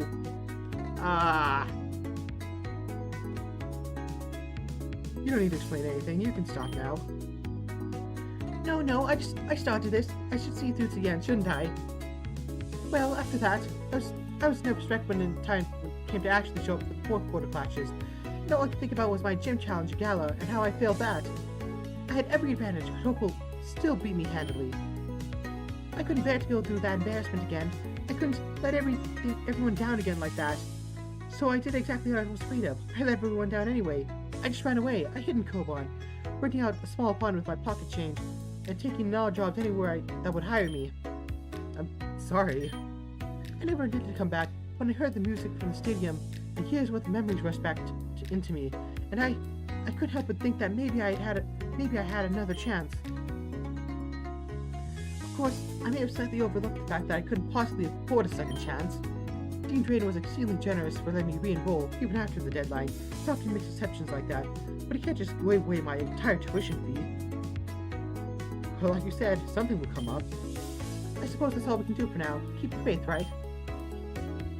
We'll make it through, Sonia. I believe it. We'll make it through together. This is pretty lucky, finding a guy like you. Huh? Well, most guys she attracts are real shallow idiots who just want her fame, money, or nice ass. You seem real. Hey, that's a serious compliment. I'll put that on my review page. But to be honest, I'm not really sure she attracted me. She was pretty forward when it came to, setting up our date. That sounds like Nessa, alright. I almost wish I could have given you a test run for her. That's a joke. Sorry. Rather poor taste, wasn't it? Just a joke.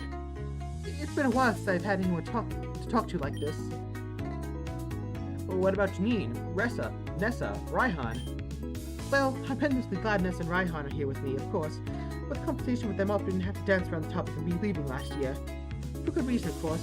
But since I arrived late, after most people were introduced to each other, it'd be nice to have a friend that wasn't angry at me. You called? A friend that's not mad at you? He's standing right here. He's got 2 tongues, and his name is Daniel Lars. Well, I mean, if you're not, against it, I certainly could help you out. I think I know quite a bit from my previous year, and Sonia, chill. You don't need to sell yourself to me. I like you. I want to be your friends because of you, not because of what you can do. You're passionate about your work, knowledgeable about research and how Pokemon. You're incredibly determined. When bad stuff happens to you, you just keep going, even if you have to do it alone. I admire about that you. Seriously. So, yes, I want to be friends. I'd like that, if you wouldn't mind. The hardships is really a relationship with Sonia evolves from classmate to friend. Hanging out with Sonia will get electric and fire. Pizza is spewing out some Yamper, Togedemaru, Growlithe. Halo is overjoyed.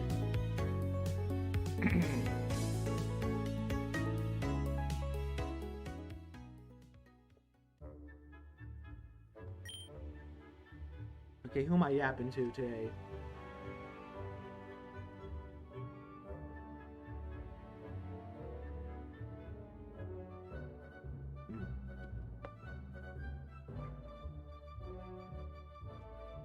Sorry, too plain. Bad. You've got nothing done. Mario's really high on.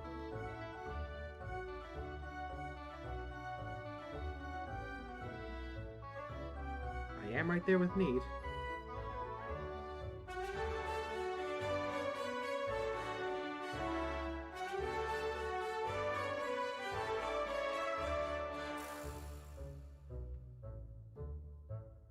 I don't share any classes with Nate, do I?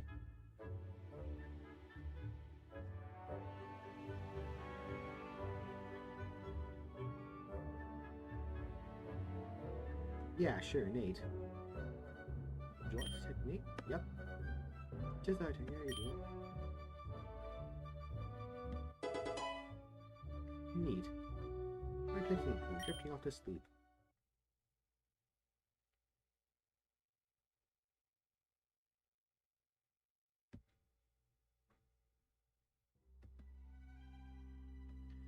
Man, that music sting is not good. It freaks me out every time.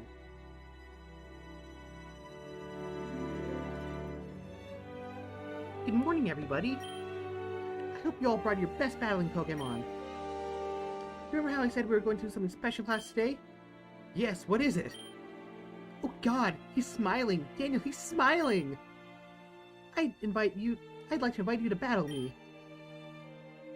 You? Like, personally you? None other. But you're a teacher, Doc. Wouldn't you kind of wipe the floor with us? I don't think so. My party is more specialized. It's specialized more for catching than for battling. I'm sure many of you are already better battlers than me. But I do have a variety of types, so that should be something to watch out for. We're not allowed to battle in this classroom, are we? Oh, of course not. We're going to take this outside to the garden. Come, follow me. The catching thing's another manga reference. Gosh, whoever does this is clearly a fan, and I'm loving it.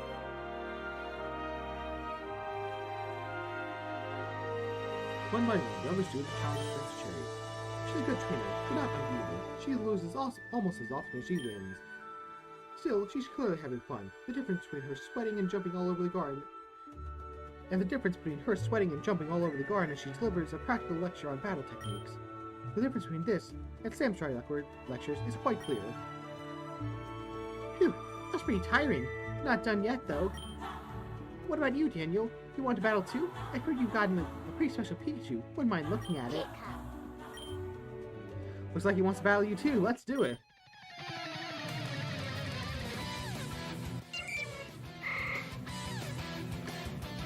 Alright. Try and call mine. And then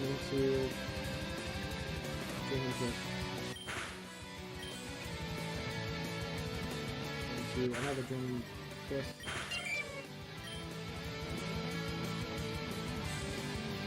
Nice.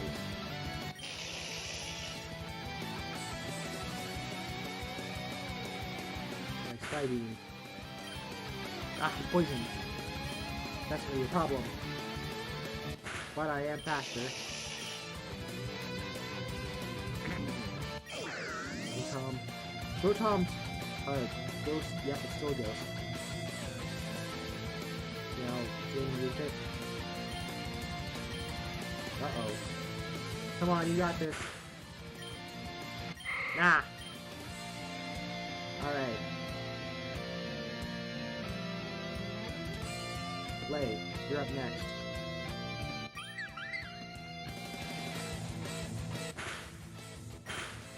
Fine. Double Dragon Kiss. Ah. Come on, Confusion. Give me Lucky Duckies. Lucky Duckies.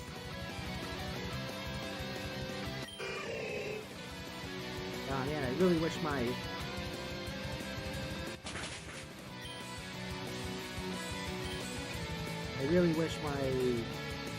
Willow wasn't KO'd here. That psychic would be really useful right about now.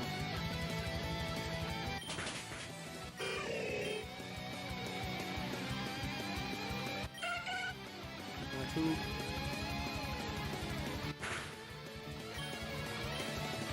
I think I can take it. There we go. Oh, Cubone.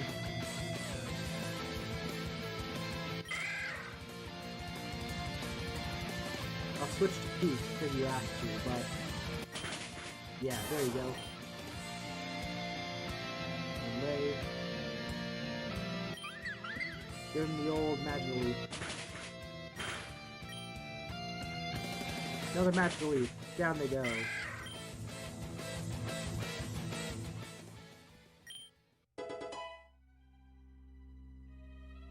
That was very fun. I see you've been studying hard.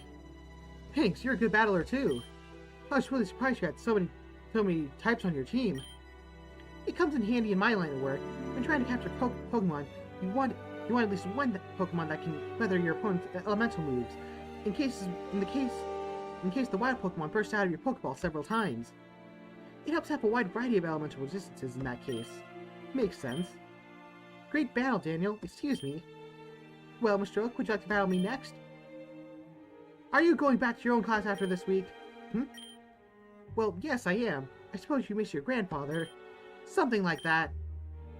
And no thanks to the battle. If Daniel beat you, then you wouldn't be any challenge for me. That's not the cockiest thing he's ever said, but it's up there. But he doesn't look into it, as though he was just reciting from a script. Well, perhaps another time then. Come on, 1B. I want to battle everyone who wants to battle before the morning's over. Let's get those bodies moving. Get energetic. E-N-E-R-G-Y.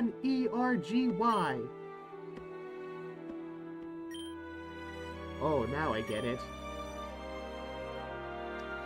I'm gonna leave her be.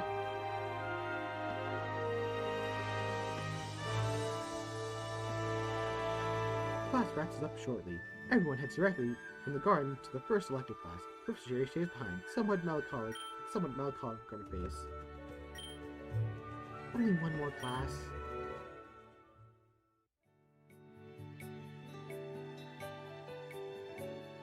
Alright, so...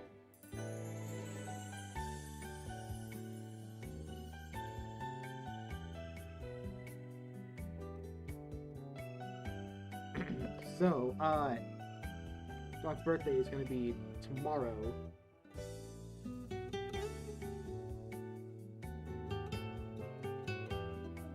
So should I stack up on Dawn classes, or what? I'm going to stack up. How's Beaks doing? Good luck. Do on command.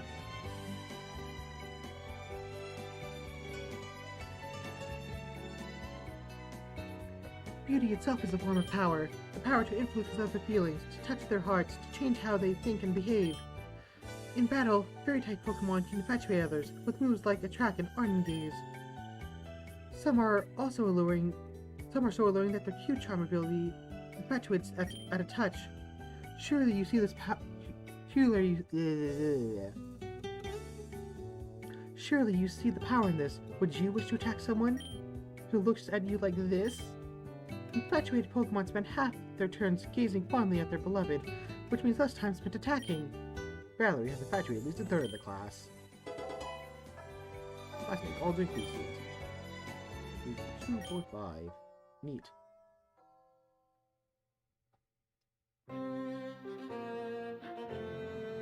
And that's the end of the lecture. Time for the big show, shall we? We did promise it after all. Blimey, a real battle between an elite four and a champion. It's happening in a box-standard gymnasium. That's how it's done everywhere except... That's how we do it everywhere except... I can't... God, what voice did I use to give Misty? That's how we do it everywhere but Galar. Oh, I know. I'm not complaining. It's just crazy to me that people can still have real battles like without someone slapping the camera down or trying to sell merch off of it. Oh, I was planning on recording this fight, actually. Hahaha, video is fine, but no flash photography in the gymnasium, please. Who gets jumpy? Older, you're stalling, and you are perhaps afraid of facing the strongest fighting type master in Kanto. Not a chance, friend. Just building up the audience with a bit of trash talk. Trash talk, eh?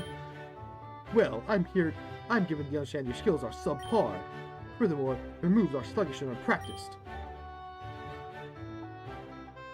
I'm not good at trash talk, am I? You're a hell of a lot better at it. You're a hell of a lot better at battling than you are at trash talking. Perhaps this is the new discipline which I must train. Hey, if there's a man out there who I can trust more to master something new, it'd be you. You are too kind. I almost regret this pouncing you actually deliver. Hey, there we go. All right, let's get this started. This is still part of the team battle unit. So, would anyone like to volunteer to partner with me? All seem to be looking in your direction. Sure, you raise your hand. Daniel, sure. Why don't you give it a shot? This is your chance to battle alongside a champion. I'm very grateful, sir. I'll do my best not to let you down. None of that now. We're partners on the battlefield. Your success is just as important as mine. B, assist me in this battle, please. Hey, B. Sure. Let's make this a nice, clean fight. Go for the eyes. What? What does that mean?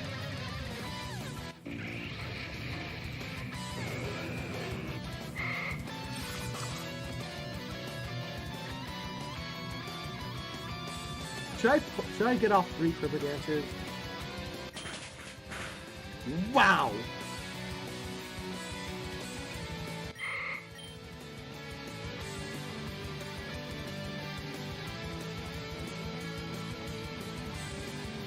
That was a clobbering.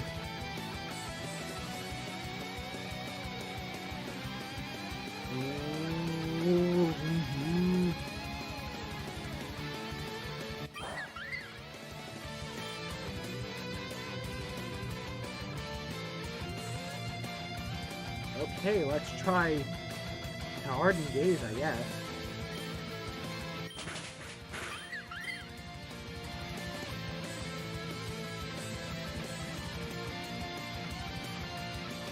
Alright.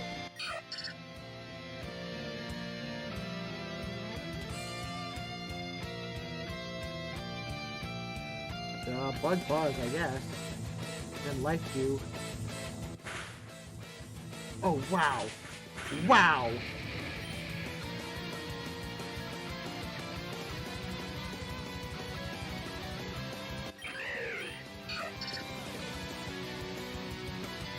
I might be a little screwed here.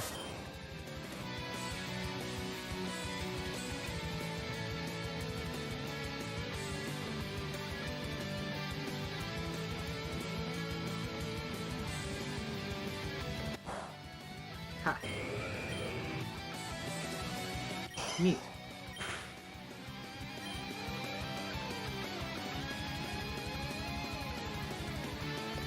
Okay, so you take on the Poliwrath, I'll take care of the Clobberpuss.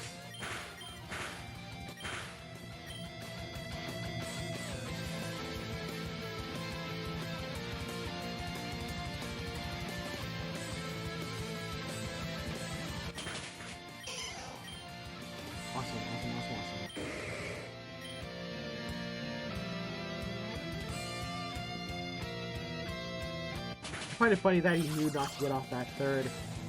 That Bruno made sure not to get off that third quiver dance.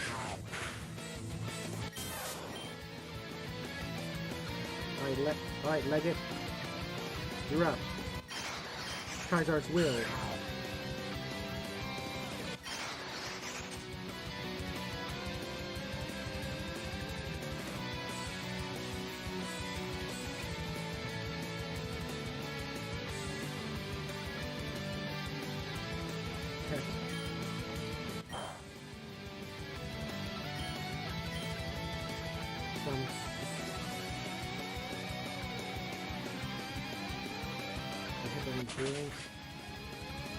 Down it goes.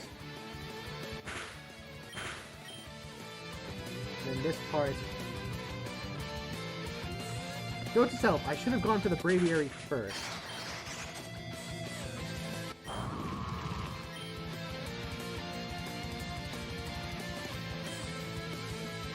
Bag, eh?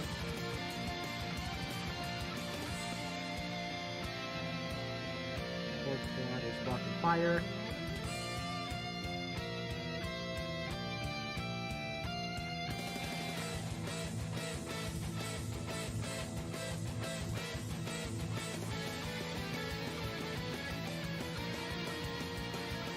And then super power here. See my Pokemon is 19. And it's already at level 19. So I guess I'll keep it like it.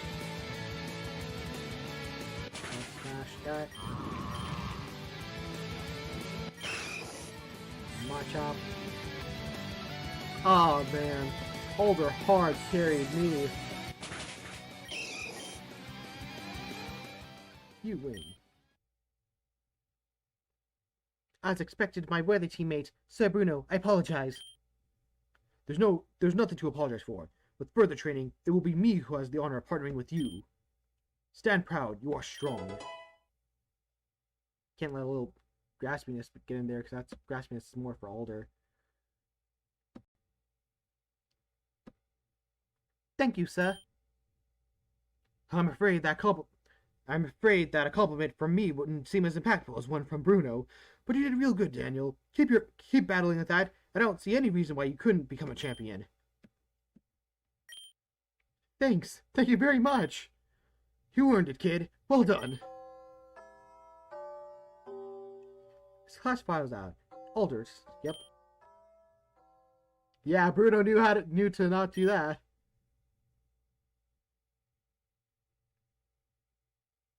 Or to not let that happen. Wow, no story bit. Before lunch gets off. Alright then. Flannery. That actually might be useful.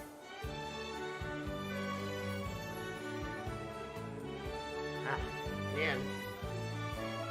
This thing is always so finicky in this part, and I don't know why.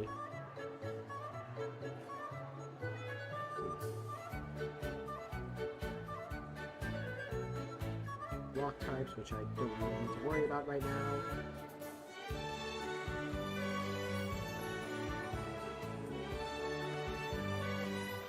I'll go to the home table.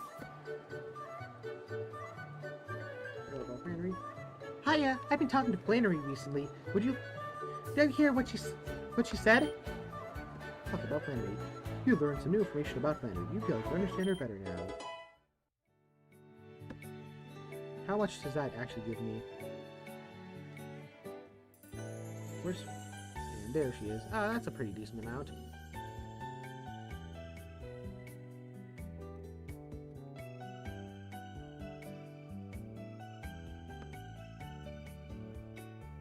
Use dragon? Yep. Gonna do dragon things.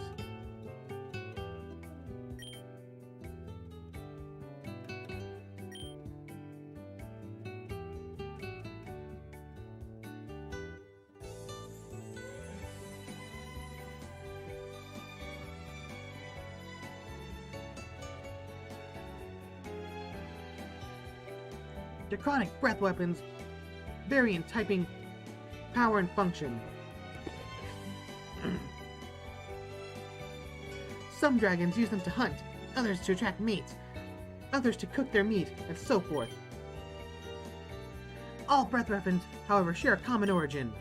Protected beneath their rib cage, most dragons have a gas-filled pouch similar to the swim bladder of a fish. This gas, being lighter than air, helps dragons stay aloft, but also serves as a propellant, aerosolizing chemicals emitted from the mouth. Dragons first developed von Zithel organs, please not call it a gut sac, to spray venom in the Triassic. Since then, it has adapted to expel many other chemicals, some of which are flammable. Now, the frigid breath of a Baxcalibur reacts endothermically with the air, meaning... Claire takes pains to clarify that the dragon breath is not burping. That's class response English.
Then don't worry about saying anything. I hope you find it useful. Now, Whitney, why don't you come up here now? Yes, miss. Doctor, please.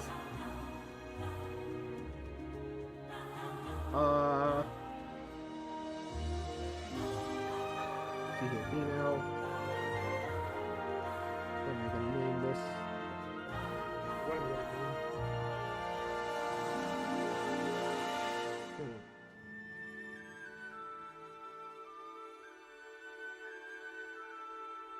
I could name it Lisa, because that'd be good.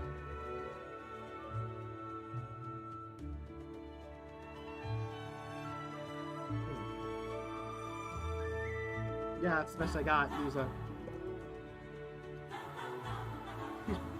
Yep. I'm just gonna put these in there. Like Mona Lisa, you know? Makes sense. One by one, everyone comes up to classification movements and Professor Cherry. Soon the bell rings, bringing the end of class. Professor Cherry gathers up the sack of papers, lifts a tray of leftover Pokeballs off the desk, and heads to the door. Goodbye, Class 1B. It's been a pleasure.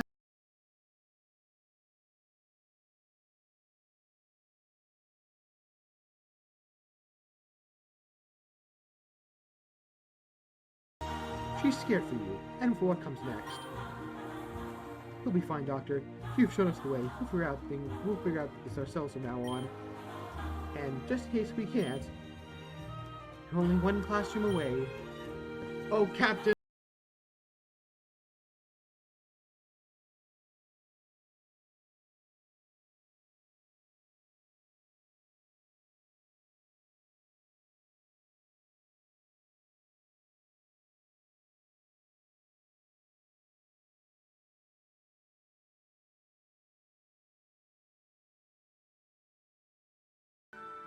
What do you mean? Like, he's been weirdly nice? Like, he asked me how my day was yesterday, and he was clearly bored as hell when I actually answered the question. But the fact that he even asked it is something. I guess he's still trying to get more curveballs then. Maybe he's just trying to turn over a new leaf. That was an incredibly lame pun. Well, can't all be winners. See you at the battle team meeting? See you then. Oh wow, that's a lot of people. Oh hey, I got Grusha online. That's neat.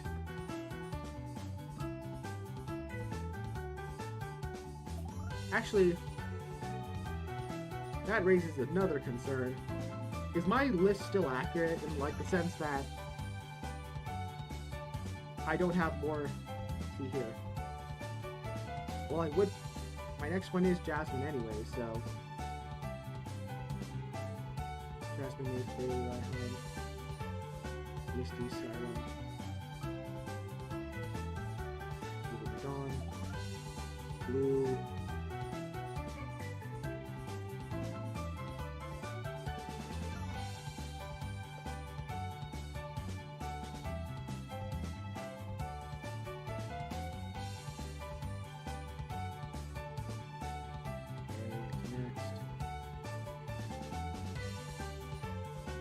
yeah, I think Sabrina and Grusha, I'm missing them from this list.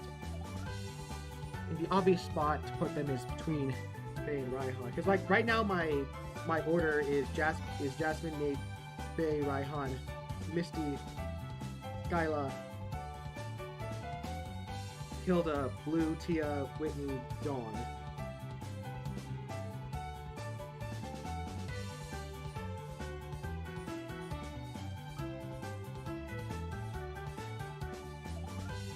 I think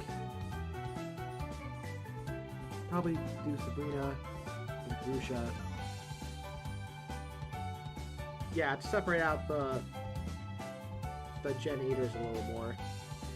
Because it's right now it's 2, 5, 8, and then 8, 1, 5, 5, 1. Would Tia be 3 or 2? Because she's based on the movie, which was a Gen 2 thing, but also she's a Gen 3 Pokemon, so would it be 3 or 2? I'm gonna say 3, because there's not any other 3. 3, 2, 4. There's only one 4, that's also interesting. Hang on, how many Gen 4 trainers are even in this? 1, 3, 4, 2, 6, 2, 5, 8, 2, 3, 5, 5, 2, 5, 3, 3, 2, 8, 8, 1, 1.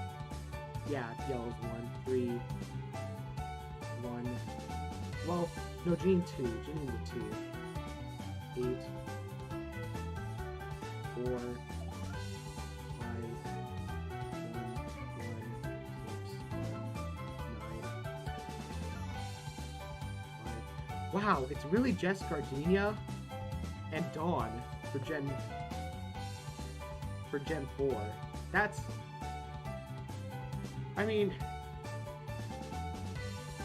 we could have added Barry. Barry could have put in there. I suppose if you want to make more anime, then you would have to kind of go to Lucas. They brought Tia in. They could bring in like Kenny or Ursula or Nando or Conway, or any of them. I'm sorry, I'm procrastinating here. Let's do Jasmine, especially considering that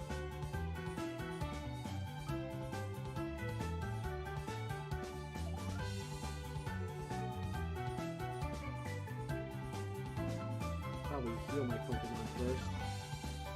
And then see.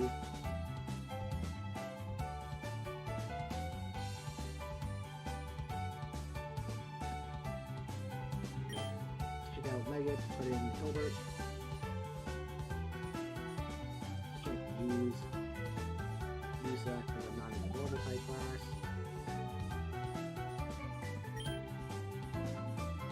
You stay in there.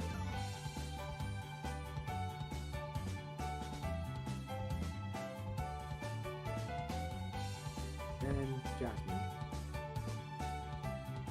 You want to find Jasmine? Yep. What the heck? You walk into a pool and are somewhat surprised to see Jasmine in the water.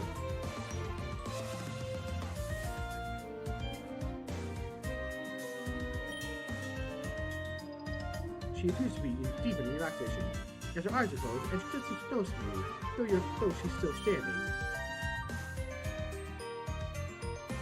Would you like this slim laps? I can get out. Afraid I don't have my trunks, and the best soaks up water like a sponge.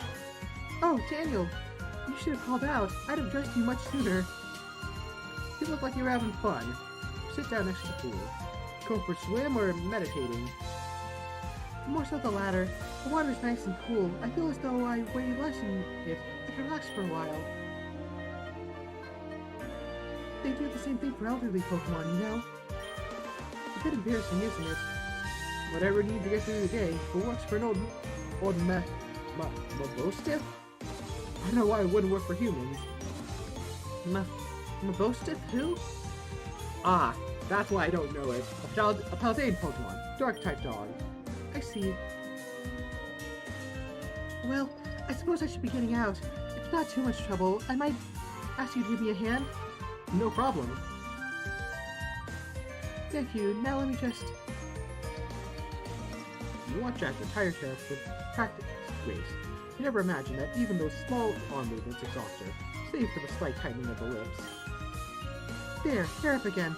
Don't I look presentable now? You're certainly a gift.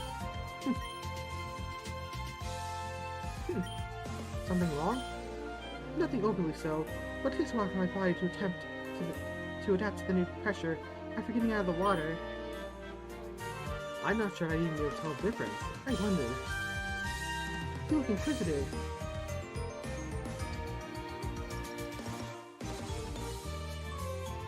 Probably don't wanna... I mean, the answer to how did this happen is probably a basic I was born this way, so... Let's go for a walk? Certainly. Though, I would ask for a few moments to get changed first if you don't mind. Of course not, go ahead. Jasmine walks away, so we knocked myself with the phone. Suddenly realized, however, I can only hear her take a few steps away. I apologize profusely, but I'm being very silly, but do you mind if I ask somewhat of a personal question? Yeah, sure. When you see my body, what do you think? Oh, so that's where we're going with this?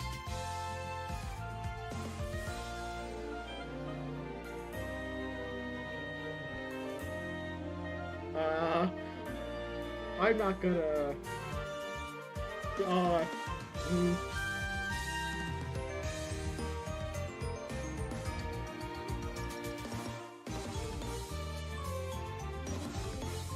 This is kind of an awkward one. I'm not gonna do anything particular. Well, that's not very entertaining, is it? That must seem terribly beating me to ask a question like that out of thin air, no?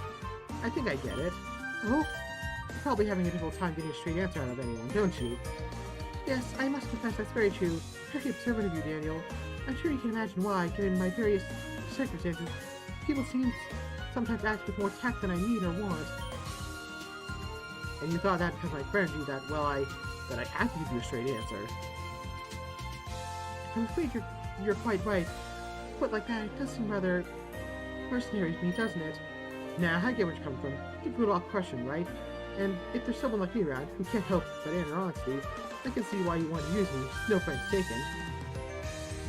Did I say what you expected? Daniel, you didn't say much of anything. It was a perfectly tactful dodge. I've been interested in dodging if blows coming. I prefer to heal myself and block it, not dodge. Speaking metaphorically, of course, if an actual physical blow were head my way, attempting to block it head-on may prove to be quite foolish. In any case, the answer was more than what I've heard from many others. Really, what about Grusha? You two seem very close. We truly deeply in love with each other, but sort of love that comes from being forged in the same crucible of circumstance and, well, try to avoid talking about our health and appearances to each other. Both of us consider it a bit of a sore spot. That makes sense. Understand your Grusha deeply. I mean, I answered more so in it's rude to comment on somebody's body in general sort of thing, but whatever. I probably shouldn't defend myself on account of I'm gonna dig myself in a deeper hole. Also, personally, I don't see the need to make the distinction. Grusha also prefers that I specify that our love is platonic. Yeah, I got those vibes. He probably just wants to make sure that people knew you weren't taken. He's thoughtful like that. Now please, pardon me, I should go get changed. Don't let me stop you this time. Desmond comes back out. He begins walking steadily in a particular direction, beckoning you to follow. Where are we going? You'll see. Ah, it's the harbor. Oh, the seaport, that's nice. I like to come out here once in a while. On good days, it reminds me of home. That being said, I'm utterly exhausted. It'll take a while for me to gather strength to make my return journey. I don't suppose I might trespass upon you further and ask you to keep me company for a while. Of course, I wasn't planning on leaving you anytime soon. You said that this reminded you of home, right? I think you remember you saying that you're from Johto? That's right, a harbor town named Olivine City. Well, I suppose it's not much of a town. It is a city, but it always feels like a town to me. It was smaller and cozy. Olivia, Olivine, huh? Maybe I... May I guess that you're the biggest exports for olives? Maybe grapes? Oh, I see why you think that, but not quite. Olivine is actually a type of mineral. It's green, brittle, mineral with conical fractures and poor cleavage. Rock nerd? Admittedly, Olivine is the only mineral I really know anything about. And those fancy words I said before basically boil down to, it shatters. But I do find rocks and minerals interesting, passingly. Nessa told me that the science club basically boils down to mostly just sitting around and studying rocks. Maybe that'd be up your alley. Perhaps. What I know about Olivine wasn't just the event sort of studying, though. Just frequent visits to the Olivine Mining Museum. Before Olivine became a city focusing on shipping and transport, it was famous for its mining industry. The first steel-type gym was the world was founded in Olivine. The very first steel was evolved there as well. The city must be very proud. No, not exactly. The museum has much more of a gaze upon what happened here and let it never happen again bent to it. The early days of Olivine mining industry were pretty much unregulated. The metals from the mines would be flushed away with the water gathered from the harbor. That water would return to the harbor or seep into the ground, poisoning our aquifers. What? Oh shit. There were people who knew what a health effects would be, of course, but they considered it an acceptable loss. Those cruel men were largely punished and barred from the city. But the damage was done. The last 3 generations grew up with traces of mineral in their water for years. The works have been... Well, I'm one of the lucky ones. I still have my mind and my reason. Not all were so lucky. So then, your health... Possibly, the contamination may cause birth defects. Doctor thinks likely that perhaps a genetic proclivity towards fatigue was triggered by the water. How did this stop? Like, what triggered the change? Science and education. As citizens of Olivine became more educated, more and more individuals started noticing the patterns emerging. The erratic emotional behavior of our parents, the sibling and parents of ourselves, our children. Jeez, that's awful. A class action lawsuit was put together. In all fairness to the system, those affected earned a considerable amount of money, which would be why I'm in Koban now. While the town was still ruined, the cleanup operation would have cost billions, and the water would have still taken years to rid itself of toxins. People like to think that it's just bad luck that there are people like me, and that I'm an unfortunate victim of the universe's dice. More and more, though, it's clear that there are systems in place that have far more sway over the dice than those responsible would admit. Based. After all, you can't punish bad luck. It's an easy scapegoat for those seeking to avoid punishment. That's so messed up. But pardon me if I'm wrong here. The way you're talking, it sounded like you would have lost all hope for all life. Was there more to the story? Of course, because for every sword that falls, there'll be a shield to rise up and meet it. This shield's my upperclassman, Eugene. Really, Eugene? Oh, sorry, Eugene. He's changed his name. Well, sort of. He was a former admission, and his name was Eugene. But then he started calling himself Eugene while not performing in. Jasmine, I'm really interested in your story, not this part. Noted. The point is, in Johto, there is a legend of certain Pokemon. This Pokemon is known as Suicune. I've seen. The clocks are starting, the gears are starting to turn here. What, like an almost anagram of Eugene? I guess I never noticed that. Anyways, yes. The legend of Suicune says that it can purify water on it steps on. Eugene was determined to track down and catch it so he could purify Olivine. Oh my god, did he succeed? In a way. Admittedly, he never caught Suicune, not for lack of trying, but he did find it, and he had chased it all around Johto, even Kanto. When telling the story later, he admits that for much of the chase, Suicune was always one step ahead, but right before its journey to Olivine, he managed to get Suicune in one place long enough that he was able to explain what he wanted. So he thinks Suicune listened to him and went to Olivine to purify the water on purpose? He dared not to search this thing, but it seemed likely, yes. Wow. For his heroics, he was given a key to the city and an invitation to join the local Pokemon Ranger team. He turned down both. All that mattered to him was that he eventually caught Suicune. Perhaps he got his initial goal in the thrill of the chase. But it's impossible to catch a legendary Pokemon, isn't it? Conventional wisdom would say so. Of course, conventional wisdom told to the children of Olivine to stop overreacting, and everything was fine. The wisdom of the elders killed the children. It was only what we could only consider a foolish action that saved us. So perhaps conventional wisdom's guidance can be discarded when it comes to matters of legend.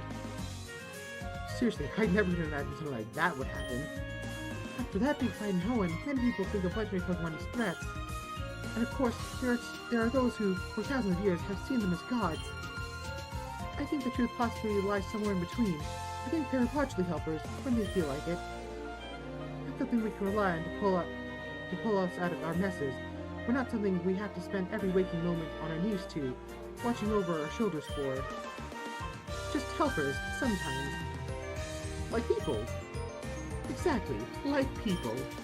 We stood on the dock shelter, watching local Apom harass us the sailors for a while. Hey, Apom Hey, Apom is a Johto native Pokemon, right? Yes, I believe so. I saw several on Olivine. They look like they'd like to hang out, literally, at the ports there too. Why are they here? Like at a port? Don't they normally live in trees? Perhaps the tall mast of the ships here. If they can steal enough food from restaurants, garbage dumps in the area, the tall mast may be a suitable replacement for their native habitats. Some unidentifiable berry goes flat as it lands on the sailor's head. He roars at Apom, swearing bloody vengeance in a heavy Samoan accent. Apom just laughs. Or maybe they're just trying to find to torment the sailors here. Maybe. What's that? What was that? What happened? Excuse me, sir. Jasmine gets up and runs out to one of the sailors who's futilely swatting a newspaper at one of the nearby Apom. He's holding a plastic cup in his hand. Miss, what's the issue? The ship! She just jettisoned a large amount of clear liquid off the port side. Clear liquid? I don't know. Probably just some water. We gotta balance the water intake and output, you know? Not when the ship is docked. We should be taking in the water when the ship is docked. Jasmine points towards some hole inside the ship, a few meters above the waterline. Besides, the ballast parts are there. This fluid is coming off the deck of the ship. Sailor looks stuck. He shrugs and talks to walkie-talkie. Calling in, this is Elbridge on the board. I'm getting a report. Well, actually, there's a little girl here who says we're emitting some sort of clear fluid on the top deck. Anyone can check that? Yeah, no, I told her it was the ballast, but she said it wasn't that. Okay, gotcha. Sailor lets a big sigh and smiles disarmingly. Turns out they're just cleaning the top deck. That's just soapy water running from off the top. The force of the water was much stronger than a simple runoff. Sailor snorts, starting to look a bit annoyed. Look, I don't know what you saw. All I can tell you is that I didn't see it. So I can't tell you. Look, I don't know what you saw, so I can't tell you didn't see it. But I didn't see anything. The sailor looks directly at you. What about you? You gotta say anything? No, but Jasmine did. Well, that doesn't help us now, does it? Now, if you mind, I'd like to get back to it. I'm taking my 15. Who owns this ship? I don't know. Corporate does? She's called the SS Iron Whale. Jasmine looks at you, then back to the water, then back to you, then back to the water. Her eyes harden as she seems to come to some sort of decision. I overexerted myself. I'm sorry. I can't. Jasmine, please, sir, can I have some water? Oh, of course. 15. Of course, I'm 15. Yeah, of course. Here. Offers a cup to Jasmine, takes it gratefully, and then dives into the harbor. Jasmine, what the hell? Miss, what are you? Hold on! Man overboard! You and Eldritch both dive after her, making sure that she's okay. After she's signed a waiver signaling that she wasn't going to sue, you and Jasmine begin the long walk back to campus.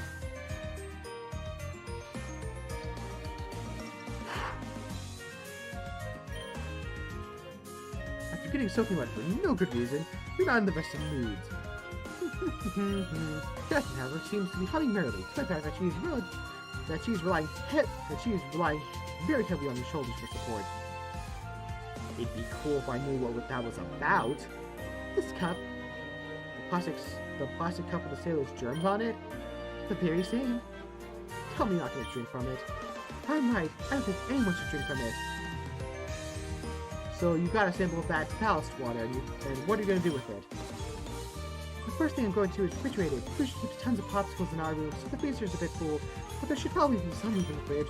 Second thing, I'm going to find out which company or person owns the SS Iron Whale. Third is I'm going to bring it directly to the instructor Baron. He used to be a miner, you know. He knows all too well the dangers of contaminant it. I'm sure he has some sort of test he could perform to find out what's in here. Alright, but you need to not die the cold first. Yes, this dress is far too thin. Perhaps not my brightest moment, but, well, I don't regret my actions. Perhaps I could be someone else's shield for once. You sneak peek at the cup Jasmine's holding. Try not to disbelieve it, but no matter how you look at it, it really does seem to be ordinary water. Well, whatever makes her happy. I'm about to fall. Huh? The cup, quickly grab it! You reach out that cup. Almost as he's spilling liquid. Jasmine is caught by the last second by Kusha. Tell me why it was so important that Daniel just caught a piece of plastic cup full of water. Kusha, how good to see you. Sorry to interrupt your date. Oh, this isn't a date. Oh. What's up, man? You just in the area? Yeah, just a little bit. Gonna head to Seaport to get some training in. Coincidence, we're just coming from there. That would explain why you're both soaking. I'm sure there's some sort of story here, but I've got to be honest, I really don't want to be part of it. I'm out. That was sudden. That was Grusha. He's a good man, but, well, I should say he has some issues engaging with the world around him. Of course, I can hardly judge. I know what he's been through and what he's going through. Should I carry the water the rest of the way? That might be for the best. If I make some progress on my vacation into this fluid, would you like me to let you know? Absolutely. Asian law is on the case. Where'd you get those? They were from the bottom of the harbor. You probably shouldn't wear those. That sounds like conventional wisdom to me, Miss Unconventional. Well, it's been a pleasure. Thank you for aiding me so many times in this little misadventure. I find you very reliable, you know. It was my pleasure. Good day. Let's do it again, under prior circumstances. I need your support again, both physically and emotionally. You got it. Hardships as you feel your relationship with Jasmine evolves from friend to supporter. Hanging out with that, Jasmine now convey an amount of SP steel and ground program into your body. Amount to go more. Yep. And Peaks vomits out a bunch of everalls.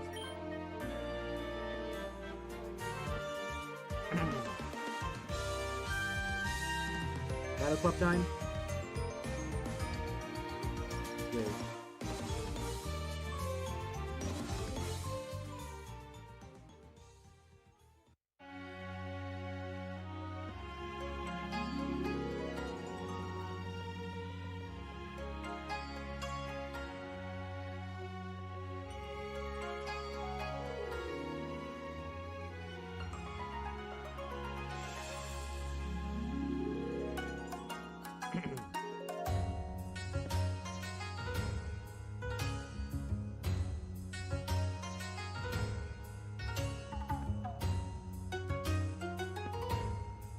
Line up! Absolutely ridiculous. The notion that Dryden even entertained the thought of that child returning to Koban. Lance, calm down. Now's the time. Not once in the high history of humanity has a person calmed down when instructed to. That's a fair point. Let's just move on. As mentioned, we need to begin training for the squad battles. I was able to get a time slot earlier this week, so we'll do it now. I want all of you to be able to battle with or against each other. There's a non-zero chance that 2 or more of you will end up battling each other again. So I want all of you to battle 3 random teammates. At once? No, not it. Actually, that might not be a bad idea. Shouldn't have said anything.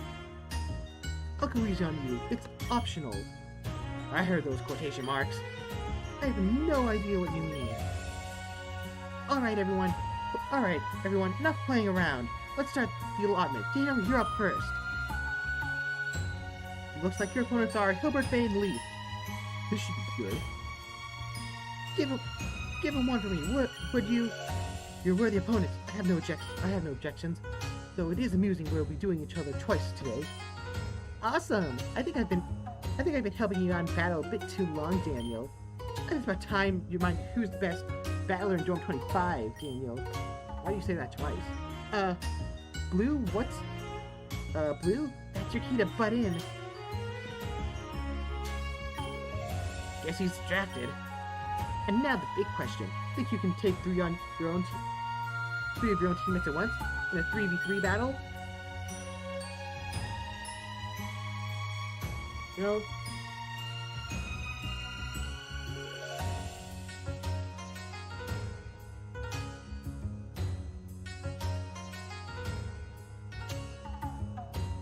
I'll give it a try. I'll be honest with you, I was just teasing you, but if you can actually pull this off, I'm going to think out of the box for your reward. I beg you to move on. Right, ready! Yes.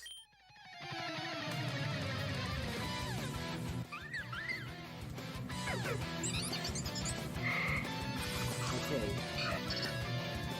All mine on you. Ancient Power. And Cubchew. Helping Hand. Punishment.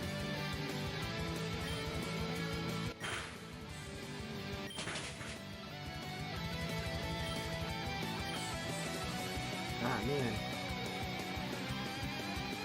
Binding, that's not good. Cubchew and then...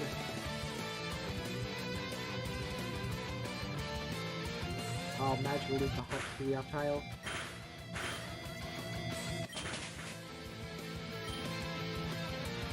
You sorry.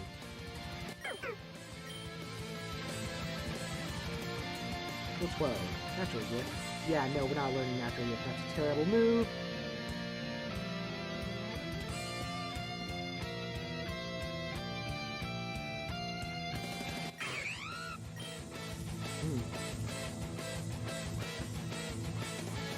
match relief. Pencil up. Towel into the up tile. Coping command.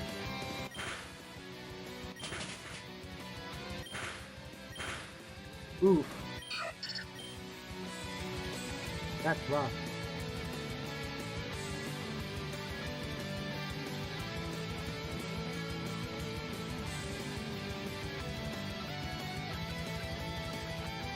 Who do I want to send out here?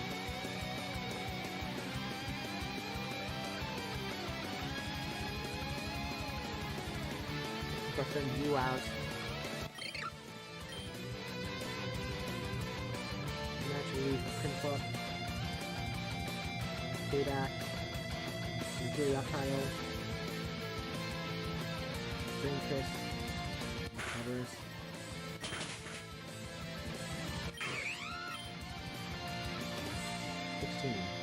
Side.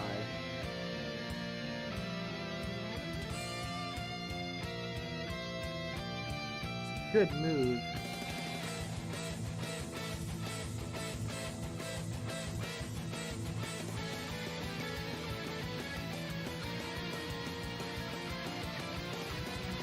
Punching is also. I think I'll take it a punch attack.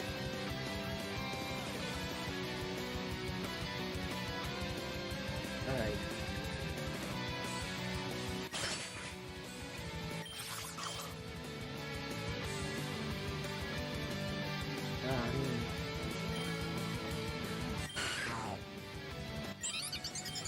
Faded.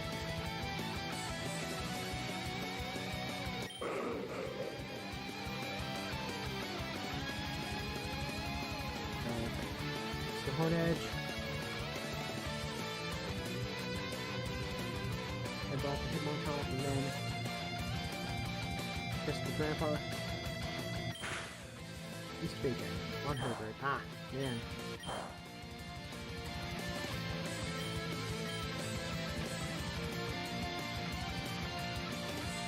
That's a ghost type though.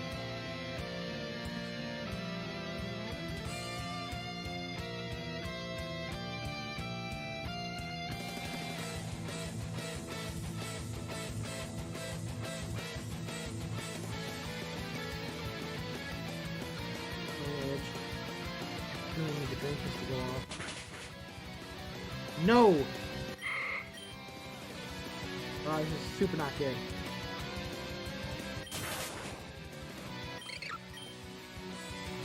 Donna, you're out.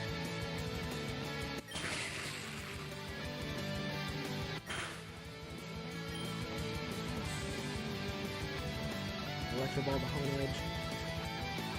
Dragon Rage. I got a feeling that Grandpa's gonna...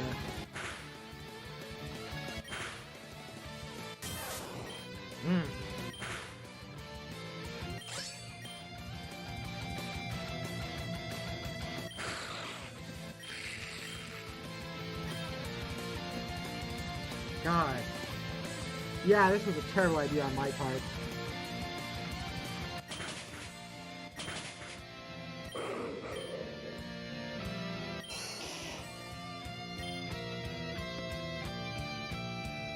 Two, three, four, five, six. I just split it up. I could have, yeah. I bit off way more than I could have chewed.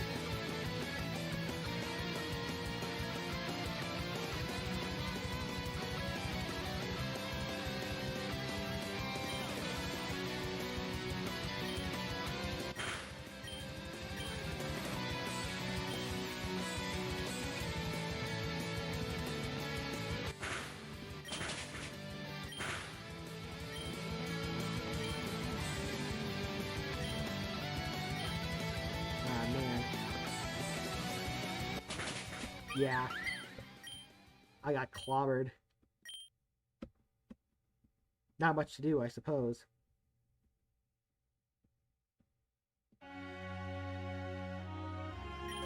Well, it was a long shot. Let's move on.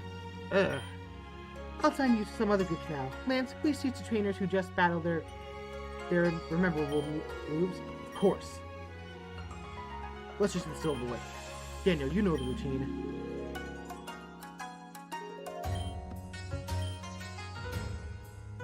Nothing. I need to relearn. Maybe I need to relearn here. No.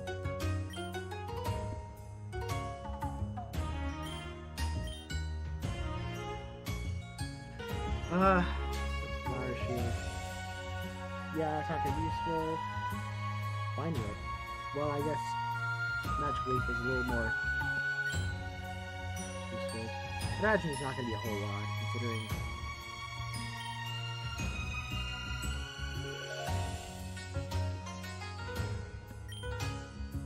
Peaks.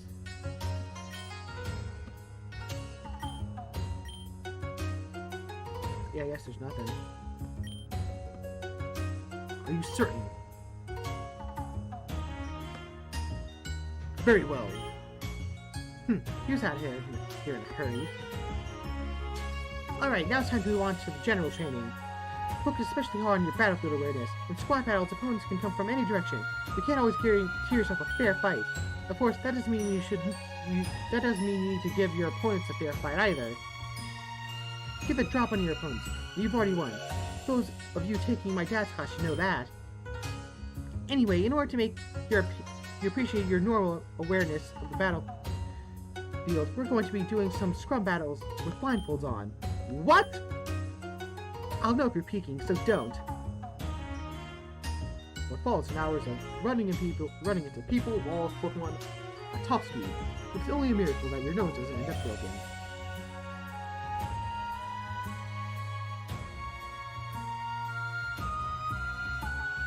Alright. Look at all them. Dude, where'd you get so many blindfolds?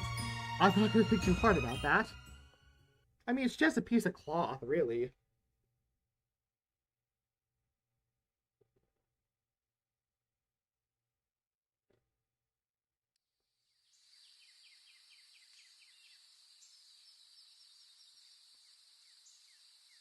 Hey, Yellow, I see you got a new hat. Oh, yes, Uncle Wilton sent me a spare last Sunday. It took a while to get here, though, given the distance. And good morning. Just us here? Ethan's sleeping in, but Blue and Leaf left a little earlier. Blue's been kind of avoiding me all week, like, I can get him in a room, but if he sees me walk in, he'll walk out the other side. Any idea what that's about? I think he's very conflicted about if he should talk to his grandpa, and since you'll probably just confuse him further. I wasn't really expecting such a literal answer, but yeah, I guess you're right. Sorry for the subject change, but how's Bianca? You two are both in the nursing course, right?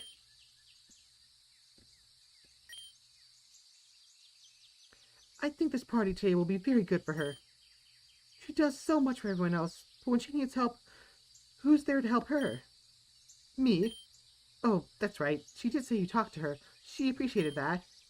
It was the least I could do. Still, with Leaf throwing this party, at least she's got something to take her mind off of things for a while. I've heard Leaf's party can get fairly wild. I hope Leaf can keep things low-key for Dawn and Bianca. I'm sure she can. There's nothing to worry. Actually, maybe we should check on her. That's a very good idea. Maybe we could also wake up Ethan? Oh, was his flirting on Monday more effective than it seemed? No. I just don't like seeing him sleeping away his weekend. Hey, he doesn't sleep them away. I mean, last weekend he went out into the forest looking for you. Although Leaf did have to drag him out of bed for that. Alright, I see your point. Mind waking him up? I'm gonna go get some coffee. Sure, I thought you didn't need it, though. I'm not gonna lie, I might be developing a bit of an addiction. There are programs which help with caffeine rehab, you know. Yeah, my current coping strategy is to deny that I have a problem. That's all my health insurance covers. Man, these poor Kobon / Asperia or whatever regionals, they gotta deal with our healthcare.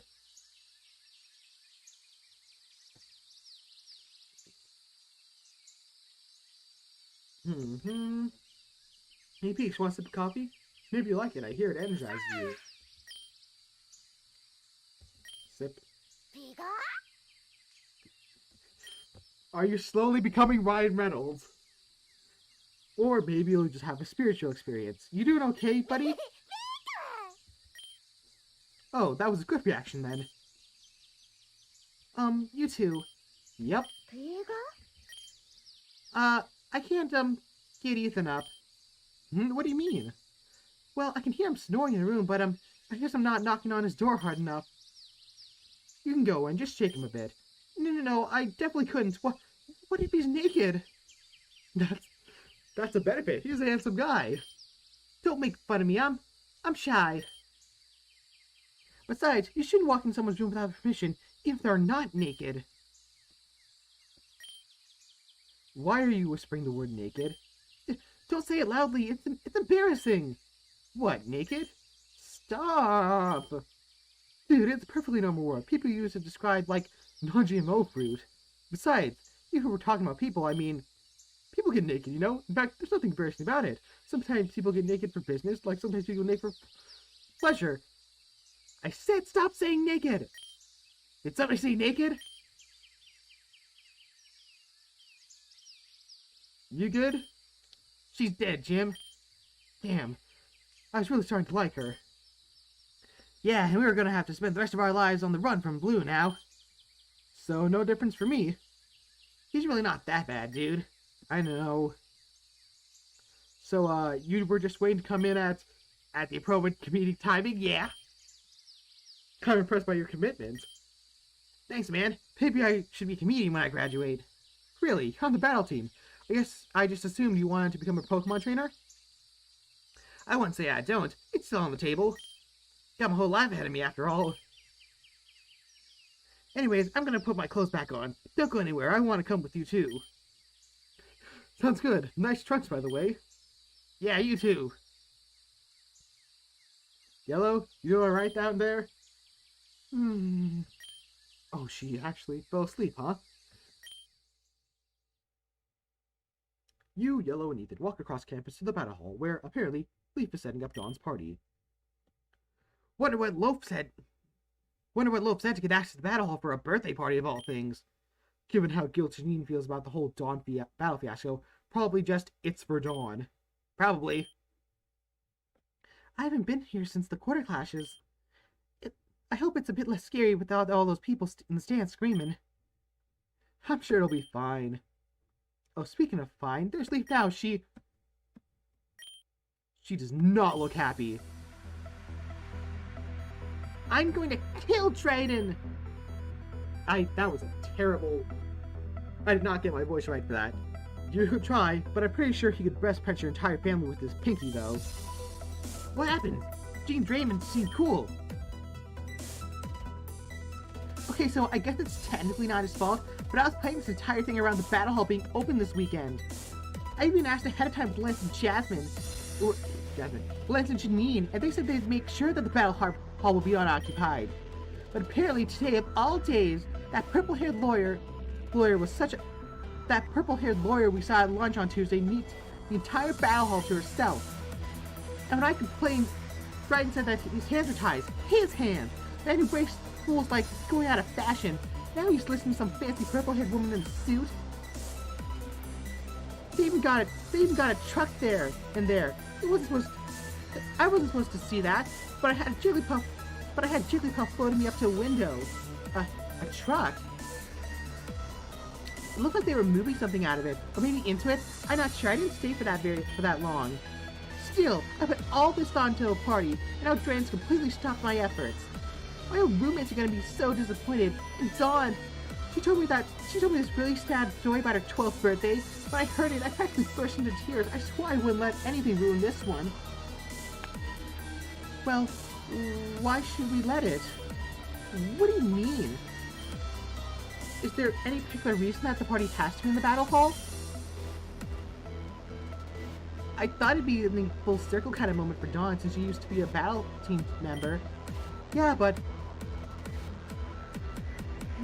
Blanca was in the battle hall when she got her dad, and I'm not finishing that thought. Good call. My point is that if the battle hall isn't absolutely mandatory, part of the planning, then we could still turn this around. Dana, you still got the cake, right? Right, it's just in the cooking club room right now. I can bring it anywhere you need. Okay, there's a club in town we can go to. Renting it out would be pricey, but not impossible, but I think it might be a bit much for John and Bianca. We want to keep it lower key. Bianca really likes, plush toys and carnival games, and Don likes high art, like sculptures and theater. I'm not seeing why we can mesh those two together, though. I'm not seeing a way we can mesh those two together, though. Well, who says we have to? Hold on, let me look something up.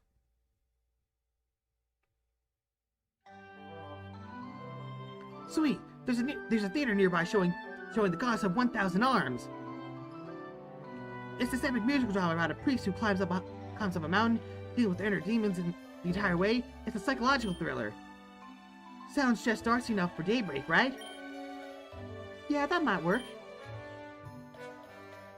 Oh, and then the country fair's going. Oh, and then the country fair's going on. They've got lots of games and roller coasters and all that stuff. We could totally go there with Bianca. Sounds like we're going to have to split up, though, unless you think that subjecting Bianca to the drama of 1,000 Mountainsides is a good idea. Yeah, I'm pretty sure John would be a big fan of roller coasters or crowds at the fair either. Not to be a psychotherapist or anything, but Bianca might not be in the mood either. Yeah, that's a good observation, Ethan. But presenting her the option is important. If he doesn't want to take us up on it, then well, that's fine. Everyone recovers at their own pace. Dorm 25's most well-adjusted person has spoken. It's canon now. Most well-adjusted?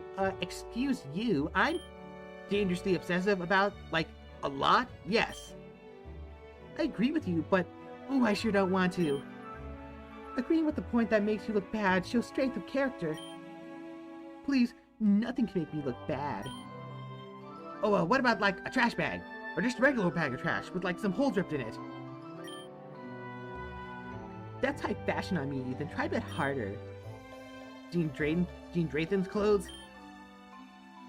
Well, besides the fact that you could fit 3 of me in them, I'd rock them pretty well, yeah. Alright, what about my clothes? Oh, I get it. This is a really long point to try to swap clothes to me for a while, isn't it? You can't prove it. Cute skirt, BT dubs.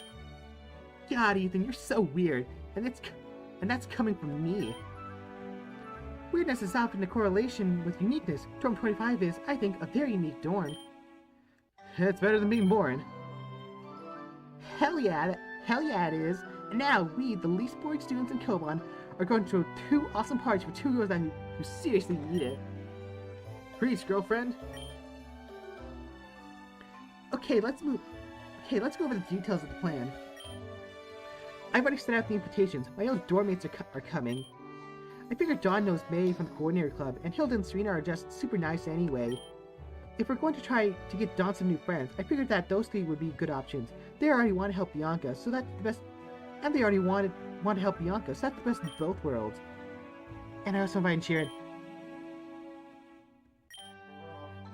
I won't start anything as long as he doesn't. Great. Was worried that this entire plan would go collapsing again when I said that. You think so little of me. You're the nicest guy I've ever met, but you do kind of hold a grudge. What? Really? Holding grudges like drinking poison, expecting the other person to die. Nah, that's voodoo.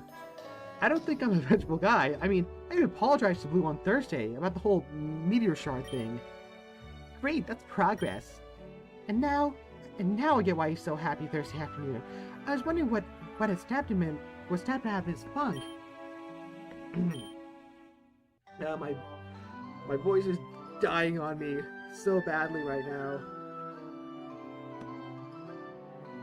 Hold on, I missed that. What did she say? Yeah.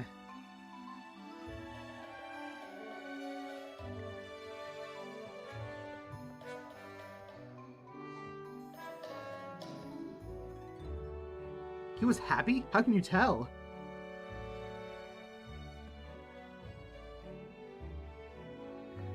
There's this weird thing he does. There's this weird thing he does when the corner of his mouth bend upwards. Sounds fake. Maybe, but I'm still going to sell tickets to see it. Guys, focus up. Dawn's birthday, remember? I remember. Alright, so let me think for a moment. The invitations will be calling people out to the battle hall, since that's where I thought this was gonna happen. We'll wait until everyone gets there, then split the party, literally, and go our separate ways. I think Dawn might actually prefer that. She's in the class with Hilbert, but I don't think she knows any of Bianca's other roommates. She might be overwhelmed.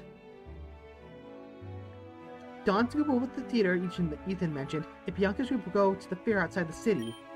Then at 4 p.m. we'll all meet back here on campus, give Dawn our presents, and share the cake Daniel made. Sounds good? Sounds like a 100% classic Leaf Pan. I'm not sure what that is, but alright. Hey, you're not going to make us put our hands in and do one of those cheesy 4-person fist bumps or anything, are you? Well, I sure am now. Kind of a shame Blue's in here, though. Put him in Dorm 25. To friends and fun, Dorm 25. This is so incredibly corny. Dorm 25.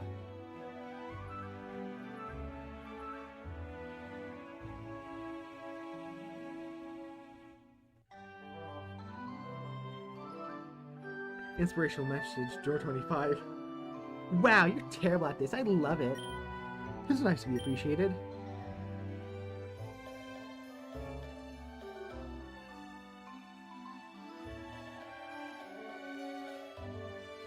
Before Review returns to the battle hall, waiting for Dawn's party guests to arrive. In order to pass time, you've turned towards various games. And that's toe. I win. Again. Good try, Yella. I don't get it. It's literally tic-tac-toe. How do you keep winning? King games, like I said. You know, I know there's some rules he's following to keep winning like this. It's more of a character flaw that I'm exploiting. What do you mean? Hey, is it cool if I go first again? I mean, you've gone first the past 3 times. Yeah, like, please? Oh, alright. Maybe I can go first next time, though. Yeah, we'll consider that. Oh, I get it. Hey, stop bullying Yellow!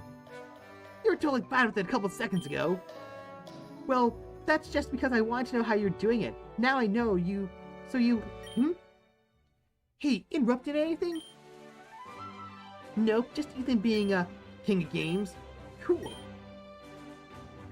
Am I the first one here? Oh god, I got it. I'm way too low for that. Of course you are. You always were. You had a big to-do list bigger than any of our schedules, but you always got everything done sooner than the rest of us too. I never realized how good I had it with you as a dorm mate. I love these new guys, but besides Yellow, they're kind of hopeless when it comes to keeping the dorm running. We might have an easier time if you did any of the chores. Same. I miss Dorm 251. It's the same without you. I dormed with Hilbert, because I figured he needed it, but I forgot that it would mean I had to live with him.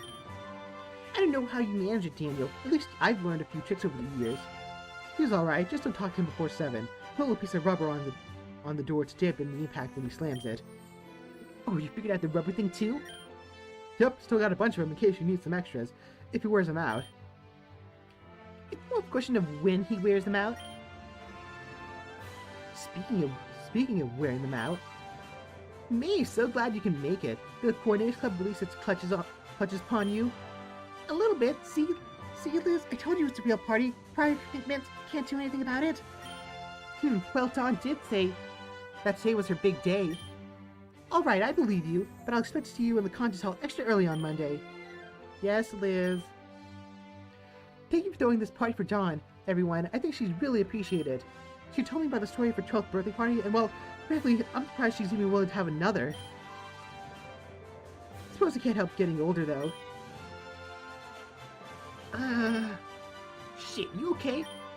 Lisa's always running after Brandon and I, and Brandon runs faster.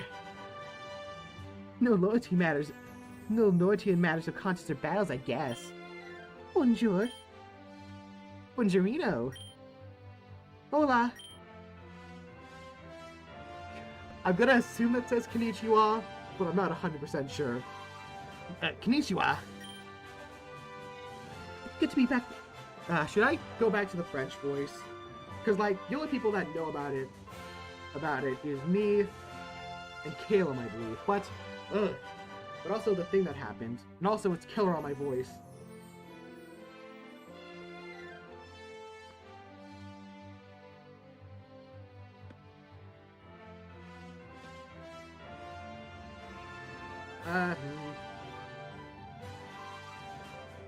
I think I could probably get some more emotion out of a regular voice. Or at the very least prove I'm not just doing accents to make voices. It's good to be back amongst you again. Reminds me of simpler days. Yeah, you guys finally having a chance to catch up with each other again. We're pretty caught up, actually. Sweet is our connector. Yes, I have prior classes with May, so there's little catching up to do. Aw, guess I'm the odd woman out then. I'm the only one who doesn't seem to have some bond to the older room. Well, not entirely. You take normal classes now, right? And Bianca is there. Plus, Bianca and Hilda are still roommates, so... Oh, I guess I just put my foot in my mouth, didn't I? Nah, we'd cross that bridge eventually.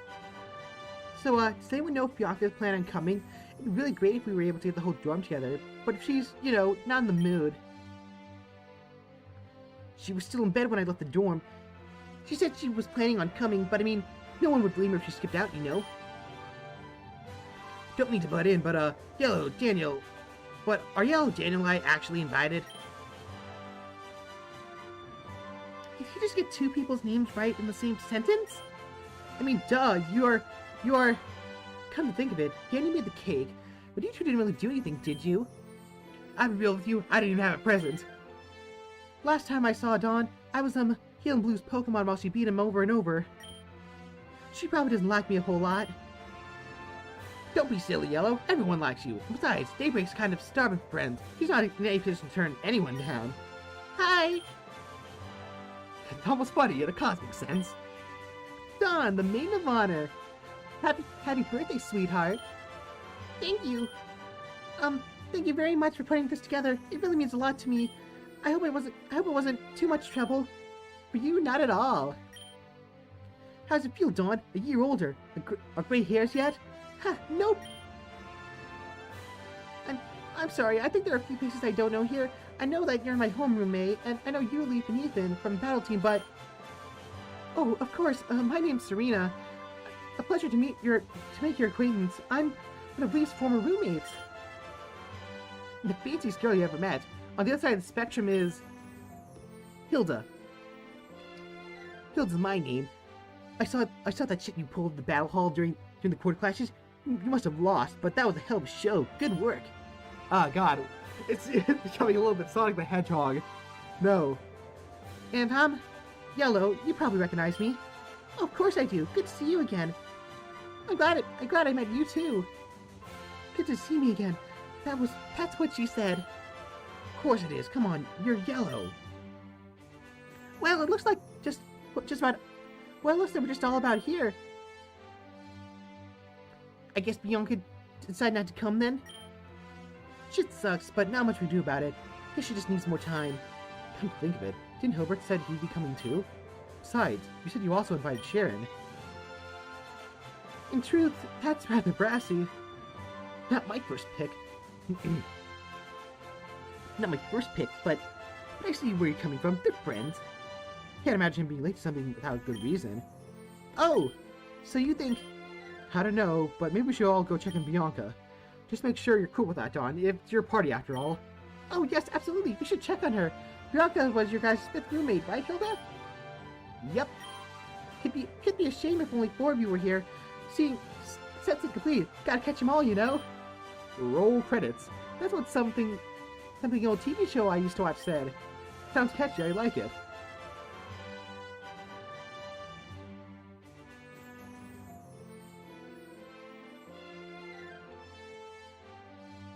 You, Ethan, and Yellow split off as Leaf and her old roommates head off to a different direction, searching for Bianca, Sharon, and Hilbert. I'm calling it now. We're gonna have to go into the forest again. Oh no. Nah, Hilbert's probably still asleep, and Bianca's probably just getting ready. Uh-huh. And Chowder? I have no idea what he's doing. Don't want to waste any brain cell on trying to figure that out either. Alright, I got a bad feeling about this. This is not gonna... I got a really, really bad feeling about this. Hey, I just realized something. We broke the echo this week. Huh? After lunch, you didn't show up to the electives. I did. That means I attended elective, you didn't. Oh, seriously? That's pretty funny. Someday we should make a plan to see if we can purposely avoid taking the same elective. I'm sorry, what are you talking about? Oh, it's the weirdest thing, What is it? Look. They look happy. I'll admit, I was worried at first when you weren't responding to my knocking. I thought you might still be asleep. Haha, no way! Hilbert doesn't sleep, he just stares. That's mostly true. Well, I'm glad to see you're feeling better. I know that this was a... Nope. Beg pardon? No sad thoughts today. Today's Dawn's birthday. That means happy faces only. It's not healthy to bury these things, but... Sorry, which one of us has been studying Sorry, which one of us has been studying to be a psychologist again? Well, come on, let's go! She's not as fragile as you think. I was simply attempting to ensure my good friend was taken care of. I think we've all had enough of your brand of care, Sharon. Hiya, sorry to keep you guys waiting. Makeup took a bit longer than usual. You get it right, Yellow? Oh, yes, my hair takes ages in the morning. Most of the time, I just stuff it in my hat. So I don't have to bother with it, though. Oh, that's clever. I don't think I could do that with my hair down, though. Maybe I've had him a bun, but I don't think my hair actually is long enough for that. If I did, then my hair might be lumpy. People might think I'm smuggling food in my hat, which I'm not, and that would be just awful. But I don't want that. But I can do with the haircut and... You zone out slightly as you look over Cheerin and Hilbert. Both of them seem tense, but that's to be expected. We saw each other yesterday. I was saying hi, not it's been 3,000. I get that reference. I was saying hi, not it's been 3,000 years. How desperately have I missed you? Et tu, Sharon? We have no connection beyond our very minor insult 2 minutes ago. This does not apply. It just seems awfully convenient you're willing to put all your grudges aside the moment there's a chance to laugh at... Hey, how about we just leave the conversation here and, go to meet up with the rest of the girls? The girls? I don't know why my voice did that. All your old roommates were talking about how they missed you, Belle. Couldn't start the party without you. Aw, they're so sweet. My new dorm is full of testosterone, so sometimes it's hard to breathe. I miss them too. Really?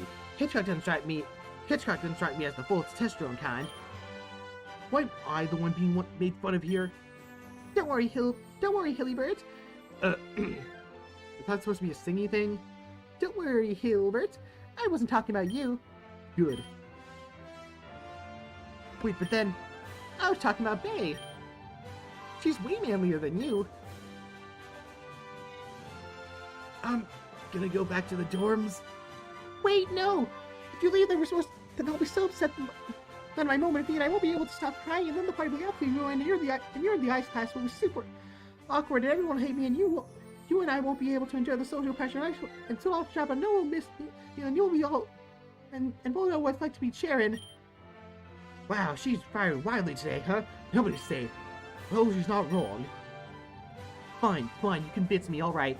Just stop being so sentimental. Uh-oh. My father was murdered 4 days ago. So I'll be wherever I want to be, okay? I'm quickly realizing that Bianca is an absolute loose cannon. Let's go, Daniel. Wouldn't mind telling Loaf we found Bianca. You got it.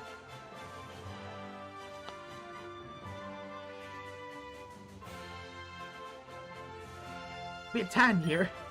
Yeah, we're kind of blocking the path. Hey, Dawn, happy birthday. I'm so sorry I was late. No, it's completely fine. I understand that. Yep. Ah, God, I'm giving the same damn voice. That's it. That's the one high-pitched girl voice I can do.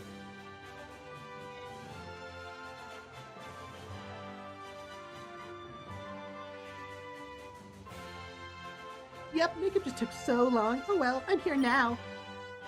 I see you're here too, Hilbert. I am. Happy birthday. Oh, right. Happy birthday. I don't believe I had the pleasure of an introduction. I'm Chirin. You're Chirin? I thought... On second thought, I probably shouldn't say that. No, I do not possess horns, nor pointed tail. The forked tongue I do possess, but I keep that well hidden. Enough chatting, let's get this show on the road. If that's cool with the birthday girl. Oh, of course. You kind of seem to know how to do this birthday thing, how this birthday thing works, and I don't, so you can go ahead and take control. You hear that, everyone? Birthday girl says I take control. Change of plans. This is now a costume party. Skippy's outfit wins the prize. No other criteria? Huh? I mean, I didn't think this bit through so far, so I guess not? You're not trying to game the system, are you? Pretty sure the water type instructor has a Speedo I can borrow. Okay, well, y'all have got... Okay, well, all of y'all have got that in your minds now. I've never been happier to be sophisticated. Sophisticated. It's actually sophisticated. Huh? Asphyxiated, whatever. Ha! Jinx! Medical course, I swear, every time I try to say something casual about what I'm thinking or feeling, Beth tells me exactly what chemicals make me feel that way. That's because we're all just a bunch of meat powered by electricity and chemical reactions. Nothing we experience is real, it's just how we constantly misinterpret sensory input. So, well, that's rather a depressing way of looking at it, no? You think so? I find it kind of liberating. They're not talking about you, buddy.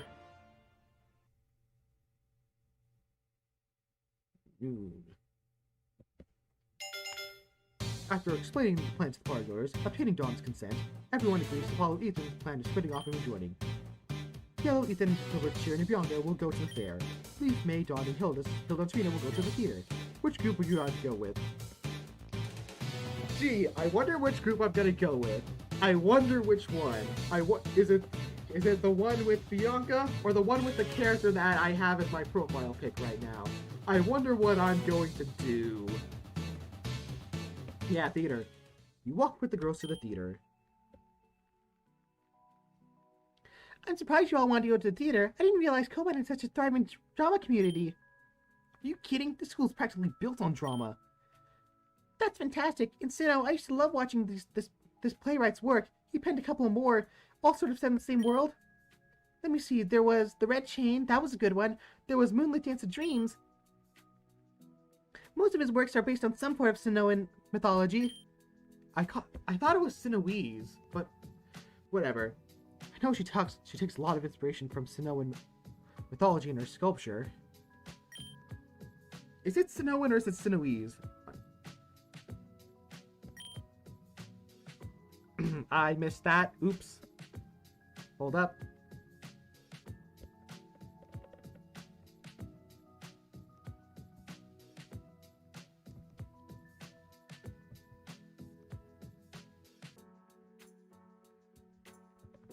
I probably should have shaved before I made this choice. Ah, well. Does that mean you've already seen Goddess of a Thousand Arms, then? There we go. No! But I've already had the twist of the end spoiled for me. Oh, I hate that! Inconsiderate cretins who rip all the suspense out of a well-foreshadowed story. Unmarked spoilers are the worst!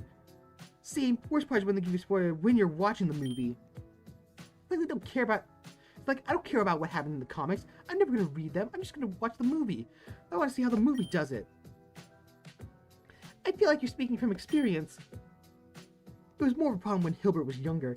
He doesn't read many comics nowadays. Anyways, I gotta stop thinking about him. For 4 hours, he's someone else's problem. That's the spirit. I have a brother who's a bit like that. When it comes to spoilers, I mean. Oh yeah, that's right. I forgot Max exists. I forgot about that.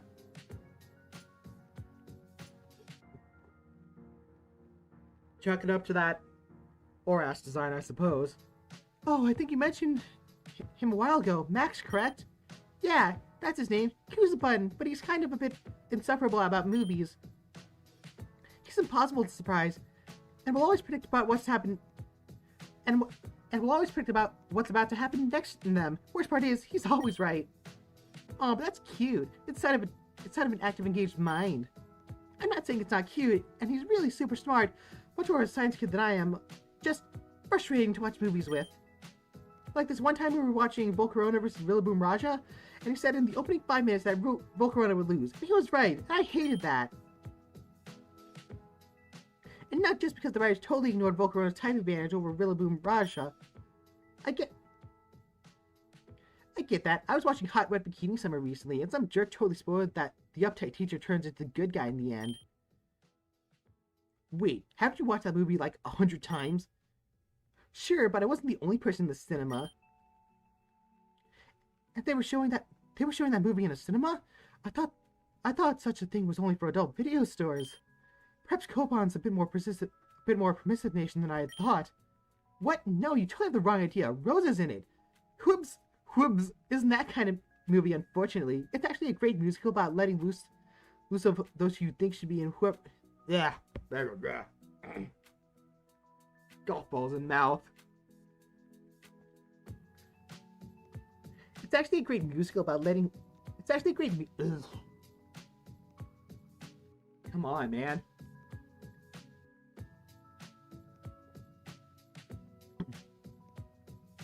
It's actually this great musical about letting loose of who you think you should be and be whoever makes you happy. And Rose is in it. I see. Perhaps I should watch this then. Speaking of movies, are we going the wrong way for the cinema? Yeah, but we're going to the theater. Huh?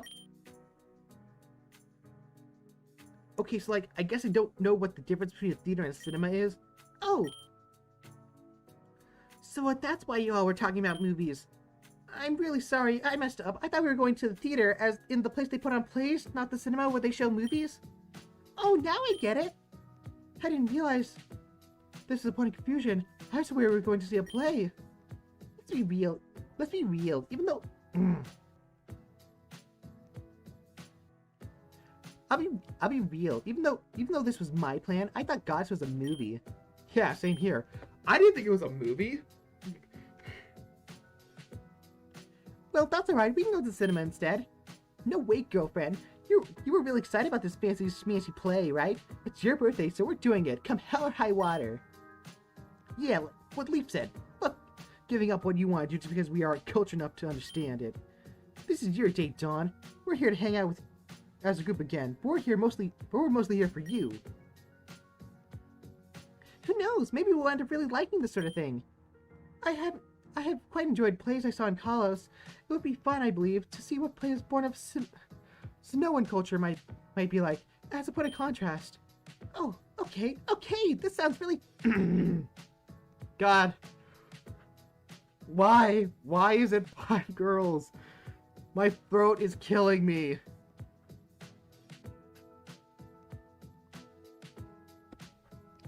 Oh, okay, that sounds really fun. Let's do it then. To the theater, which is apparently different from the cinema. Serena, mind telling us what to expect?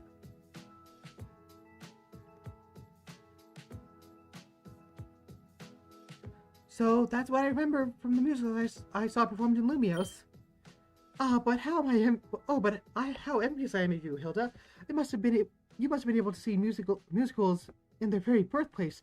How do I draw Colosseum imitations pale in comparison of the true thing from Nimbasa? Get real, Serena. Do I look like the kind of person who'd ever been to a musical? Oh, but I recall you said you've been to Nimbasa before.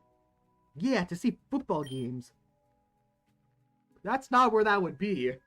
The Meadowlands is over in New Jersey, so that'd be like in the Esperta area? Maybe Driftvale if we're being really generous.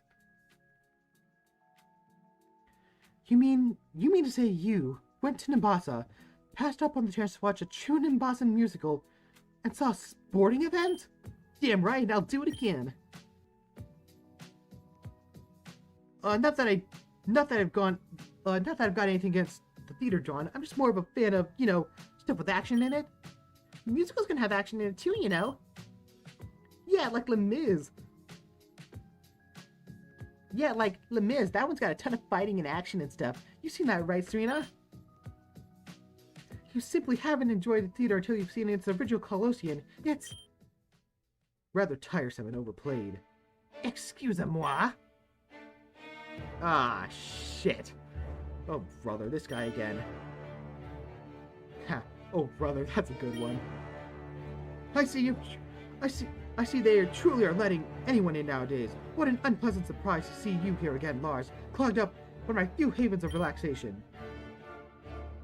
And really, Serena, a Colossian of yourself, I would have thought you'd have more class than to sully yourself with these Philistines. And I would have... I guess I gotta pitch the accent here. And I would have thought that you'd have the class to keep your bedroom habits out of the public eye. Perhaps we are both destined to be disappointed. That incident was clearly not mine or my stepsister's fault. Further, our relationship is our own, and I would ask you to not make judgments about something you know nothing about. Heh, no, you shitheads brought that on yourself when you tried to. Ugh, stop talking to me! I can smell your odious breath from over here. The fuck you say? You heard me, skank. That stench of whatever trailer park you rolled out of is stinking up the entire lobby. Of all the people who least deserves to be in the theater, you are by far the worst offender. Look at what you're wearing. I can't even imagine how you afford tickets. I suppose you were able to find a good number of catalyst converters over the past month. Hilda fists a ball for a second. You are worried she's about to lunge at the purple-clad prick. Dawn very subtly touches Hilda's wrist. Don't, please. I'll make you regret those words. Let's battle. What, you couldn't send a little criticism, so your first recourse is violence? I've better things to do than humor your feelings, but if you insist. Let's go outside, though. We don't want to damage something actually valuable with our carelessness. The show starts in half an hour. I only need 5 minutes.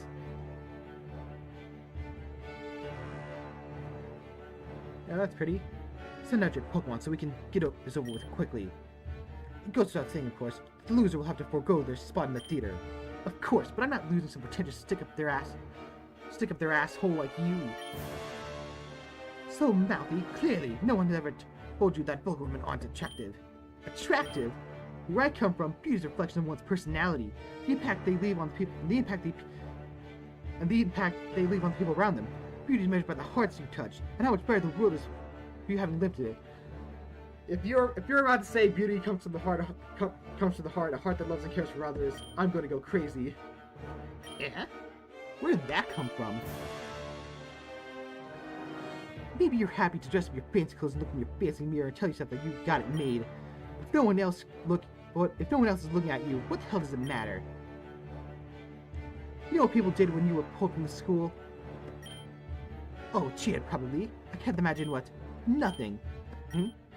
Nothing, Fancy Pants. Literally no one gave a shit. Don't think anyone missed you or even noticed you were gone. You're using that to hold a shithead. That's why not a single person in school wants to hold you. In fact, I don't think I even want to battle you anymore. What? Sorry, I don't think you can really satisfy me. Anyone else wants to take this guy? Absolutely. I will not battle that undeserved swine in your place. I object to this. Swine? Then I guess you surrender. Damn, you really are Colossian. Hilda! Suka mibit? You know, Vin?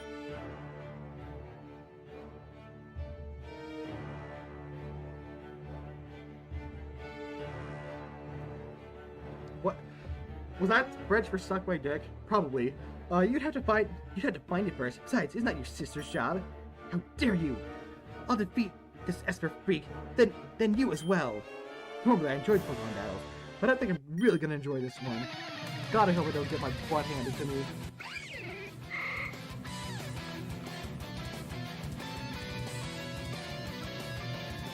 I think I can handle... What?! No way!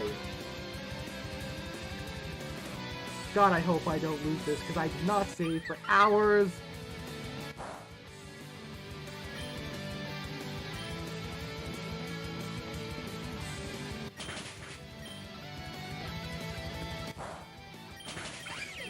Yep, down it goes.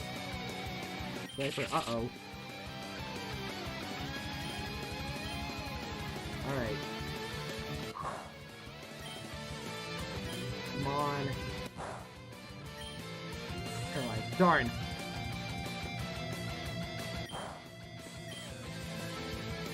Give me a couple more.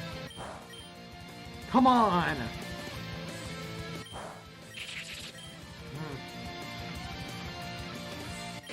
Caesar.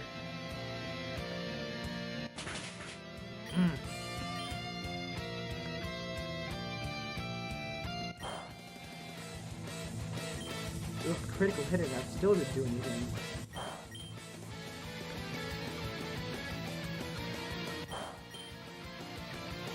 I'm really lucky here. Johnny, you're out. But you can take this.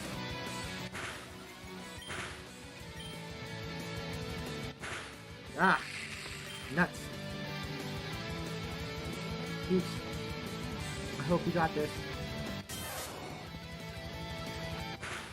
Nuts. Not enough.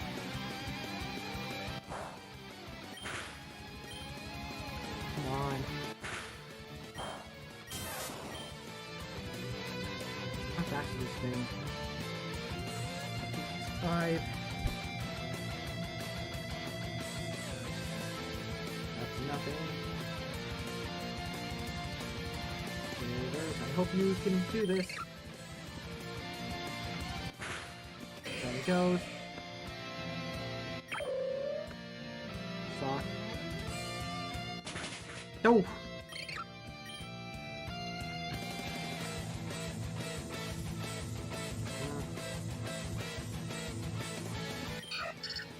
I hope you can take a hit here. Good. Grab the engine power. Okay. Lay.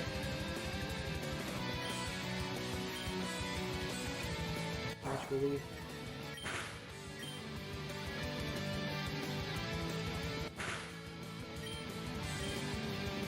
Come on. Come on, you can do this. Down he goes. Oh boy.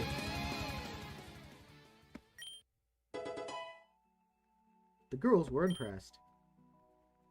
This means nothing. Uncultured brutes such as yourself have always held the edge in strength. That doesn't prove your correctness. Just get out of here. You're embarrassing yourself. Peasant! My father will hear of this. So should we go back in then? Yeah, the show's starting soon. We don't want to miss our seats.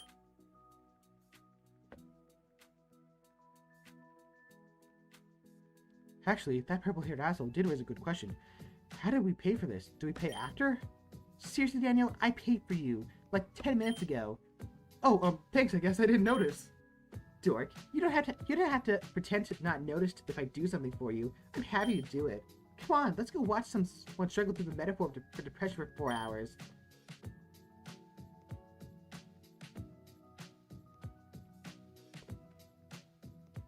But I really don't remember her buying me the tickets. I don't remember going to the ticket booth. Stage looks a bit empty. Don't they have props or scenery? Holes for pyrotechnics? You're thinking of contests, May. In theater, the performance of the Pokemon and the actors are meant to stand alone.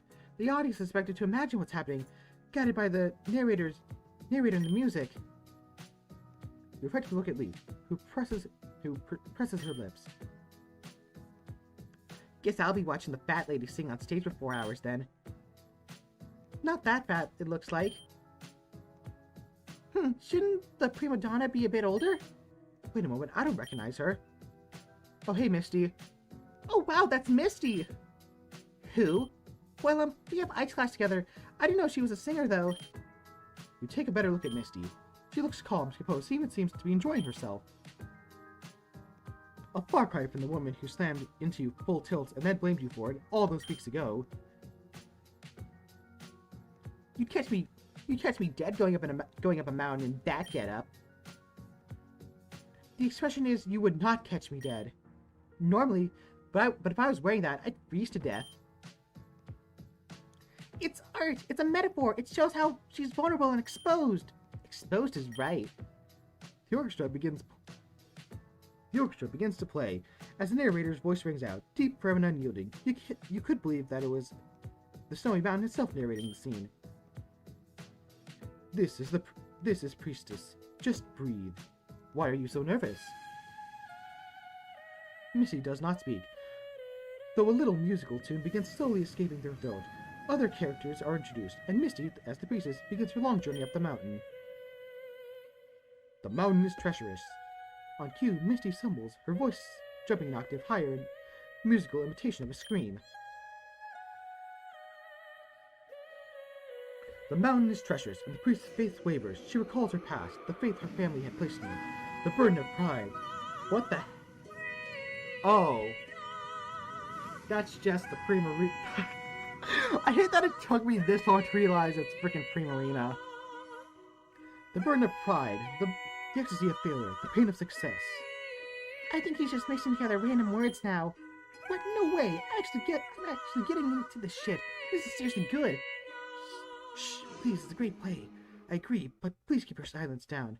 Shit, my bad. The ice bites into the priestess' flesh. It hurts like Houndoom's bite. It demands a toll from her fortitude. I'm not gonna sing that. I just realized she's not going to sing, is she? What do you mean? That is singing. That is singing. Non-Japanese. No, of course not. It's Alamartese. No, she's literally just saying the sound ah over again. I'm not saying it's not beautiful, but it's not words. Well, everyone gets something different from art. The Dawn, of all people, gave me the cold shoulder. Eventually, the curtains draw closed and people start filing out of the theater. Of course, that was only for intermission, so soon another 2 hours. The play finally ends, and Misty and the other performers take a bow. You notice that as soon as she stops singing, her standard Shirley expression comes from her. Hey, don't call me Shirley! Couldn't keep it hidden till you were off stage, huh? That was great! Man, we gotta come back here again sometimes. Dawn, next time you go, call me, right? I'd love to. I'd love to. Thanks. Yes. That was definitely an experience. It was definitely an experience. Yes, though the full impact was not felt for a few days yet, you must let the experience matriculate and particulate within your subconscious like a fine wine. You must be astounded now, but the full impact will make its current euphoria pale in comparison. Great. Well, I'm glad most of us had a good time. Subtle. I heard her yawning through the entire thing. Of course, the party's not over yet, Dawn. Time to head back to the school. I missed that. Oops. Why is my... Where's my...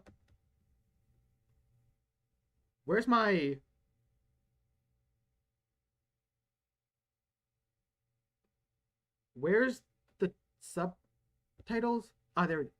Oh, really? There's more? Wow, thank you.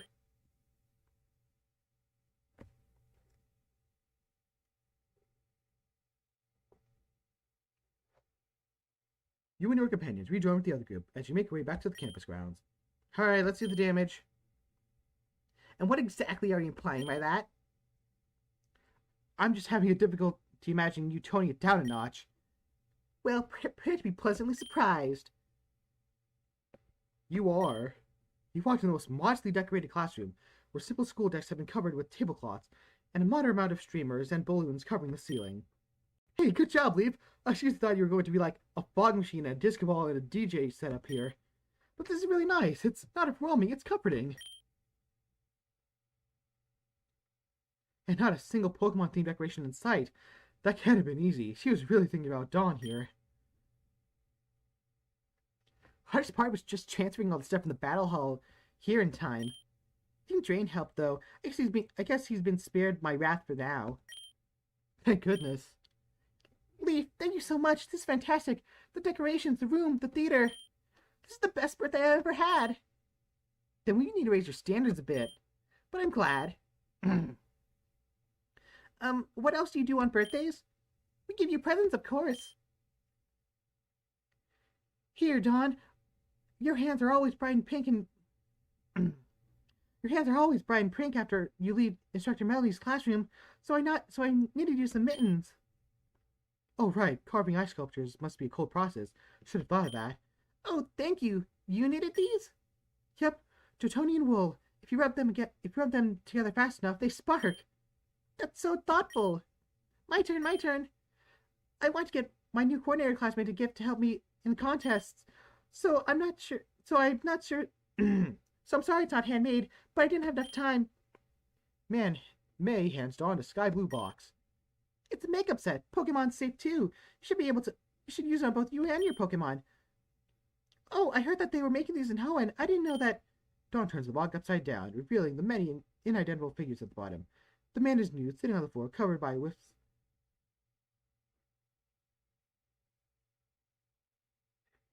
The man is nude, sitting on the floor, covered only by a wisp of aqua silk stretched over his full-toned body. His expression can only be described as that one screams, "Come hither." Yeah, it's Instructor Wallace's personal brand. If you ignore the packaging, that's really great. I don't know about you, but I'm not ignoring that box. In fact, if you don't want the packaging, I'll take it off your hands. Hilda, you're embarrassing us. Us? I'm not embarrassed.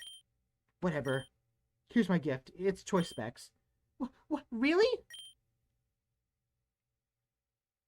In your battle against Daniel, you seem to look like you use the same move repeatedly. Dragon Pulse?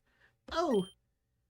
That might have been more due to lack of general strategy in our battling than any particular preference, but it's still a nice thought. If you try that again, your moves will be more powerful with this. If you don't like it, one of my classmate Artines will buy it off you. Orange hair, where's green? Can't miss her. Sorry about him. No, it's fine. I love this gift. Thank you, Hilbert.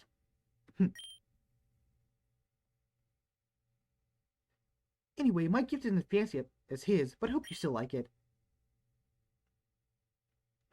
Hilda casually tosses Dawn a white box with smiling vanillite on the cover. Dawn stumbles to catch it a bit. Hilbert said that you like ice cream, so I got you this. It's one of those make-your-own Castili cone kits. Sorry it's not handmade on my end either. We should have let Yellow go first. Oh, that's fantastic. I always wanted one of these when I was a kid. My mother said I couldn't have one because then I eat nothing but ice cream, and then I get fat. Okay, Ethan time. I've got... With Ethan's quick thinking, you managed to steer the conversation away from the subject of Dawn's tragic childhood. Though Leaf, Ethan, and Yellow do have to do one more... Though Leaf, Ethan, and Yellow do have to do it one more time each before all the presents are handed out. During this time, you quickly slip away into the cooking classroom to grab your cake you've stored there. Lola, are you here to...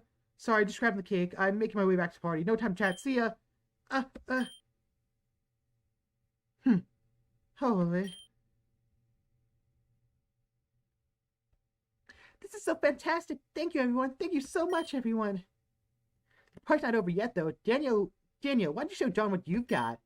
As around the corner cake, candles lit, Leaf takes a deep breath, and everyone starts attending the birthday party. And everyone attending the birthday party know immediately what that means. Happy birthday to you. Yep, I am not singing that. Dawn blows out the candles, closing her eyes tightly, making a wish. Thank you so much. I don't know what to say, but... Wait, the candle's on that cake. Yeah, sorry, I'm more of a fan of cakes that have individual candles, but the cooking club only had the numbered kind. Oh, that's not the issue. It's just that it says 19. Well, yeah. I just turned 18. Oh, huh. Okay. I mean, I can run it back and get some new candles, but I'd personally just want to eat here, right? I guess. What's the issue? She seems more bothered by that than I expected. It's just, I still look young, right? I'm not aging yet, am I? I mean, to you? Dawn, I thought you'd be 19 because you fought the strongest woman in the world. Nothing more than that. Wait, you did fight Cynthia, right? I was 16. Holy shit! Dawn, slow down. What? Who said you had to speedrun life? Hey, Mom. Dawn, we're seriously trying here. You gotta stop shooting holes in the mood like that. Alright, who wants cake? Let's go get the ceremony birthday night and start slicing. Things are going really poorly. Slowly, the party unwinds and the day ends. Everyone goes back to contented, this day looking forward to what the future might hold. Some contended you will go to bed early, but don't even notice when Blue eventually comes back, long after the curfew. Ethan, earlier this week, when you were flirting with me... I think I kinda remember that, sure. Well, you said it was a joke, and I was just curious, if you... What are you two still doing up? It's the weekend, my guy. No reason to get out of bed yet. More important question is, where have you been all day? You totally missed Daybreak's party. Not like I would have been invited anyway. Dawn hates me. I don't think Dawn has it in her to hate anyone, regardless of your history. And besides, Daybreak didn't actually invite anyone. It was all Loaf. That just seals it then. Whatever, man. Are you gonna answer the actual question? I've been trying to make friends. That's fantastic. Yo, those are arms around Blue. What are you doing? Oh, I'm really proud of you, Blue. But going to that birthday party would have been a great way to do that, don't you think? Maybe, yeah. Dude, seriously, did you seriously not think that yourself? I'm new to this, lay off. And you're one to lecture me about friends. You've got a superpower that makes it easier for you, and you're still mooching off of Daniels. Hurtful and correct. Well played. Though, you ought to take it easy on me, too. I mean, you knew the guy for over a decade, right? Where can I even find friends that aren't already his? I mean, I've got a bunch of weirdos on the internet who know my name, but I wouldn't call them friends. Yeah, it's tricky to find someone Daniel hasn't already met. That's why you tried to hide Yell from him? You were worried he'd take her too? No, that's not what happened. I'm not judging you. Maybe I should, but that's not my job. I don't work for free. I'm just saying, there's another way. You don't have to see him as an enemy. Like, I get that you're frustrated that he's better than you, but he's not. But I am too, and I'm not blowing up on that guy about it. Wait, what? You're frustrated too? Of course I am. My dorm mate and best friend at the school is basically me, but just better in every way.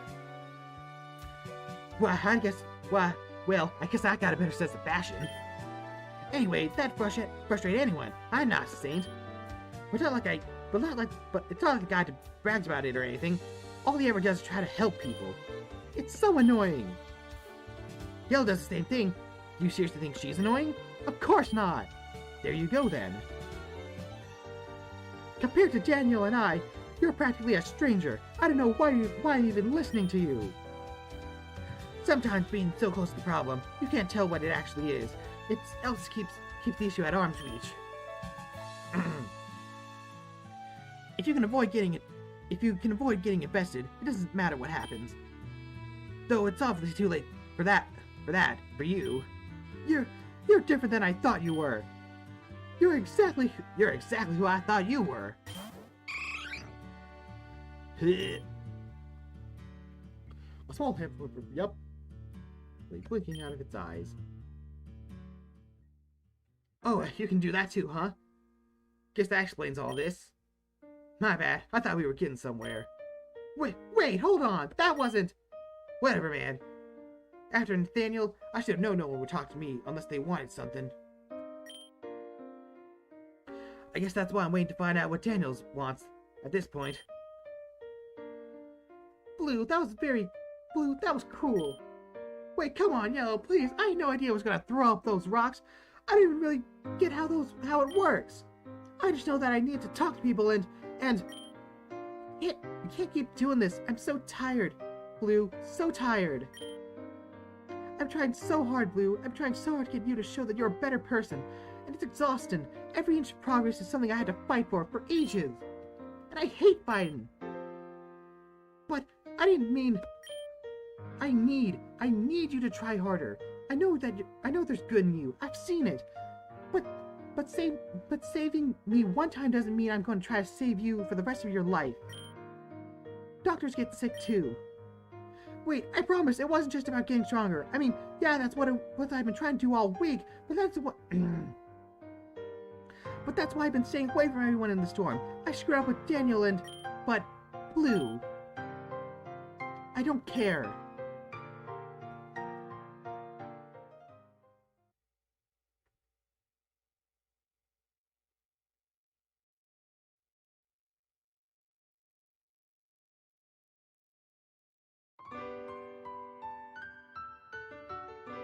Should I call it a night? It is a whole week that I just played through, but I don't know. Oh, there's one person here.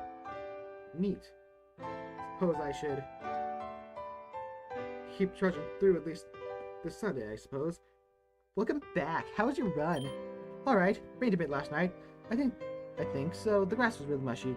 Got my shoes all dirty, so I figured I'd scrub them off before heading back out to Polite Company. You know, if you want a new pair, you just ask. I know, but you know what I'd say to that? Yeah, you don't want to be dependent. Same for my birthday. Alright. On the topic of things you're going to do for me. That's a hell of a segue. My heart just went from a 0 to 100. I'm pretty sure neither of those numbers are healthy. Anyway, do you mind if I finished? Go ahead. We were meant to be going somewhere, doing something. I mean, after flying across the ocean to get me, I kind of figured you'd be pushing this did harder. So, when you were a kid, did you rip into your Snowfall Day presents as soon as you woke up? Or did you sort of dance around them for hours, trying to predict what was inside? Well, I didn't have a lot of presents on Snowfall Day, so I wanted to make them last. Not sure I'd dance around them, but yeah, I made them last. Opened one every few hours. Well, there you go. Oh, I'm flattered. Anyway, I should be able to get things sorted sometime next week. How's Wednesday sound? I'd have to clear my schedule. I've got high tea with the Queen of Galar book then, but I could probably shuffle some things around. That's very gracious of you. I'd say it'll be worth the wait, but if Dawn's birthday party was any recommendation... Dawn's birthday party was great, she loved it. That was a fraction of what I can do, Skippy. I was operating on level 5 there. I'm a level 80 at least. Yeah, Dawn does like her level differences. Dork, I'm going out. See you later. See ya.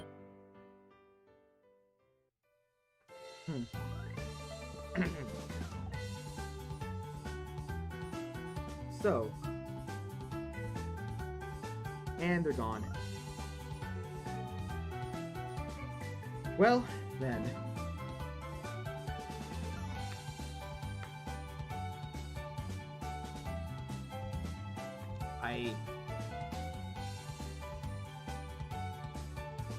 Do I want to still go? Let's see here.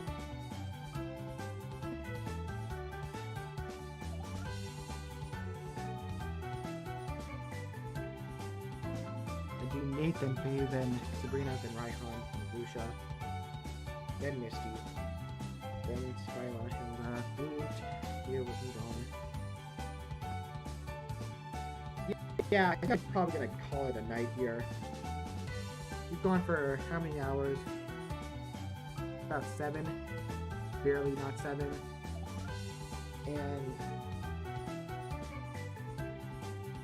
you know,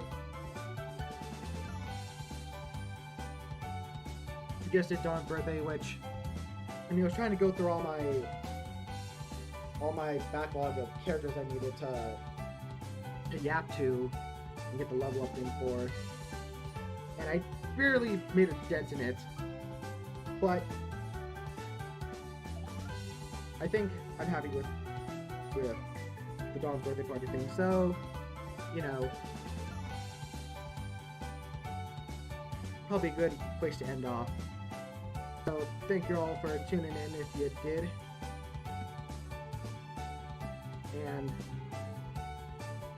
I guess I'll see y'all next week.